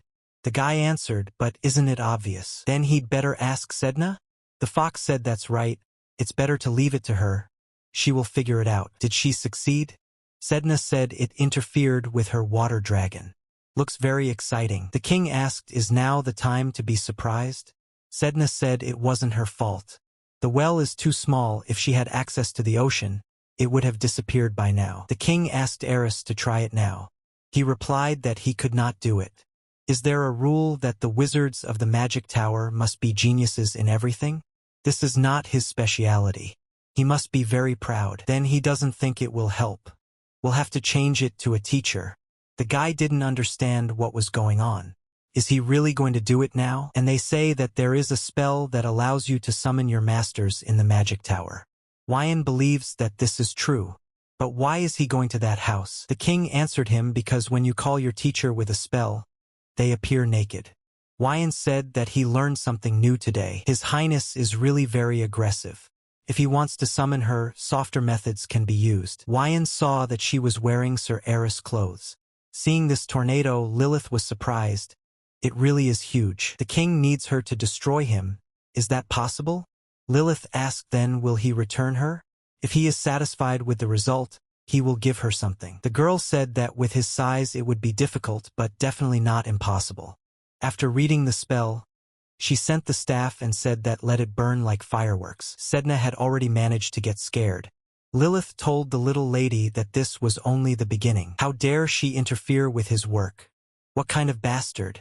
She will soon regret it. How dare Lilith go against him, the Lord of Darkness, the most powerful in this world. Against him, the demon king of Imbilden? But soon she will regret it. How can one disobey the Master of Darkness, the most powerful ruler that has ever existed, him, the demon king? T asked, who is he? Laughing, he replied that he was disappointed that T did not recognize him. But there isn't much time left. Soon everything on this earth will belong to him, Imbilden. Usually when he says that, everyone tries to run away. What's wrong with those bastards? Lazier asked if he was one of the self-proclaimed demon kings. Laughing, he said that yes, now he will tell a little about himself. With one blow from the king, the man was on the ground. His Highness said that he finally caught him, a human fraudster who pretends to be a demon king. But isn't it terrible that the so-called demon king is crawling under his feet? Looking at all this, Wyan wondered, is he really an imposter? It was impossible for the demon king to be defeated so easily by His Highness. Well, let him not dare to say that name again. This is his name. Grabbing the king by the leg, he asked who dares to order the demon king. Lazier replied that this would not work. He will first correct this disgusting manner of communication and press him with all his strength to the ground. The more the king looks at him, the worse he feels. He beat him because he was angry, but he was unpleasant because his face is very similar to the king. Just one look fooled any inhabitant of hell. If it weren't for these cheap feathers. Lilith asked, he is a holy demon, right? The guy asked, do they know about holy demons? Lilith asked him to tell his real name. The king was close to a breakdown. Lazier couldn't stand it. If he laughs one more time, the king will tear his ass in half. He replied that he already had it in two. But the king didn't say that he would divide it vertically. Lilith kept trying to find out what his real name was. Why is he imitating the demon king? And why does he want to be? He repeated once again that his name was the Demon King Imbilden. The king has already warned him, but apparently it does not reach. The best medicine for the mentally ill beating. He said he was born for this purpose. To live like a demon king. Lazier asked him, then who gave birth to him for the purpose of becoming a fake demon king? He replied that he did not know. From the very beginning, he had the name of the Demon King Imbilden. He just happened to be born in this nation, but he was lucky to have his looks. Though he doesn't possess any of the king's powers. The king asked, so what does he want in this village? The man replied that he had put them to sleep. Sedna asked why he euthanized and not killed. Should he kill them to become more like the Demon King? Even if he weren't, it wouldn't have been difficult for him to kill them all. He has no reason to do this, he just doesn't want to. Because after killing them he will be left alone. So he decided to just put them to sleep and keep them close at all times. Something began to happen to him. Wyan stood up to protect his highness. But the sleep spell affected him and he fell asleep. The king realized that he had lost all his guards. They were all sleeping. The man dealt with these terrible people. If they hadn't lost consciousness, he really could have been beaten to death. He saw burning eyes. Is there someone here who hasn't fallen asleep? T approached him and said that this is a blessing dream that demons use. How nice that he decided to do this, even though he's just a fake. King Imbilden found this strange. How did Tay not fall under the influence of sleep magic? Having assumed her true form, Sedna said that it created a pile of disgusting smoke. Was the Demon King surprised to see an angel in front of his eyes? Sedna introduced herself and clarified that she was a sky fox. But this is impossible. He heard that the celestial fox was sealed at the bottom of the ocean by the celestial king. Sedna said it was a secret, but she was released. And since he now knows about it, she can't let him live. An enraged Sedna rushed towards him. Since he dared to touch King Lazier, she cannot forgive him. He said that if she attacks him, then he will kill all those sleeping. Sedna stopped abruptly, asking what he meant. Everyone who fell asleep in that village was stuck in the dream he created. So he can kill them all inside this dream whenever he wants. Sedna ordered him to wake them up immediately. The king said no. When he wakes up the hostages, she will kill him. Sedna shrunk in size and promised that if he did this, she would not touch her. Imbilden said he couldn't do it. Suddenly Tay crept up on him from behind, claiming that he simply didn't know how to do it. It seemed to Tay that up close he looked very much like the king. But his clueless expression and aura are completely different. Evil Sedna asked him if he seriously doesn't know how to wake them all up. He said that he was a holy demon who was born not long ago. Tay asked with a smile from all over his cheeks, when is it? The Demon King replied that today is 99. Sedna was very surprised. Not 99 years. A child who was not even a year old pretended to be the Demon King himself? Even for angels, it is impossible to mature so quickly after awakening from the fetus. Suddenly the magician Arsted woke up. Apologizing for interrupting, he asked, are holy demons a new race? The king did not understand what was happening here. These guys seemed so scary to him. Arstide approached him with scissors in his hands and said that if he is a holy demon, can he take a sample for research? Lazier fell into some strange place. Around him are food and sweets. They begged to be eaten. The king did not understand what was happening around him. He speculated that it might be the work of a holy demon. The ability of dream demons is to give torment and happiness to those who sleep, forever controlling them. It's just a headache. If he were in his own body, it wouldn't be such a problem to get out of here. However, in the human body, this cannot be done without the help of the dream demon itself. Then there is only one way to get out of sleep. This is to find a hidden door. Bread with jam begs to be eaten. Bread with cheese says it's delicious too. He reads Lazier's mind and shows it because he suffered a lot during the diet. Well, try me, said the bread and cheese. Well, bite off a piece, just a piece, said the bread with jam. This is not a reward. The enraged king shouted that he would kill them all. Reaching for the sword, he noticed that it was gone. Did he not enter here because he has consciousness? That beautiful trash is useless even in this situation. Wyan came to the aid of the king and asked if he was all right. Lazier said that everything was fine and asked if he had seen the rest of the jerks. No, he's first. Doesn't look like reality at all. The king said if this is real, he would rather starve to death. A monster appeared in front of their eyes. Huayan immediately asked His Highness to step back. Seeing such a vile monster, the king now clearly realized that he hated this place with all his heart. Huayan cut it in half and asked the king what he thought was really happening here. He replied that this is a fictional world. It turns out that they are inside a dream. Everything seems so real. Or because it's a demon-created dream. Looking around at everything that was happening, wondered if this fake brat is obsessed with food? Why did he do something so childish? They must be seeing the same dream. Huayan asked His Highness. The king replied that yes, most likely all sleeping people in the same dream. The king said that it was impossible to wake up from sleep on your own. If something goes wrong, they can stay here forever. Looking to the side, Huayan saw a girl sitting on a mushroom. They approached her. The girl said it must be heaven. There are so many goodies out there. Having greeted her, the knight invited her to go with them. They would take her home. She started screaming that she didn't want it. She liked it here. There weren't so many goodies at home. She hates stale and hard bread. And she was tired of eating the same soup for a whole week. Now Huayan understood what His Highness was saying. If the temptation to sleep overcomes them, this is what will happen. They will lose sight of the most important things, such as family, and will chase after the false happiness that a dream will offer, ignoring the harsh and sad reality, and deceiving yourself with thoughts that the dream is real. This will lead to bad consequences. What does he think will happen to his physical body? It will simply disappear without even receiving a sip of water. Such a cruel existence is the result of the work of dream demons. Huayan was surprised the king knew so much about sleep demons. His Majesty replied that yes, he knows several of them.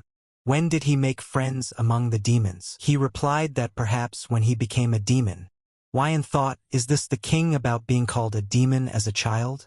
Communicating with demons at such an early age, he is definitely an unusual person. He asked what Huayan was doing. Let him be alive. They need to find a way out of this place as soon as possible. The demonic dragon T and the sky fox Sedna will not succumb to dream magic. And Lilith will be all right, because, having lost consciousness, Eris will appear behind her. Awakened after losing his demonic abilities, can be smitten by dream magic. Huayan stood and looked at His Highness. He did not understand what the king was doing, and he can't understand what he's thinking at all. So Ray didn't get into that dream? She and Huayan continued on their way when they suddenly heard barking. It was Ray, he was also caught there. Huayan couldn't figure out what was going on. The king explained to him that it was Ray, he had introduced them before. The knight remembered Ray in human form. So he's a mage?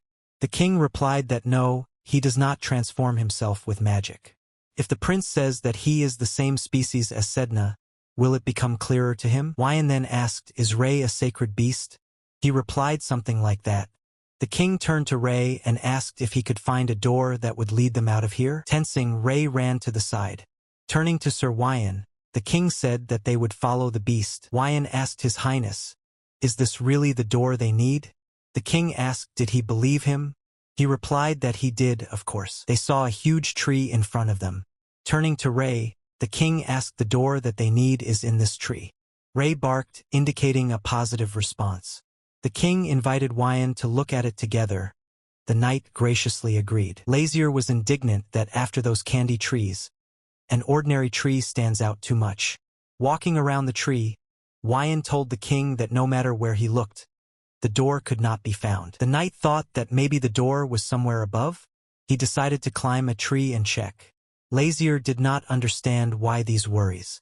Just let him cut it down with a blade. After cutting down the tree, Huayan asked the king if the door he was talking about was round and white. His Highness thought that most likely the whole tree was a door. Good thing they cut it down. Lazier said he would go first, so let them follow him. Finally, they will get out of this food hell. The king slowly woke up from the voice of Tay, who tried to wake him up. Waking up, he said that it was a truly disgusting dream. His Majesty asked, what is this place? T replied that it was an empty house in the village. Looking at the next bed, he saw Huayan and Ray sleeping there. The dream was clearly strange. The dragon told Lazier that this demonic bastard was still a child. He is only 99 days old. Although already 101 day has already passed. So that's what happened. T said that he tried to find out as much as possible by threatening him while the king slept. But he doesn't really know how he was born. He is a frightened, lonely child, and it seems that he has framed the whole situation in such a way as to look like a strong demon king. He used up all of his demonic power. Now he is in an exhausted state. Did T mean to say that he had fallen into the trap of such an insignificant demon? Lazier asked where he is now. It's a fake. T replied that he should be on the street with Sedna. Seeing Lazier, Sedna was very happy. She said she was very worried about him. He said that it was not worth it, something so dull could harm him. Seeing the king, the holy angel asked how he got out. After all, no one has been able to escape from his dream. Lazier replied that his world was so terrible that he did not want to stay there. The boy replied that it was not possible for a foolish person to understand the great plan of the Demon King. His goal is to try everything in the world for him and create the perfect dream. Then he can rule the world with food. The king asked what he would do if he ruled the world. The guy replied that then he would allow people to eat the best food in the world for him and everyone would live happily. Unable to stand it, His Highness asked him what is stupid? Even if they are happy in their dreams, the people there simply won't survive and will die. The guy was outraged. Is Lazier trying to say that he made a mistake? Even though you made the people of this village happy, what this idiot considers happiness, others may not perceive as such. If he likes it so much, let him dream it himself. The king introduced himself, saying that his name was Lazier. He asked what the guy's name was. He replied that he did not know his name, but his father told him that he was a fake. Cannot have a name. He doesn't remember anything. But somewhere I heard that there were many like him. Perhaps, unlike him, they had names. He also heard that the king did not know how he got here, and who called him. He never met them, but he heard when he was inside the embryo. However, he is sure that his father knew about it. Lazier asked, what kind of father are we talking about? The guy replied that about the one he did not know. Doesn't look like a lie. Sedna ran to the king and started talking about people from the village. The guy said he didn't know how to wake them up because he was too young. What should they do? People are in danger, can they help them or? Without thinking twice, His Highness said that there was no need. After all, this is where the life of this bastard ends. Looking at everything that is happening, Sedna asked why he was breaking up. Lazier told her that it was just a shell. A real body containing unstable demonic energy cannot exist. The guy replied that he was right. That is why his father did not give him much energy. Sedna asked if he would die. He replied that yes, although there was much to be done. Even though it was a short dream, he really liked it. Disappearing, the guy left behind only one feather. Taking it in his hands, Lazier thought, no matter how you look at it, he is closer to the Father of Angels, not demons. People began to wake up and come to their senses. T stood next to His Highness and said that everything seemed to be over. Sedna looked at Lazier carefully. He was very unhappy that he could not find anything, and they made a fool out of him. Everyone was silent except for Tay. The occasion of the Demon King's descent has been renamed the Dream Demon Invasion. Since the case was solved a week ahead of schedule, his reputation skyrocketed. The king asked who cares about this. He was laughed at and they did not find anything about these holy demons. T said that they cleared his name of the slander that he had invaded the human kingdom. Sedna turned to Lazier with a question. If holy demons can take the form of a demon king, then one of them can become an angel king? King of angels Michael. It is worth imagining this disgusting face sticking its nose into other people's business, as it immediately becomes much worse. Lazier asked what about his arrogance. Maybe it was also a hoax? Tay replied that copying everything completely is not so easy. He lived an absurdly short time and had no real abilities. Even if they decide to copy the King of Angels, they will be quickly caught, and it will not benefit them. Well, it didn't seem like he really had any unique abilities, Sedna said. If it were that simple, their world would have turned into chaos long ago. Eris asked, even when is he so weak? T replied that of course, if there were demon kings all over the world, it would be a complete mess. T went on to say that if this happened, a war would break out between the angels and the demons. So they want to start a war, said Eris. Sedna was scared. War again? She won't do anything this time. She doesn't like the Angel King. But the war will only start over her dead body. Looking at Lazier, she continued to think. If a war breaks out, he, as the demon king, will be in the very center of it, right? But she is an angel, and even if she really wants to, she will not be able to resist his orders. After petting the fox, His Highness told her not to worry. Nothing has happened yet. And judging by this fake, they have nothing to worry about. Tay said that you can compromise and they will worry half as much. Eris said that when they returned to the castle, the first thing they would do was study the specimen of this holy demon. They will know what it is. By the way, he asked if the king could provide financial assistance. Lazier said that stop joking and let them work normally. Everyone was almost asleep, when suddenly Lazier expressed the idea that he needed to meet with the King of Angels.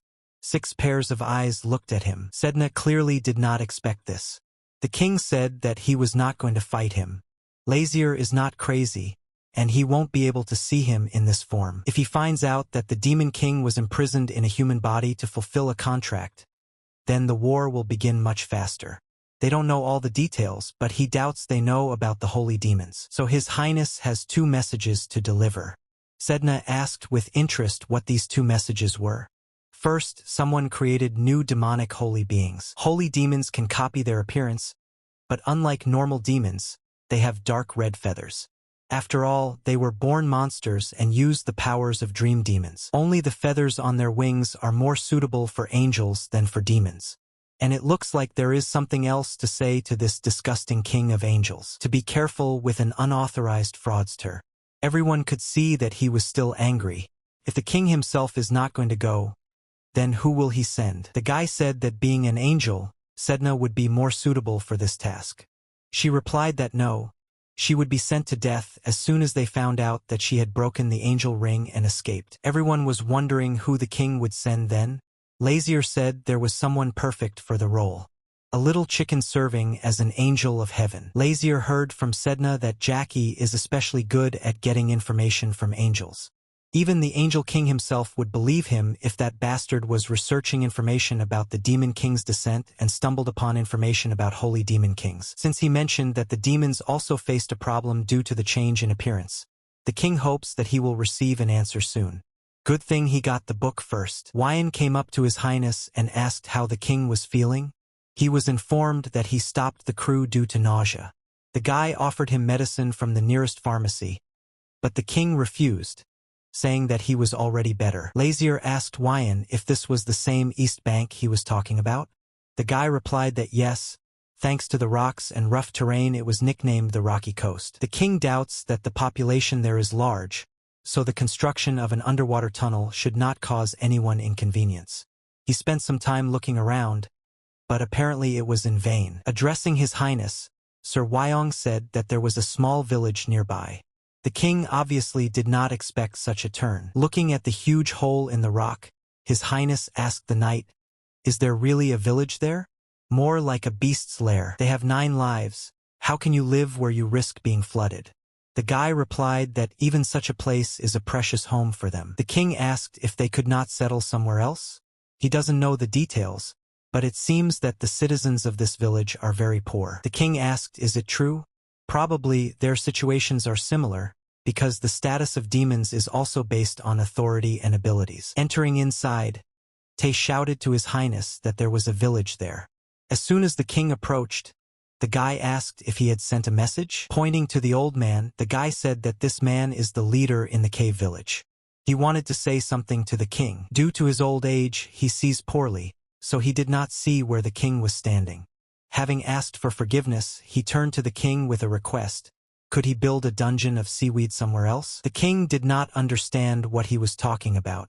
Tay told the old man that this was not a dungeon made of seaweed, but an underwater tunnel. His Highness said it didn't matter and asked why they were against construction. The old man asked what he meant.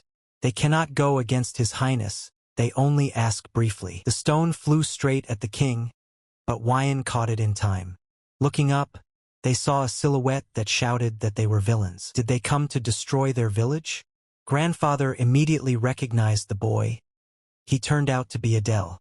Lazier didn't understand why he was called a villain. Going down, the guy shouted that he should not intimidate the mermen.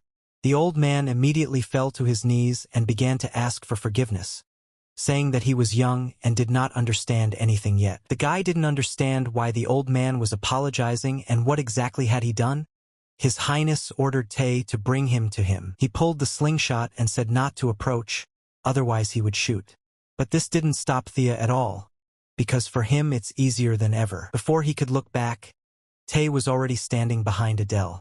Approaching the king with him, His Highness asked if the boy even knew who he was. The guy claimed that they were villains who decided to destroy their village. Who else? Looking straight into his eyes, Lazier said that he was the prince of the loser of this country. Had rumors reached him, hadn't he? His Highness the prince? Immediately bowing his head, the guy asked not to destroy their village. They live in harmony with the mermen. Dudes don't belong there. The king said not to worry, he would not touch the village. Why should he change it if you can just exploit it? The guy was outraged. He asked if the prince was telling the truth. He answered exactly what. He wants to break this cave and build an underwater tunnel. It will be the most popular port in the country, connected to Kaunas, the great eastern continent. Adele cried and said no. If the cave is entered, all mermen will perish. They are too weak and will not be able to withstand it. The king asked what kind of water. The guy replied that they were mermaids. Here Sedna entered the conversation. She said that she knew them very well. His Highness asked what kind of water mermaids. Sedna replied that these are rare creatures the size of a palm. Half human, half fish. Lisa said it was difficult to explain. He will go when he sees them in person. Sedna also added that when they meet a person, they take on the image of his ideal. Can they change their appearance, transforming into someone's ideal? Asked the old man. Sedna answered yes. Since mermaids are born from water bubbles, their faces should look like water droplets, without eyes, nose, or lips. But when meeting someone, they take on the ideal human form for this. Even though she had never met them, the king asked the boy, "Are there any mermaids in this cave?" He replied that of course there is. About 100 mermen live here, and they are terribly cute. He assures that they will fall in love with them at first sight. The king asked the others if they wanted to see them. Otherwise he doesn't really want to in case they are ugly. Adele couldn't believe how Sedna knew so much. And how can she even talk? She boasted, saying that Lisa was unusual, and is the messenger of the ocean god. The king said stop talking. Let everyone be taken out of the cave within 10 days. And he promised that when he returned to the palace, he would provide them with homes. The boy was categorically against it. They won't leave this place. You can't leave the village. The old man covered his mouth with his hand, saying that they could leave the cave right now. But, as Adele said, if the cave is destroyed, then the mermaids will die. This confused the prince a little. Why should he care so much? The old man said he was right. There are no reasons for this. Then in this case, the king warned that they would destroy the cave in 10 days. The elves approached Lazier with a request to look at the mermaids. They are very interested in what they look like. Sedna said she wouldn't mind seeing them either. Looking at her with a smile, the king thought why she was so cute. Suddenly a large wave approached them. Adele shouted to everyone that it was a tidal wave. She grows before our eyes.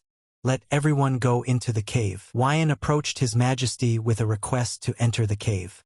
The villagers know how to deal with this. The guys went to rest. They thought they wouldn't make it. Sedna approached Lazier and said that she could stop this wave. The king was told that out of fright he had completely forgotten about it. Lazier asked the boy what kind of tidal wave was this, and why is the cave completely intact. Adele was simply silent.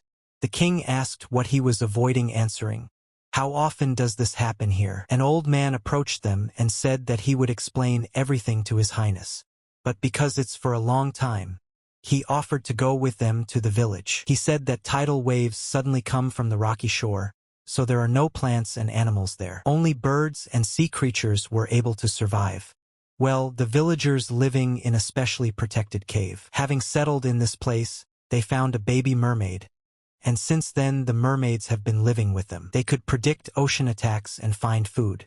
And thanks to them they live in comfort, not being afraid of waves. They also built houses for them. Sedna found it all strange. The ocean has always been uncontrollable.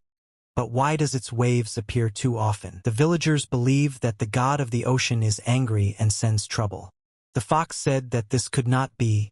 This is a mistake. He's not that persistent. If the god of the ocean were angry, he would flood not only this cave. She is sure that she would have flooded the whole Jarara. The king noticed that the walls and floor were only slightly damp. Even with previous waves, why hasn't it flooded yet? Adele replied that even if water gets inside, it still evaporates quickly.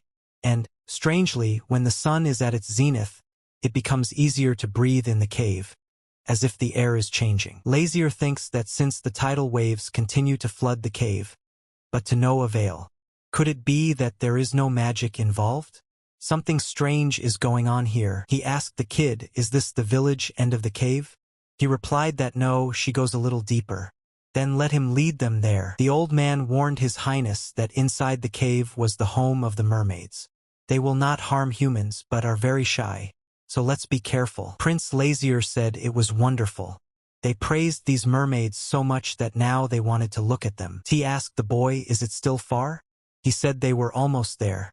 This is where the cave ends. After passing through this hole, they will see where the mermaids live.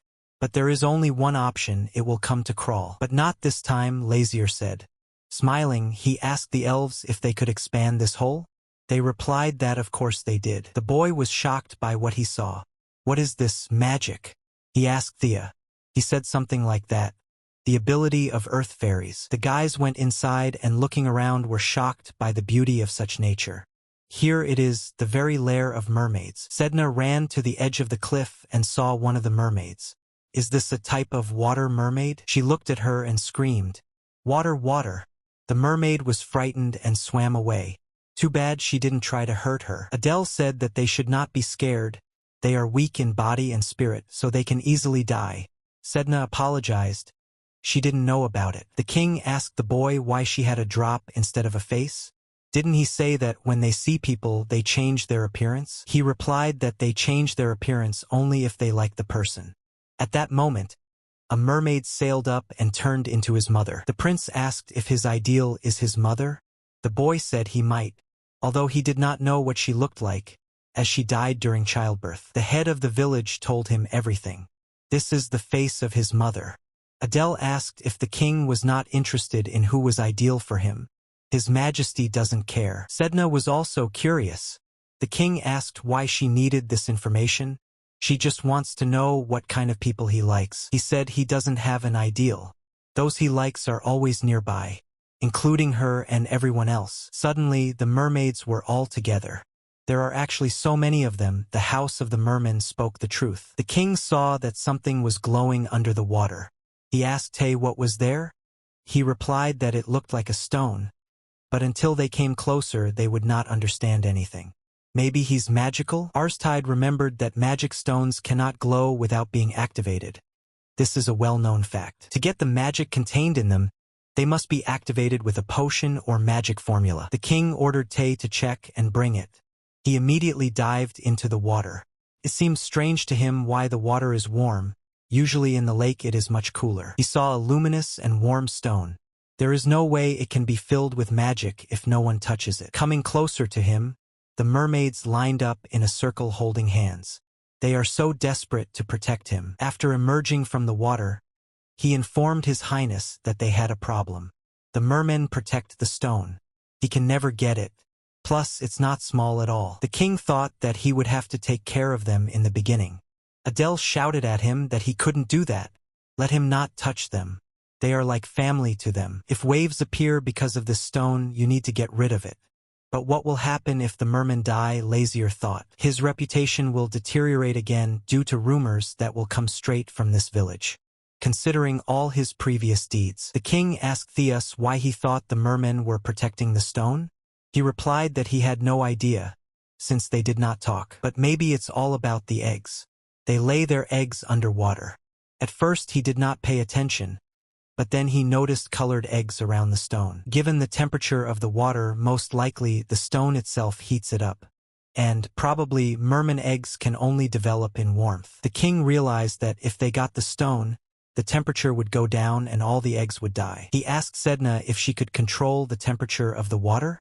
She replied that no, although she has control over the water itself, She is not capable of changing its temperature. Mermaids and their eggs require warm temperatures. A magical stone that causes tidal waves. Prince Lazier told Adele that he would send earth fairies with him to bring all the people who live in this place here. Hwayan asked the king what he would do when the villagers came. He replied that the villagers are the only ones the mermen trust, so they have to convince them to come out of the water. And maybe then they will be able to get the stone. If we have to look for another location, construction will be delayed and who knows how much more time will pass. Suddenly the stone turned green. It absorbs water. Like Lazier, he assumed that this stone was to blame for everything. Sedna asked Lazier what should they do now? Just stand and watch what's going on around you? Suddenly people came running. What does it all mean? Asked the old man. The king said they were just in time. Let the eggs come out before it's too late. This is the true face of the cave they protect so much. All the misfortunes that happened earlier are caused by this stone. It was because of the stone that tidal waves formed, and people could only live in a cave. Because this land is sacred. People said it was because this land is sacred. The king, furious, replied that they thought so. The reality is quite different. If it weren't for this cave, there would have been no waves or disaster here at all. The prince called them idiots. They do not yet understand that this cave is not a blessing. People don't know what to do. Where should they move? And what about water ones? How can they leave them here? The king explained if they wanted to save them, then let them pull out the eggs.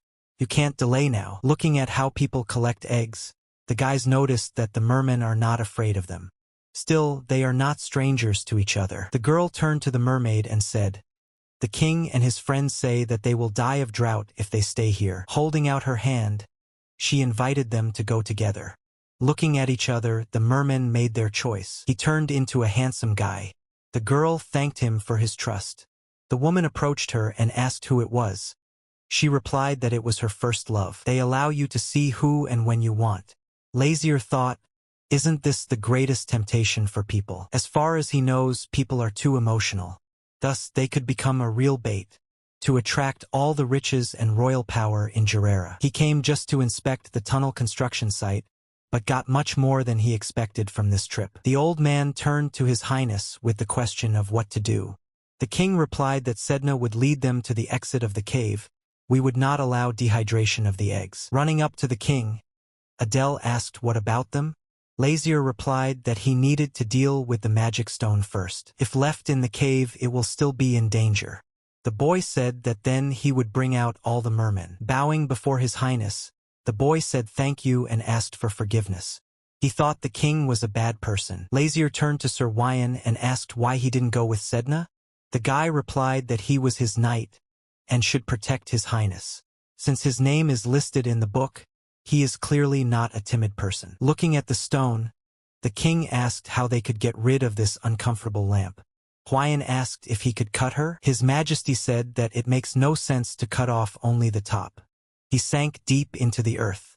Turning to Theus, the king ordered him to pull out the stone. Hwayan knows that T is an unusual person, but even he will find it difficult to pull out the stone with his bare hands. Before the knight had time to finish these words, the guy had already coped with the task.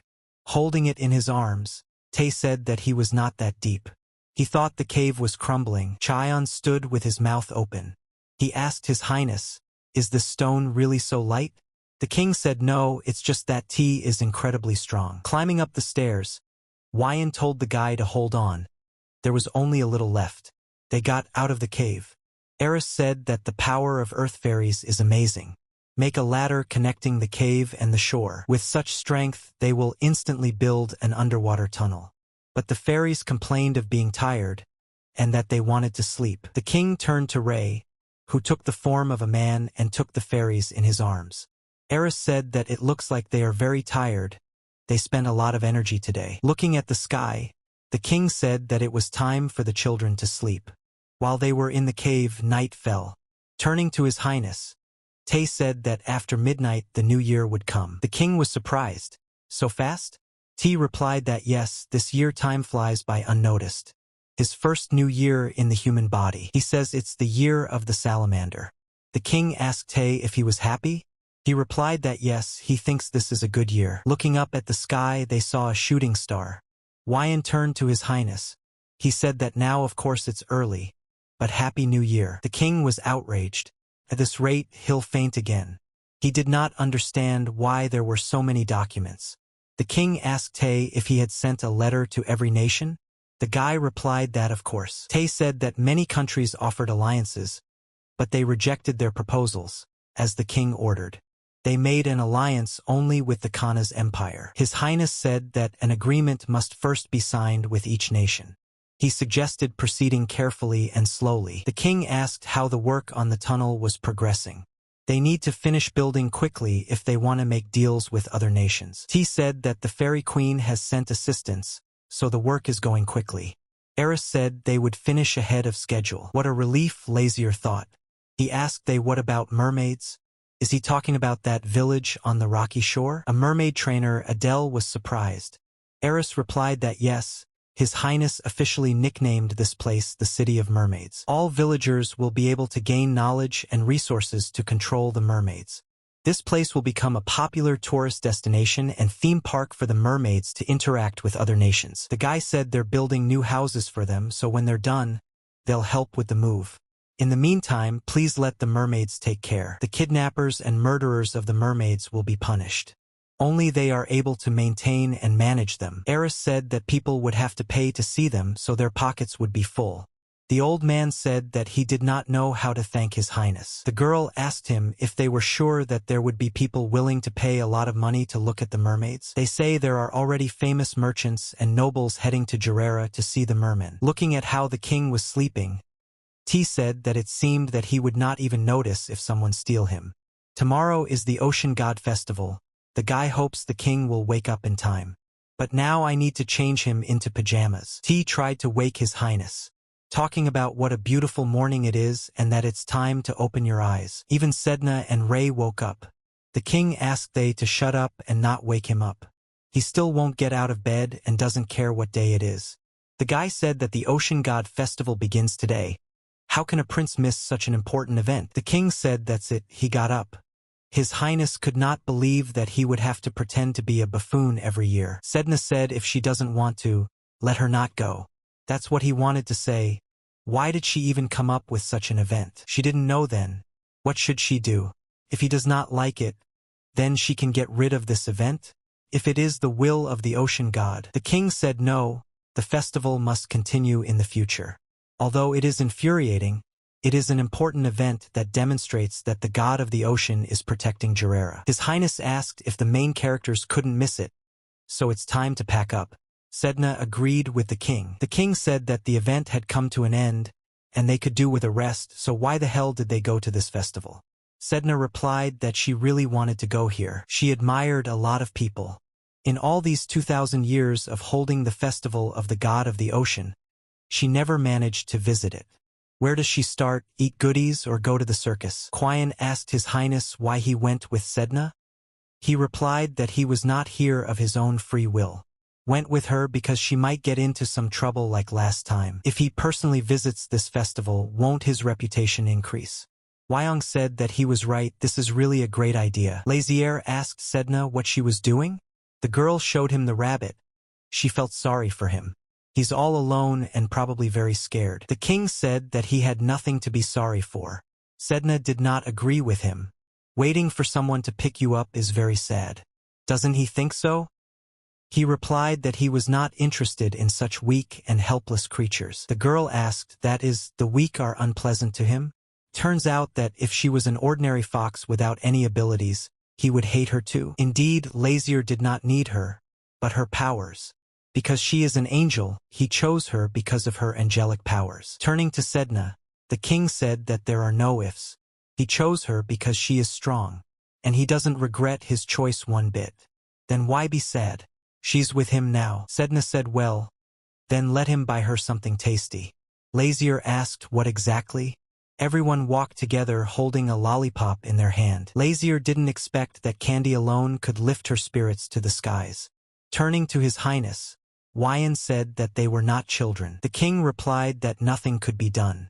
Sedna wanted them all to eat some goodies together. The guy doesn't want to eat what the king bought him. He replied that no, he would eat everything with pleasure. He looked at Ray. Sedna asked that he didn't know how to eat it. Isn't there something like that in the demon realm? And showed him how. The guy told Sedna that an angel like her has a very beautiful voice. She asked Ray if he liked her voice. She didn't answer, he just said that her fears were wrong. Ray said that his master will not abandon anyone until they turn away from him first. Sedna said no way. Even though he looked pitiful, he saved him. Even his name, Ray, was given to him by his master. His name is Ray, therefore he asked the angel not to worry. Sedna said that he was indeed right and thanked him. Then the guys ran somewhere, saying that they would soon start setting off fireworks and they needed to take their seats. Sedna ran up to Lazier and said that she also wanted to look. Seeing Lazier's reaction, Sedna asked why not. Yes? The king replied that okay, let's go. She was very pleased to see fireworks. Sedna was extremely happy about the fireworks. Seeing that the king was also smiling, Tay asked if he was having fun. He replied that sometimes you can enjoy such leisure. Sedna looked at this beauty without taking her gaze away. Wyan told Ms. Sedna that it seemed like those were the last fireworks. What a pity, Sedna said. She would like to look at him a little more. Turning to her, His Highness took something out of his pocket. It was a new bell with a beautiful sound. Lazier said it was for Sedna. What should she do with the old one? She really liked it too. Items containing demonic energy have an expiration date. Therefore, it is better to change it before this period expires. Turning to Eris, the king asked to give him his sword. The use of kava for the purpose of causing harm does not necessarily entail a change in hair color. Such a tiny amount of magic has no effect. The king hung the bell around Sedna's neck and said it was ready. The blue suits her a lot better. Wyan handed His Highness a handkerchief to apply to the wound. The king said that everything is in order. He has a potion from Lilith the 10th. He tossed Thea a bell and asked her to throw it away. Sedna asked him to throw it away. Can she keep it? The king did not understand why, since he had given her a new bell. Sedna said that it was also a gift from him, so it is no less important to her. So she wants to take both. Okay, if that's what she wants. One of the servants approached the king, knelt down and said that there was urgent news from the palace. Her Majesty the Queen has just given birth. The woman stood with the baby in her arms. She told the prince to look what a lovely princess was born. She asked if he wanted to hug her. Looking at him, the woman did not understand how you can look at your younger sister like that. The prince said no. Is he jealous of his sister, who is 16 years younger than him? Looking at the baby, the prince saw brown hair, not the silvery blue of his. At that moment Sedna came up and asked, didn't he know? The blessing of the sea god is not inherited by everyone. Silver blue hair does not always symbolize Jarrera. Lazier was surprised. Why not always? Sedna told him that this hair color is assigned during pregnancy to the child who will take the throne in the future. The prince asked if the god of the ocean decides. She replied no. The first child is always born with this hair color, and with the second, how lucky. But he was already born, the one who will take the throne. And it is precisely for this princess that such hair is not needed. Looking at her, he thought that human children are so weak. Looking at one of the maids, the prince asked a question. In this country, the princess also has the right to take the throne, right? They were very surprised. After asking forgiveness from His Highness for their reaction, the girls said that his question was too sudden and they did not quite understand what he was talking about. Could this child take the throne if he died, disappeared, or something happened to him? Because in this country women are very often discriminated against. Falling to her knees and turning to His Majesty, the girl said that they have no right to discuss the ruler given by God. So please don't talk to them about this topic. She said that even out of 1,000 cases there will not be a single one like this. The prince, born 16 years ago, was blessed by God himself and personally handed over to him. It bears the mark of the sea god and is the future of Jarrera. Let's not worry about anything. It was in his mind that he would come out of this cursed body as soon as he fulfilled the prince's wish. Then they would be left without him. That's why he asked. These women mistakenly thought that His Highness was going to harm this child. Looking at the baby, he asked her name, Sherilyn? The maid replied yes. Her Highness Sherilyn Lu Jarrera. He ordered them to watch her closely so that she grows up healthy. They froze with a question on their face. The prince asked what was wrong. She was his younger sister. Leaving the room with Sedna, he met Tay on the way, who said that he was waiting for His Highness. The king asked again, "Did something happen?" The guy replied that that heavenly dove had just returned. So he has already returned with an answer. Seeing Jakiel, Sedna asked how the flight to heaven went. He replied that he reported the situation to the heavenly king and received an order to transfer the traces of new holy demons to the king of hell. Heavenly king, him? So he already knows something about these demons, asked Lazier. Jackie replied that it was. Otherwise His Highness already thought he would fall back scratching his back as usual. Jackie asked the king to look at the note. Looking at the map, they saw red marks, a serious problem. Jackie said that they, the inhabitants of paradise, are scattered throughout the world to observe human life and inform the king about it. Red circles highlight the places where holy demons were discovered. Sedna said that there are a lot of them, not even a couple or three. His Highness estimated that there were about 23 of them. Jackie replied that they were still observing. Perhaps their number will soon increase. And so, cast aside pride, they make a request to the king of hell. Lazier told him to watch his tongue. The decision of the king depends on his words, whether he will help them or vice versa. Jackie said that the next heavenly king had awakened. The king asked, "That fool woke up? That king of stone, picked up by the elves?" The guy replied that yes, he was born very strong and healthy. His Majesty, the next heavenly king, is incredibly strong and is the whitest in the entire heavenly world. And where does the king? Let him follow the words, otherwise it infuriates. Jackie said that in any case, His Majesty the Heavenly King asked me to convey to him words of gratitude for saving the air, and even when meeting with him, that in no case be called by his name. His Majesty replied that he was 100 years old and his name had been surrendered. And in general, how can he meet a baby living in heaven? Jackie said that His Highness the next heavenly king is not in heaven right now. Lazier was very surprised. The guy continued to say that he left heaven before the current king could give him a name. Everyone was very surprised by this turn of events. But he can't, said Sedna. The next heavenly king went far from heaven without even receiving a name. Jackie said that she also knew that, according to the rules, the newborn king of heaven should take the name from the current one. This is a very important procedure because the name, like the demons, gives special strength and power. His Highness asked the dove how much time was left before the collapse of heaven. Jackie asked not to be sarcastic, he was already very worried about it. Lazier wondered why this king had fled. Did they mess up somehow? Jackie replied that he wanted to meet the king of hell in person. The guy honestly admitted that now for them, the search for the next king is a little more important than the problem with the appearance of holy demons. If they find their next king, the guy asked to be sure to contact him. His Highness hopes that doesn't happen. Jakiel agreed with him completely. He was ordered to investigate the areas where holy demons were found. Therefore, he asked the demon king to check on them. And if there was news, let him call for him at any time. He asked the king what they would do.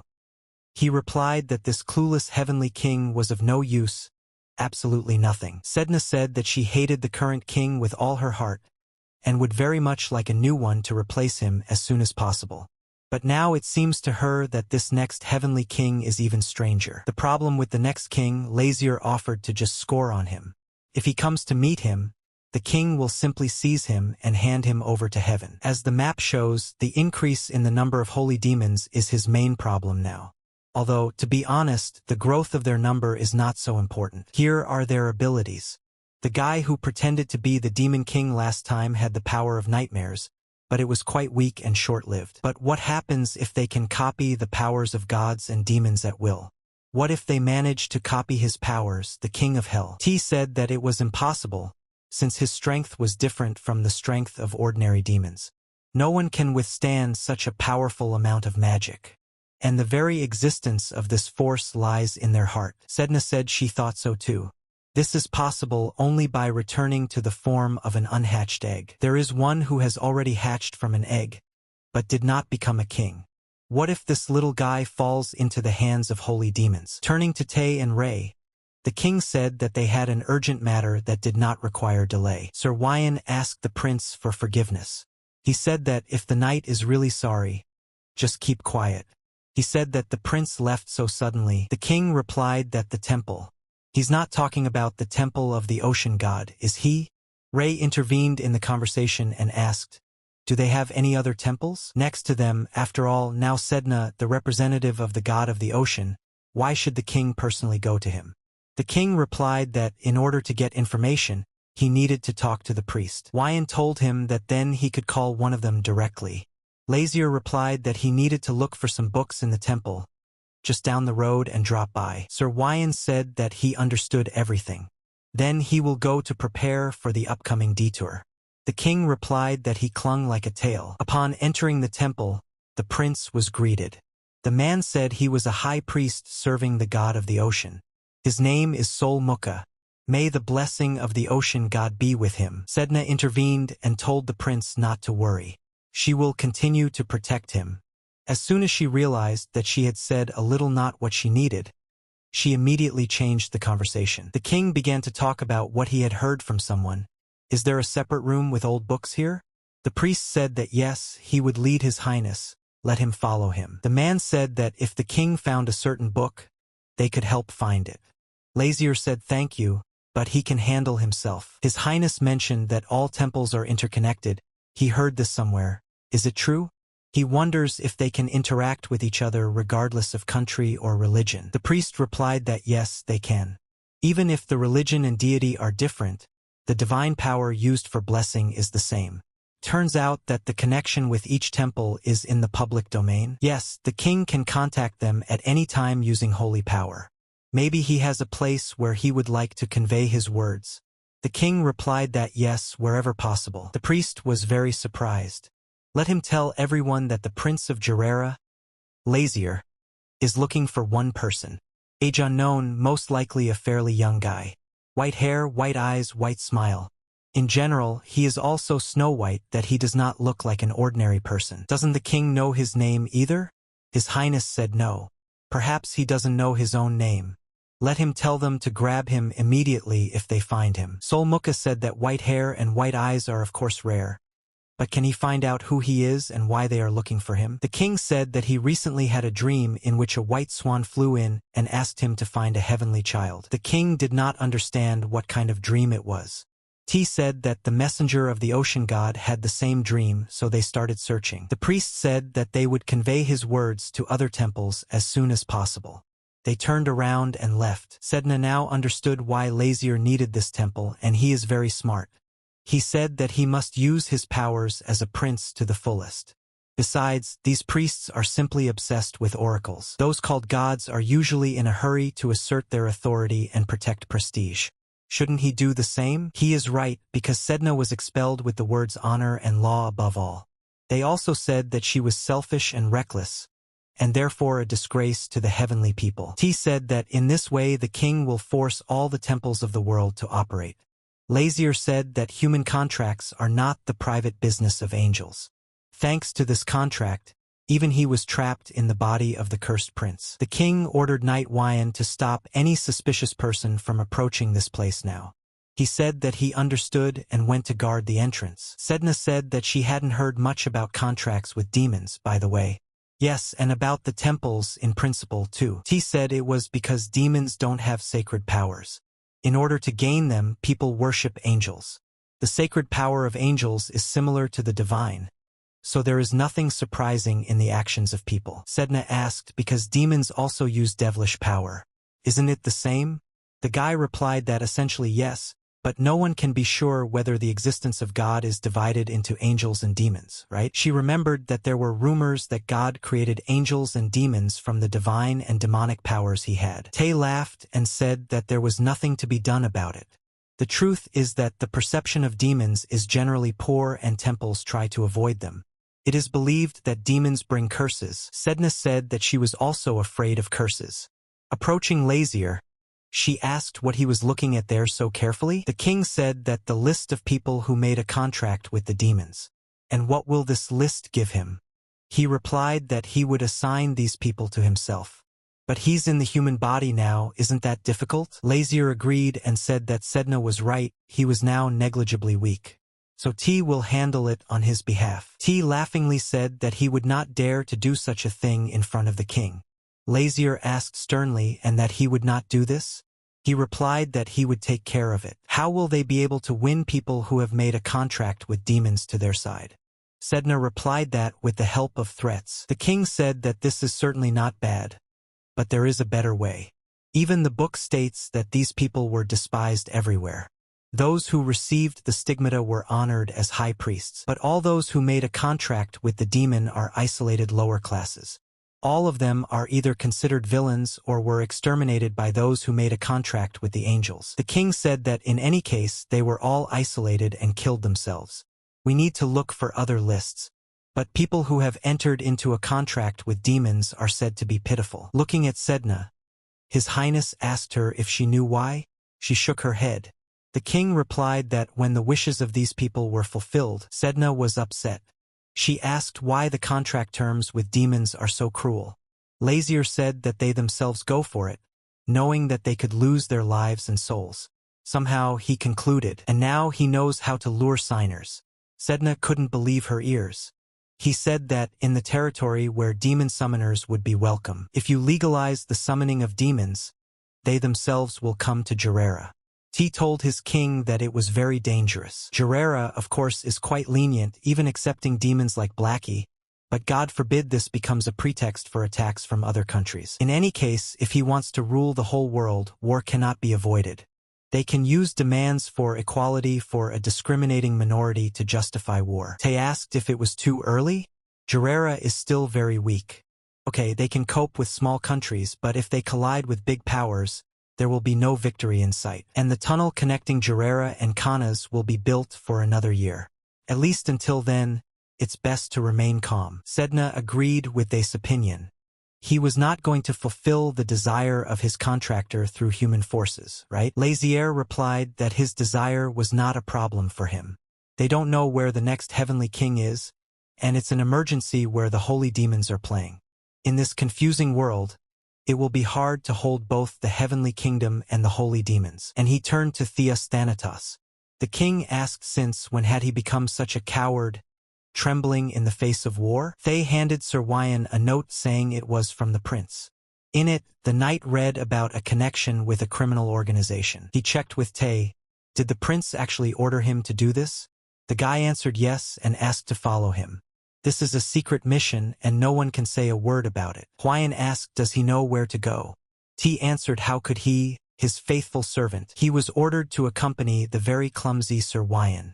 T said he didn't have to take anything with him. This place is right next to the palace. Heading there right now. His task after the secret meeting will not be so easy. While walking through the forest, Wyan asked Thay if something bad had happened. He replied that he did not know. Looking up said that the weather was too good, and he did not like it. He watered his houseplant once every 2 days, but it suddenly withered. Moreover, the birds flew into the room, shat and flew away. The gardener could not take care of the garden. The trees are in a terrible state. Also, the meat for dinner was too tough. Wyan asked, is it okay that T is not with the prince? How annoying, he said to Tay about the night. The prince hates him terribly. Wyong laughed and asked if something happened in the temple. Since then, his condition began to deteriorate. T said that he was right and apologized for calling him not quick-witted. Wyan told him that it must be that the prince hates him for his sharp tongue. The guy said that he would never dare to talk to him like that. He just did not justify his hopes and spoke out like the last coward. He turned out to be a useless servant and dared to worry, doubting the abilities of the prince. Tay said that it would be better if he tore out his tongue in the same place. Wyan replied that he was not there, he could not say. But didn't he do this out of concern for the prince? He has not yet ascended the throne, and besides, he is not immortal. It is obvious that this is the reason for the excitement. Tay told Wyan even though he supported him, he wouldn't say thank you. The guy replied that he didn't expect it. They wandered into the very depths of the forest. Having reached the door, they knocked on it. Wyan asked if they had come correctly. Tay said yes, he is sure. The voice behind the door said that they were closed for now. Let them return when the sun sets. But Tay did not give up. He said that they came from the palace and they need to meet someone. After waiting and realizing that the door would not be opened for them, Wyan said that they would have to wait until nightfall. Looking at him, T said how naive he was. Didn't he see that I following them through the keyhole? Warming up in front of the door, Tay shouted loudly that he was trying to be polite and even knocked. Tay kicked the door, and the man who was looking through the keyhole flew to another part of the room. Upon entering, they were surrounded by a crowd of men. Wyan asked if another way could be found. Tay replied that if they had opened it right away, he would not have had to do this. The men called them bastards and asked what they were doing. They say from the palace, so what, now they are kings and everything is allowed to them. T asked who is the boss here. He needs the master of the guild Fatus. The man asked who he was, and why the hell did he need their master. Let him get out of there if he doesn't want to die. Tai said that would not work. As a human being, they clearly do not understand. If they don't understand, they will destroy everyone to the last, and it will serve them right. Tai said since they don't understand the words, they'll have to finish them all off. One of the men called him a bastard and asked what kind of arrogant phrases he was talking about. One of them shouted out and offered to straighten the brains of these scoundrels. Wyan asked Tay what happened in the end. The guy gathered all his magic power and hit them. No one was left standing. Everyone was lying in different parts of the room. The man moved the boards aside and asked who these creatures were. Tay had already told them that they came from the palace. Showing him the bracelet, the man's eyes immediately opened. This is the same silver bracelet, symbolizing royal power. Wyan asked for forgiveness for the inconvenience and said that they did not come to fight. How about avoiding such unpleasant quarrels in the future? The man asked if they still wanted to negotiate after what they had turned their store into. Let them not even think that they will leave there alive. Wyan said that it seems his guesses about possible negotiations were wrong. Well, they asked for it themselves. Having quickly dealt with everyone, the guy stood and looked at them from the side. Tay Thanatos, I didn't send you here for this, said His Highness as he entered the room. Nobody expected to see him here. One of the men lying on the floor was clearly surprised. They had installed a protective barrier, he couldn't just enter. Tay did not expect to see the king. Turning around, he told Sir Wyan that he was also very disappointed in him. The knight asked for forgiveness. Seeing the blue-silver hair, the man immediately realized that it was Prince Lazier. His Highness ordered the man to lower his eyes to the floor once he found out. Having said that he was worried, he came and then they went wild. Lowering his eyes to the floor, the guy asked for forgiveness and said that he had done something stupid. Pointing his finger at Tay, the king said since it was all his fault, then let him sort it out. Wyan approached and told Lazier that the influential person he ordered to find, it seems the guild master was not there. His Highness said it doesn't matter. Even if he is not a guild master, the main thing is that he has at least some power in the Fatus Guild. The man who had Lazier's foot on his head said that if they needed a guild master, he could connect them with him. He is the owner of this tavern. Kneeling before the king, His Highness asked if he had a connection with the guild master. The man replied that yes, let the prince just say it, and he will give him everything he needs. The man therefore begged not to kill them. Lazier said he didn't care about them. He brought him a member of the Fatus Guild with a request. The prince himself asks for it. What should he do? There are many instances where royal requests led to wars. He's not getting him involved in some kind of disaster, is he? The king said that he found out a little about their guild, an international guild that brings together people from all over the world. A shadowy organization involved in illegal activities. From murder to smuggling, they are engaged in transmitting information that could harm national politics. And in general, the prince heard that they are vile creatures, ready to do anything for money. The man said that the prince was exaggerating. His Highness replied that this was not a compliment. Then what is his request?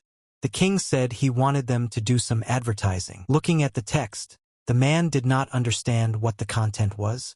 The king said that he didn't care about the content, just let him pass it on to every country that has a Fatus Guild, and not miss a single one. Only a man will ask for appropriate payment, and then he will immediately give His Majesty the exact answer. The king said that we agreed, but first let him sign. This book will seal their deal. Tay thought that almost everything was ready. He wondered if His Highness was still angry with him. Entering the king's room, he saw the sleeping Sedna, who dreamed of delicious chocolate, but did not see his king, and was very frightened. There are traces of him on the bed. Where did he go? Where did he want to go at such a late time? Lately he's been so tired from work that if he falls asleep, You can't wake him up with a tank. Moreover, without Ray. Did something really happen during Tae's absence? He began to transform into his former appearance in the middle of the garden. The king will be very disappointed in him. If people saw him like this, the king became even more angry. He thought that he needed to eat her before this happened. The king arrived on time. Laughing, he said that's why they joke in the demon kingdom that he can't be left alone unattended. Did he make him worry again? Did Tae think he had run away somewhere? I completely lost my sense of smell. He was so close. Falling to his knees, Tae asked for forgiveness. He said that the king hated him, so he thought that Lazier abandoned him like he disappeared from the demon realm in the past. The prince said that this happened because he was bound by a contract and was forcibly drawn into this world. He asked Tae to stand up and listen carefully. Once they fulfilled this cursed wish that got him stuck here, the king suggested that they all return to the demon realm together. By the way, the king said that he should know something. Soon all the devils invited to this world will appear there. However, in front of them, the king is going to act like a human, so they will be controlled by Tae. So he used those guys from the guild? What will he do? Let him introduce the king as a demon dragon who signed a contract with him. The king said that he must act convincingly so that they believe in everything. Tae said that this is very dangerous, but what if he makes a mistake? The king understands his concern. Is he afraid that the prince might be harmed in this? If the demon king suffered from such pathetic abuse, everything would end. His Highness told Tae that he should not be afraid under any circumstances, because his master is very strong.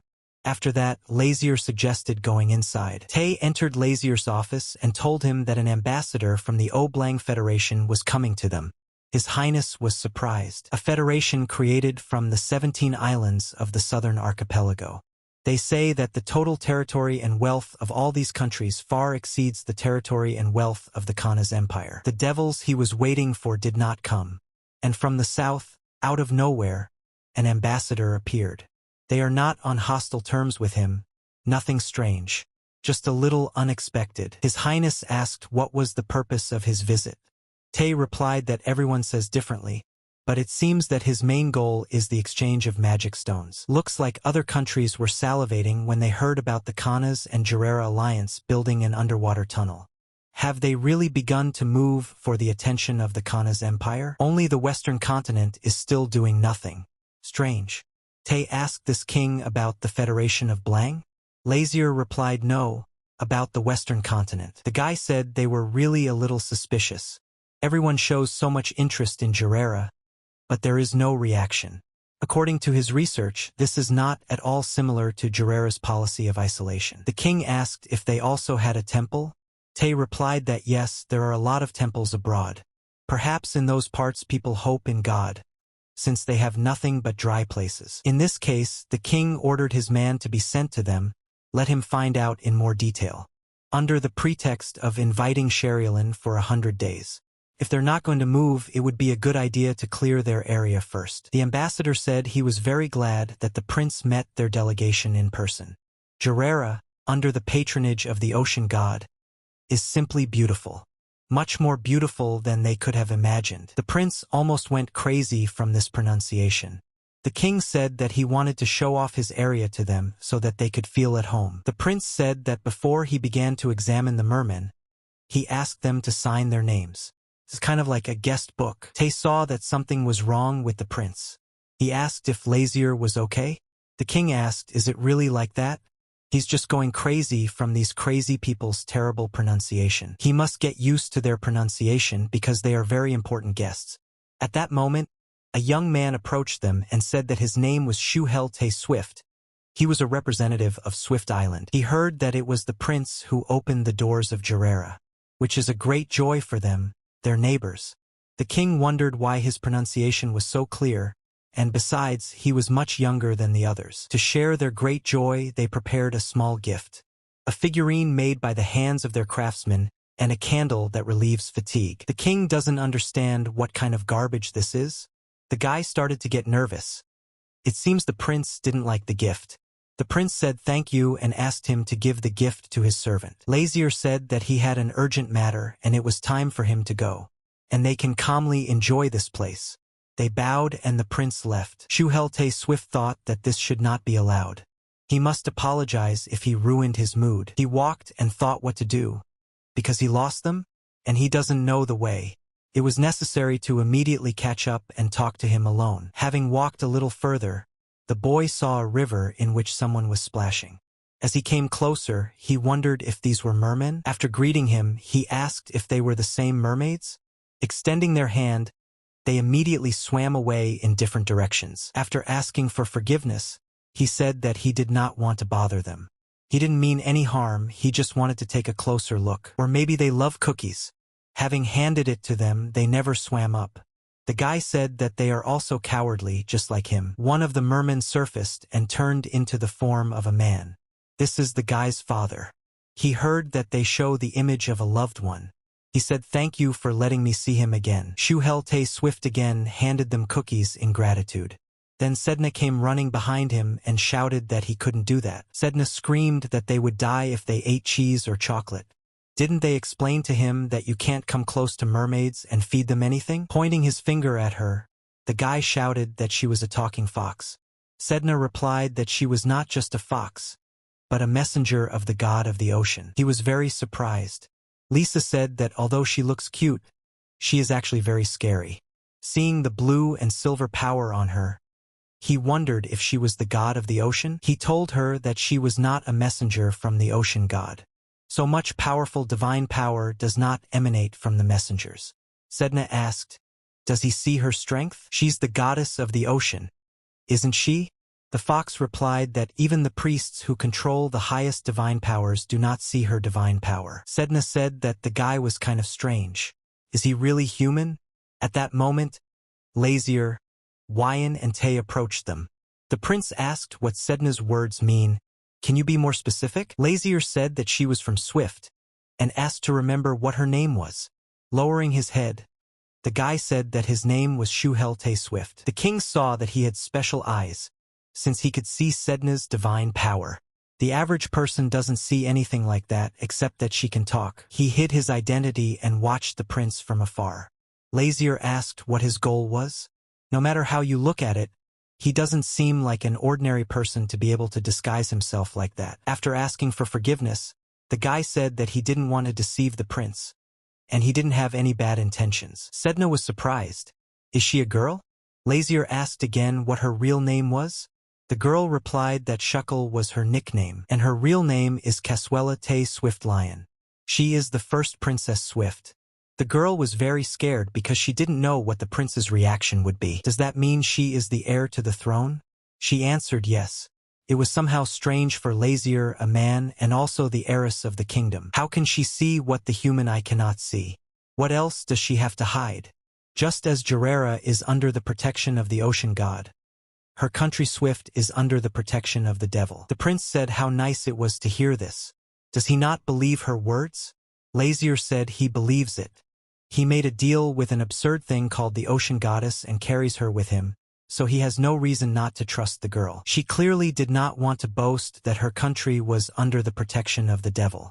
The prince asked if she had said everything. Caswella said that in fact no, he ordered her to come here, or rather asked her. Sedna asked who he was, so that's what the smell was coming from. Someone from the tree told Kasula not to be offended and jumped out of there. Sedna didn't understand who he was. What is this, a cat? Tay said that he looks very similar to a devil elf. Sedna asked who is the devil elf? Does such a thing even exist? The elf was glad that at least someone recognized him. That's right. They are devilish elves who pride themselves on having not given way to the pinnacle in the realm of demonic curses for decades. As Sedna said, unusual for a cat. The elf began to get angry, saying that he was not a cat. He took it in his hands. His Highness looked at it and said that maybe that's enough. He started screaming that how dare the pathetic little man touch him? Smiling, Lazier asked him to shut his noisy mouth. The elf looked at the prince and did not understand why he had such a familiar anger. Caswella also asked the prince for forgiveness, saying that Naya was a little mischievous. Looking at Caswella, Naya began to be indignant, as her words sounded very rude. The girl asked for forgiveness if it seemed like that to her. So this cat's name is Naya? She again began to be indignant about the fact that she was not a cat. and she called the prince the man who entered into a contract with the elf. Tay asked if this was a demonic elf speaking, incapable of anything but curses. His tongue is too long. Does he think everyone avoids him on pain of curses? No, it's because everyone is disgusted with them. Is he really a dragon devil? Tay said that if you leave this curse-bearing creature around, it will only get on your nerves. Should he finish him off? Lazier said that we passed. Despite everything, this thing is important to the Princess of Swift Island. Sedna told him that he was a very famous demon. Naya jumped into Casuela's arms and started crying, saying that they were hurting him, and let her do something. The girl told him that he wanted to talk to the Prince of Gerera. The girl began to say that in fact it was not Naya, but she, Casuela Tay Swift, with the rights of Princess Swift, wanted to talk to the prince. Prince Lazier asked, "Is this a dialogue between two states?" The girl said exactly what. They want to invite him to Swift, along with the god of the ocean who protects him. His Highness said he didn't want to. The girl got scared and asked why. He asked, "Is this the southern island?" He doesn't want to go there. Caswell asked, "Is this the only reason he refuses? Isn't his desire the most important reason?" In truth, it's because they don't want to interact with a small country like Swift. His Highness said that she was very quick-witted. The girl agreed with this. Was she going to drop the bait and invite him? In a country the size of a worm, at least something should suit his taste. Only then will he act. Where is it written that he must unconditionally accept such a pathetic invitation? In this case, her story will really become bait for the prince. The prince said that he should have started right away with her. Let him speak, he listens. White eyes and white hair. The child is painted white from head to toe. Swift protects him. The prince understood that she was talking about the next king of heaven. So she's protecting him? Casuela said that no one knows about this yet. He's the first. It seemed to her that this was the child he was so desperately looking for through the temple. His Highness asked why he should believe her. The girl replied that if she doesn't believe it, nothing can be done. But this is the obvious truth. She was the first to find this man who had descended from heaven on white wings. Naya said that it was he who sensed divine power. The girl continued talking. Naya warned that this was not a person and that no one should know about him. So she hid it in her city so that no one would notice it. Lazier is counting on his luck. Once he was discovered in such a small country, and he did not appear to the whole world. He replied that okay, he accepts the invitation. He replied that he would go to Swift Island with the delegation from Blang.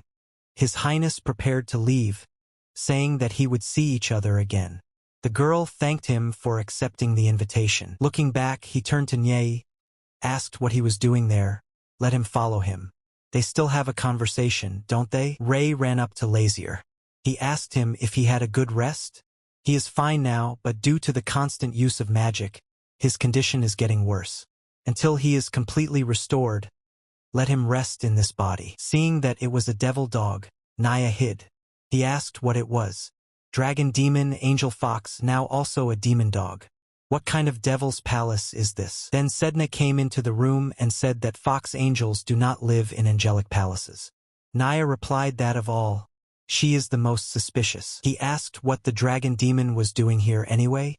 She heard that they never part with the demon king. Tay replied that he had signed the contract. Naya couldn't believe it. The demon dragon left the demon king, and also signed the contract in a human body. He is first and foremost a demon, just like her. He made a special contract with a person. And yet the elves were suspicious. Does this person have a special soul? Lazier said, who knows? Seeing that he has gathered angels and demons here, doesn't he think it's interesting? In the future, there will be even more. Nia followed him because she felt something special, and even abandoned her contractor. And, most likely, she arrived in Gerera because she saw the leaflet. Naya replied that yes, in Swift she saw a leaflet in the language of demons. It was written there to gather in Gerera, which is why she arrived. Also, at the bottom of the flyer was the mark of the Demon King. Any demon will tremble at the sight of this sign. Looking at Lazier, she asked, is he a human, not afraid of the Demon King? He does not look like an ordinary person. Naya felt that the smell of danger emanated from him. It was strange that he was not even afraid of the Demon King. Tay intervened in the dialogue. He said since Naya came because of that leaflet, the conversation would be short. He will convey the order of the Demon King, is that okay? The elf asked to speak. While Naya continues to fulfill the contract with the person, as soon as she discovers those who call themselves holy demons, let her immediately report. Naya was clearly very surprised. The girls discussed among themselves what they had heard, that Prince Lazier was truly incredible. Judging by the fact that he persuaded them with just a few words, his negotiation skills are simply amazing. Hearing the conversations, Lazier thought this was due to the fact that they signed the book. Then Eris ran in and shouted that he had finally managed it. He had been working on his research for months. Couldn't he be welcomed? The prince said that naturally he had to work. Does he even know how much money is spent on one laboratory the size of a midge? Can idle if the salary is not needed. Seeing his dissatisfied face, the prince became angry. Having asked for forgiveness, Eris said that he would relax his face. He told the prince that he had come up with something this time. He was holding some kind of box in his hands. The prince asked what it was. Eris replied that this is the thing that allows you to communicate with distant places. The prince asked, "Is this a magiphone?" Eris shouted that he was also modernized. Magicaphone third with video communication. Lazier asked if there is a third. Then there is a second and a first. The guy replied that these models do not play video and their work quality is unstable. The prince thought that at present international calls were only possible in Canis and the Federation de Blanc. That is, thanks to this thing you can maintain contact with different countries. And the third magic phone he developed has a large amount of memory, including the history of calls and video communications. The third microphone can be taken anywhere and called anywhere in the world at any time. This is a modern magical gadget that saves and records images. And, for security reasons, he must obtain the prince's approval. His Highness said that Eris is great. Invented it at the perfect time. It will come in very handy soon. By the way, the prince asked, did he have a hand in the construction of the underwater tunnel? Eris said that he only added to the design, and the construction was the work of the elves. He and the master are focusing on the development of magical gadgets from magic stone. Everything for the development of Gerera. The prince said that he could continue in the same spirit. For the development of Gerera says? Well, this development will become a springboard for war. There will be no war with the South Island Federation. As soon as he receives the signatures of the rulers of the countries with whom he will interact in the future, he will immediately be able to take them into his own hands. First, the prince will go to Swift, find the heavenly king, bring him back to heaven, and deal with those pesky holy demons. Then he will fulfill the wish of this damned prince, and it will all be over. Wyan approached the prince and said that everything was ready. He told Ray that they could already go. Lazier asked where Tay is. The knight replied that he was preparing the room so that he could rest. Lazier asked if the four of them would live there. Casuela asked for forgiveness, saying that they did not have time to prepare the room, so they might be uncomfortable. The prince said that it was okay, he was used to this. Turning to the girl, he added, although she is a princess, she doesn't have to be so polite. She can call him by his name. The girl did not understand what to do. The prince continued to say that in private he would also call her Casuela. Lung and Lin called him a traitor to his compatriots. Nia said that she did not know that this would happen, and she also doesn't want to sail on the same boat with them. They hate these annoying and bloodthirsty elves who curse others and take living souls. Naya began to be indignant in response. The prince looked at this from all angles and asked them not to fight on the ship. Having flown up to him, the girls said that it's good. If Lazier doesn't want it, then they won't. Naya did not stop being indignant, saying that they were the first to start this, and they were making her look bad. The girls tried to calm her down. Then Sedna woke up and said that because of their noise she could not sleep. She slept so sweetly, and they interrupted her sleep. Now Naya is responsible for this. She didn't understand what was her fault again. Let Sedna go and find fault with these unfortunate elves. Any more and she could have eaten Lazier's special 10-tier chocolate cake. She said that for the next festival, the ocean god again asked him to make one like this. Unable to bear it, Naya asked who he even was. By the way, she was interested in something else. She heard that when drawing up a contract, angels do not take the soul. They say they do not crave human blood or flesh. Then how do they replenish energy? Sedna replied that they accept prayers or offerings from people. For example, a crocheted scarf, or a fire filled with firewood, fresh leaves picked early in the morning. Without hesitation, Nea said that it was all trash. Sedna said that these are gifts of faith that the inhabitants of Jarrera present to the god of the ocean. And the more she gets the things she likes, the stronger she gets. The young princes and princesses of Jarrera come to her. The young prince, having become king, came to her again. And when she was kicked out of heaven and locked in the sea, she served as the god of the ocean for 2,000 years. Lazier is a very special person for her. He saved her from gloomy loneliness at sea. Therefore, she loves him very much. Lazier said that it was better here than he expected. There is a bathroom, a gym, and even an exhibition hall. Sedna told Lazier that she wanted to go to an art gallery and suggested doing it together. He said he would look. Approaching Lazier, the woman immediately asked for forgiveness and said that in accordance with safety rules, pets are prohibited from entering. Once again asking for forgiveness, she said that they would have to return to their room. Sedna began to resent. What kind of pets are we talking about? Hearing that the fox was talking, the woman fell into shock. Sedna complained to Caswell that she was treated like a pet. Asking for forgiveness, the girl said that the rules here are very strict, but she will talk to them. Sedna replied that everything was fine. She would just turn into a human. Then someone's voice sounded and said that she was a fool. Naturally, you need to walk around the ship in the guise of a person. She asked, where is Sedna's logic? Don't they observe similar etiquette in Jarrera? Sedna asked, is she a girl? She asked what was strange.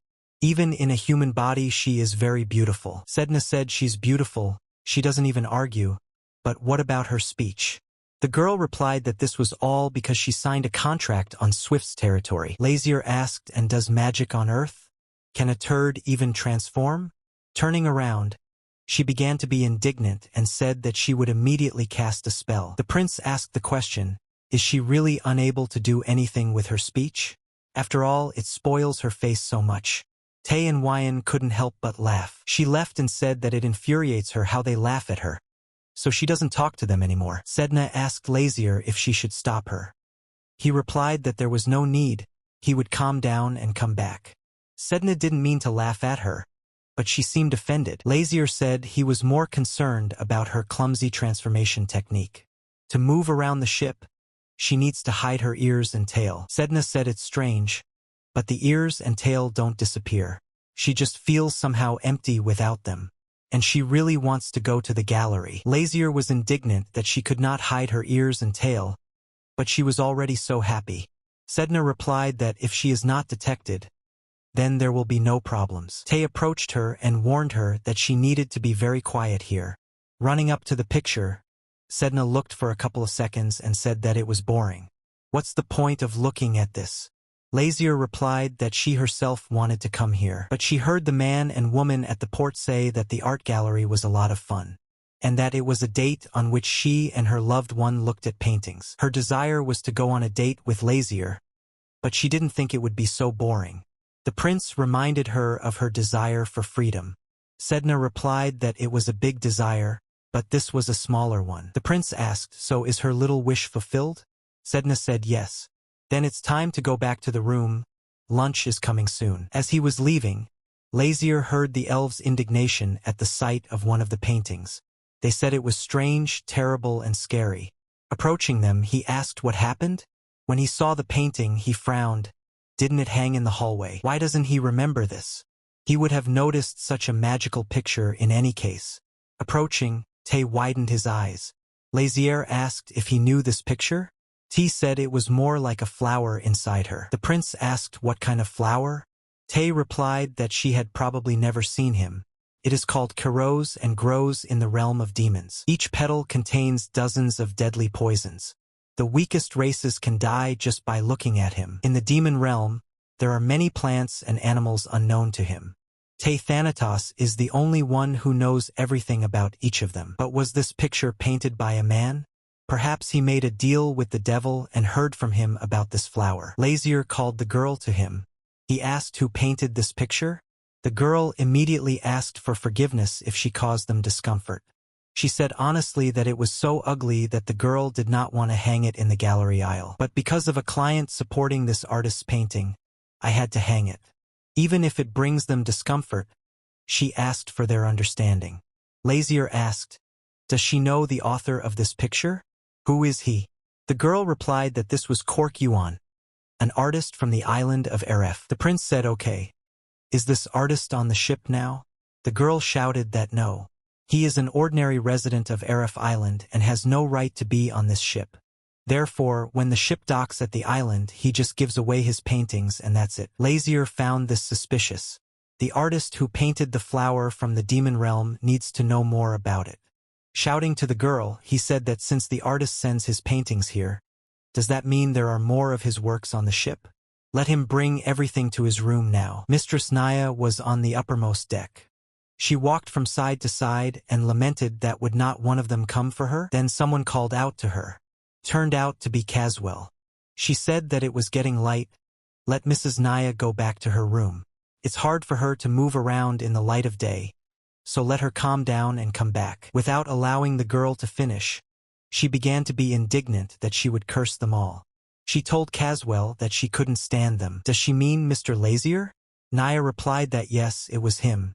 Until he himself comes and apologizes to her, she will not go anywhere. She hates him so much, but at the same time she continues to call him master. Naya started screaming. Is she crazy enough to call him master? It is very strange. What is he doing to her and why does she feel depressed? Naya didn't understand anything. Caswell thought that, by the way, he seemed very close to the ocean goddess. She and Mrs. Naya also entered into a deal, but their relationship is completely different. They look so cool and confident. Maybe it's because their country is under the protection of the ocean goddess? He will never run errands for anyone and will not bow his head to anyone. They are both from royal families, but they live such different lives. She was even a little jealous. Naya dispelled Caswella's thoughts. She doesn't need Mr. Lazier, but the goddess of the ocean? Bring her to Swift Island and tie her up somehow. That's what she wants. She knows that if her wish comes true, her soul and body will disappear. Caswella replied that yes, she knows. She didn't get this far because of a stupid decision. She had been ready for this ever since she signed her contract with the devil. Looking to the side, Caswella said that they were almost there. Until then, she asked Mrs. Naya to help her. Nia said she was crazy. Even in death, she will be by her side. In exchange for her wish, she gave her her soul. Caswella replied that this was very good. It was necessary for her to initially wish for Swift to become a strong country. Then she would become Queen Swift and enjoy this life. The girl replied that it was pointless. No matter how strong Swift is, the enemies around them will become even stronger and threaten them. Caswella spoke about possible world domination. Naya replied that it was beyond her strength. With such a desire, she will not be able to help. Only if he becomes the Demon King. The girl said that she knows, so she will destroy Blang first. Nia said that after talking with the girl she felt much better, so she offered to go back. Caswella and Naya heard screams that there was blood.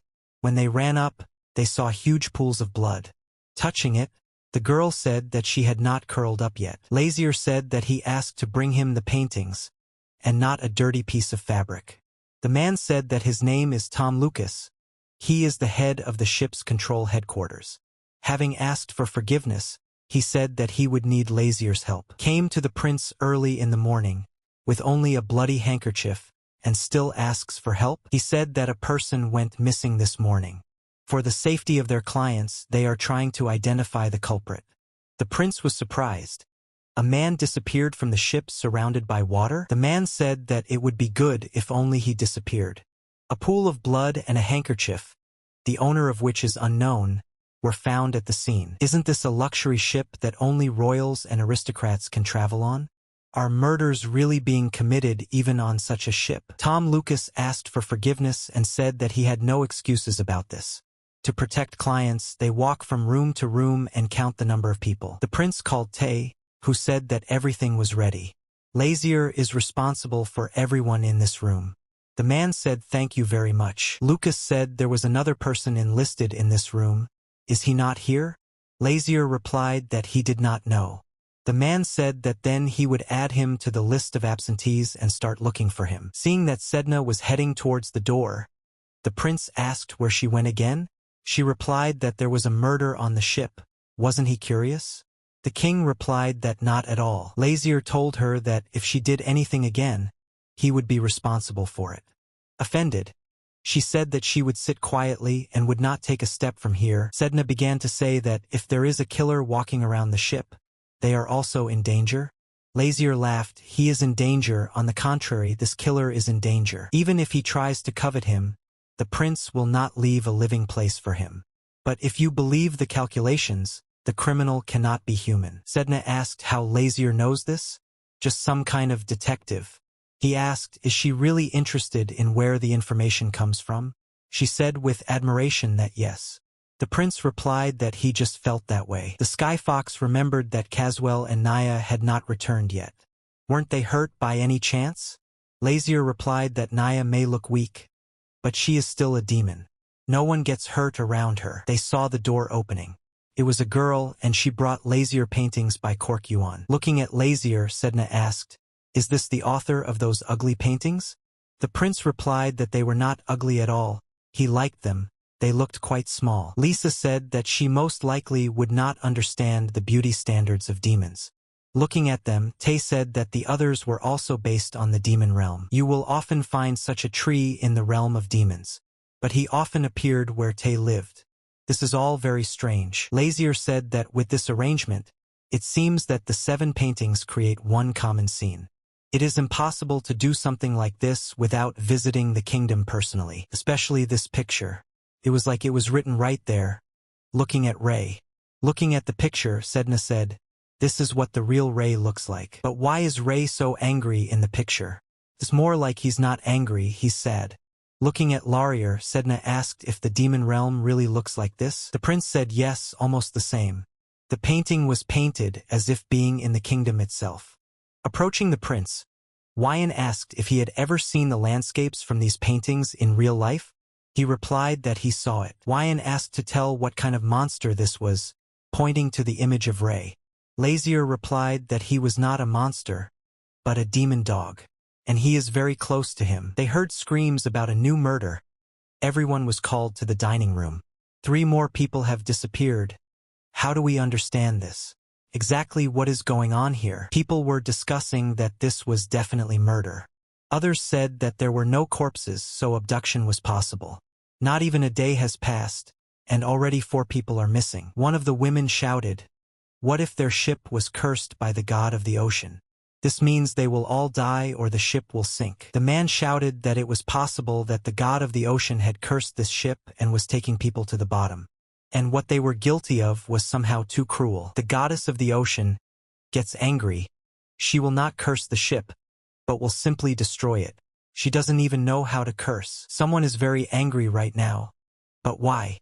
Didn't she call herself the goddess of the ocean? Lazier walked and said that she was so hot-tempered.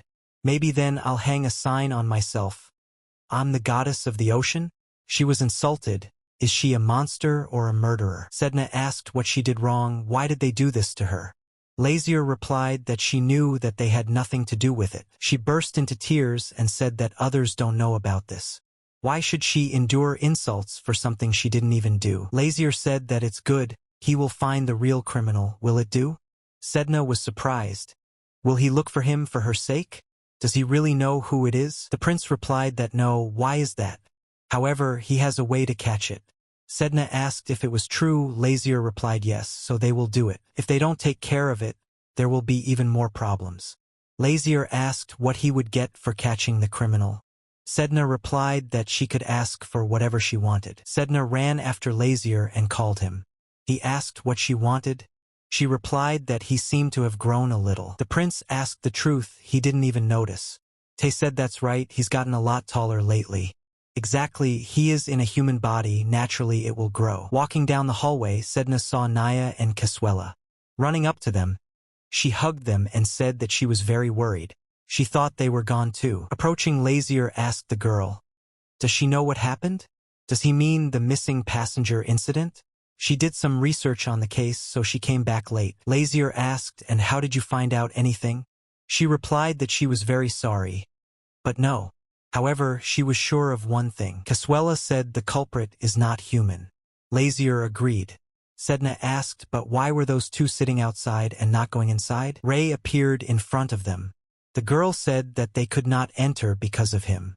Approaching him, he asked Ray how to properly guard the room. Nia complained that the dog had bitten her.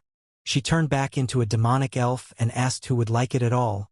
The weak creature entered into a contract. Tay turned him towards him and said, he understands that Nia talks a lot. Tay himself is the same. But her crazy words are incomprehensible to Tay, saying not to force him to reveal his true nature.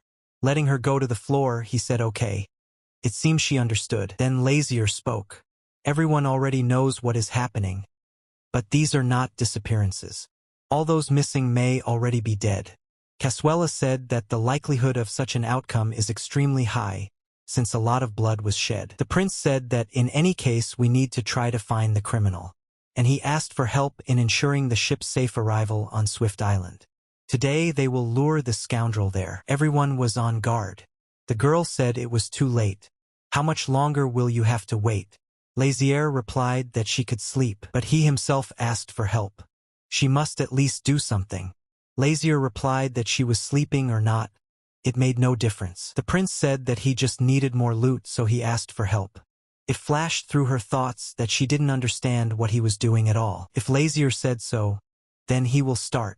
Taking the sword in his hands, Wyan immediately understood what was going on, and he asked what again? The prince put the sword to his palm and made a cut. Casuela got scared and asked what he was doing. Smiling, His Highness replied that he was luring. The prince said that now he would clearly smell the smell and crawl here. Naya was surprised, although she was very weak. But is this magic? She asked Lazier if he thought it would work as bait. Even an ant won't come running to this. The girl realized that he must come to the smell of blood. Then the criminal is definitely not human. Something strange began to happen in the art gallery. Lazier ordered Naya to protect Casuela. The elves had just woken up and did not understand what was happening. He ordered Lord Wyan to keep an eye on them.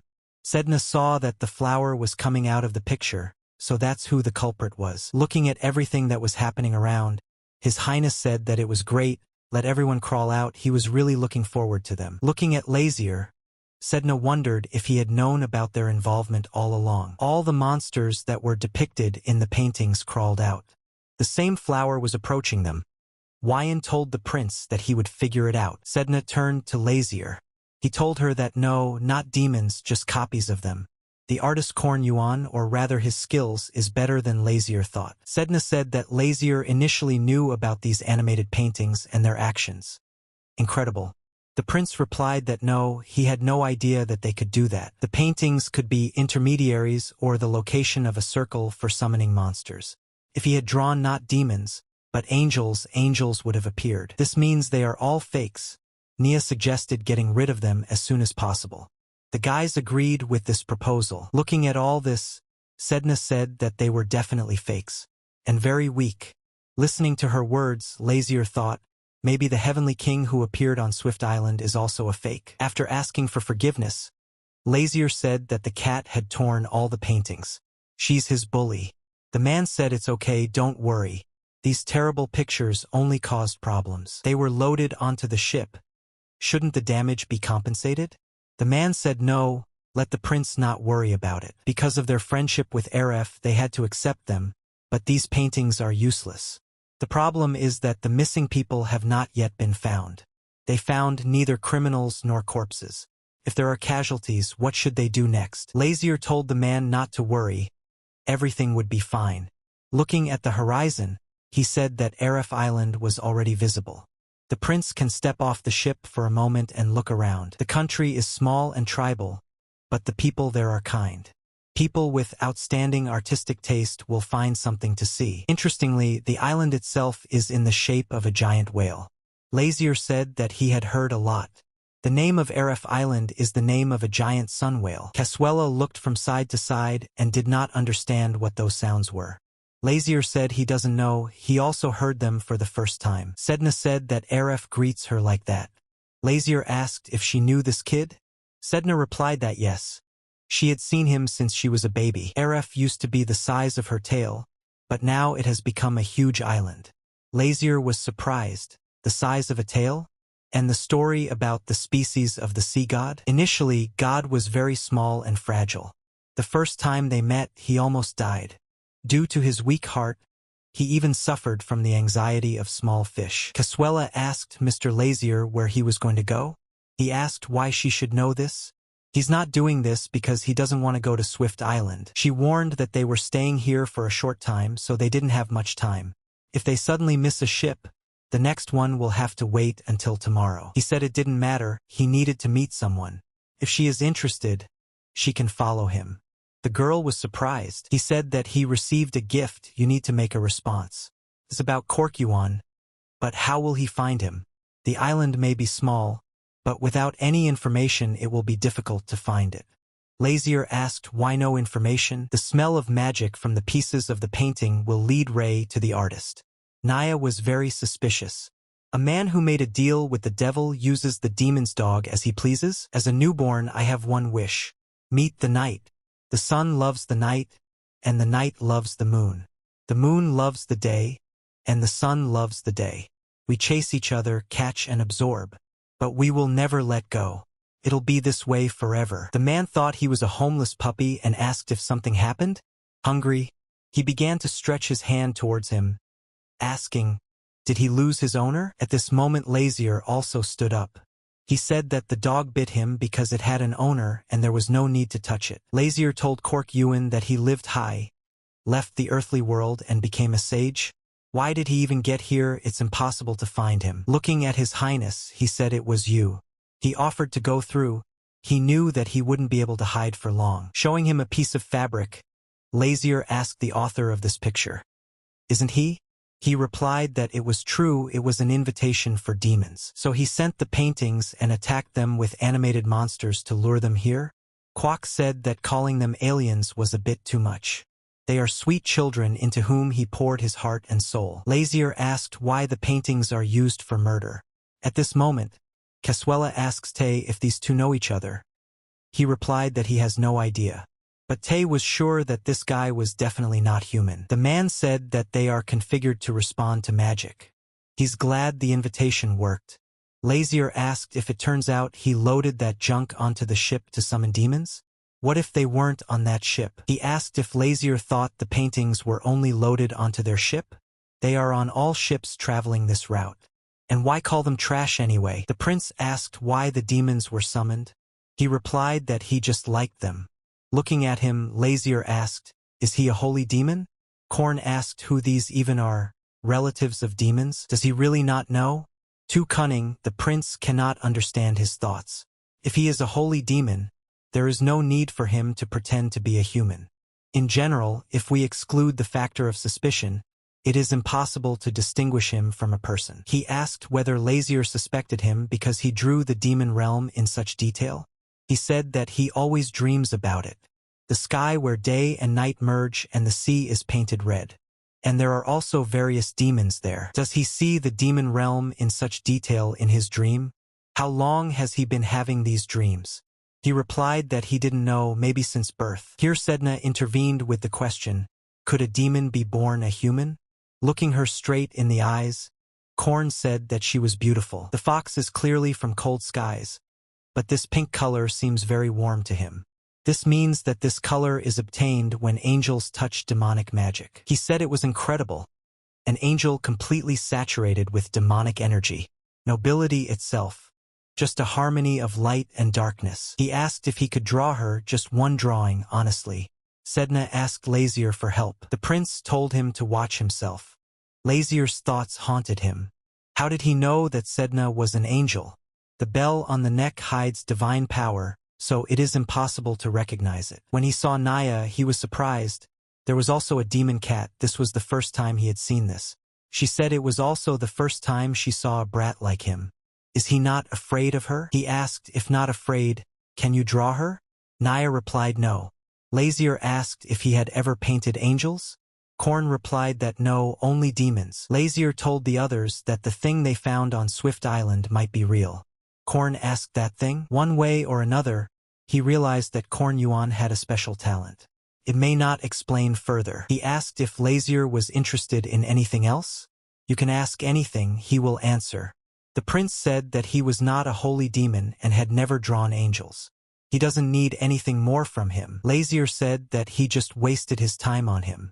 Asked him to wait, he asked the prince a question. Doesn't he wonder why he sent an invitation and called the demons here? All his life he dreamed of seeing demons in real life and drawing them. Angry, Lazier asked what Gina saw in him. He just wants to draw a real demon, and not the one in the dream. I asked to be allowed to draw just one drawing. Lazier said that he was tired of him. Let him leave him alone. Corn asked then if he could go behind and draw. He wouldn't get on my nerves. The prince said he could do whatever he wanted. He asked me to wait for him, now he'll quickly collect his tools. The prince told Wyan to wait at the foot of the mountain. But for some reason he was delayed. They're finally back. But who is the guy in the mask with them? Is it really Corn Yuan? Walking next to Lazier, Sedna asked him whether it was possible to take such a suspicious person with him. Suddenly he is in cahoots with the holy demons. Lazier replied that that was why he took him with him. The only way to keep an eye on him is to keep him close. In addition, he has a special talent, so perhaps he will come in handy somewhere. Sedna said that this is also true. Lilith and Eris will be very happy when they see him. Now they will have a new object of study. By the way, silver blue-haired, he turned to the prince with the question of what his name should be.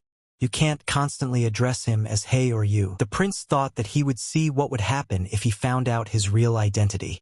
The prince replied that Lazier, or more precisely Lazier Lu Gerera Rodville, heir to the throne of Gerera. They swam to the island.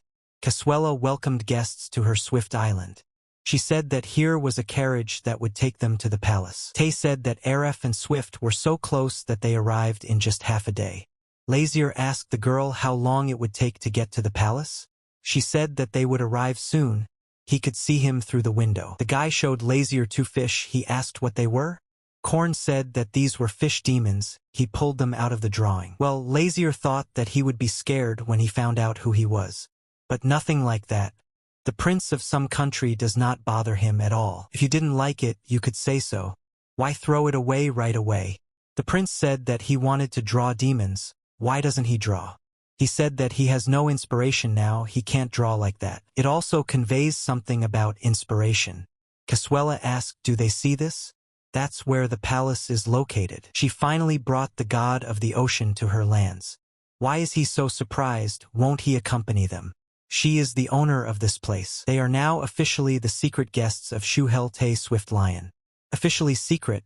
Lazier said that the words matched the current situation. She said that she would lead them to the right place, let them follow her.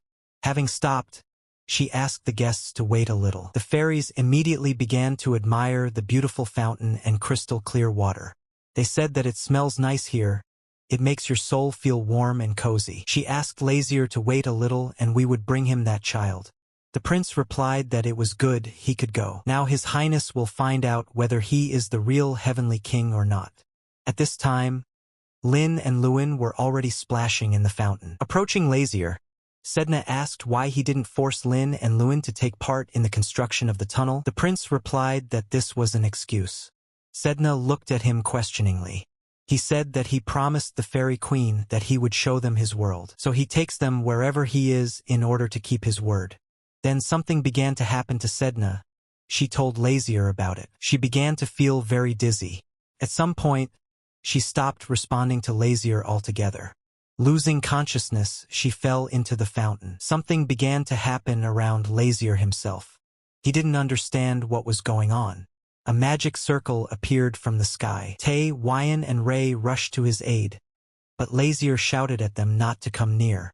What magic circle? His Highness realized that this was not a magic circle at all, but a calling circle. Most likely they figured out Sedna, which is why they came for her.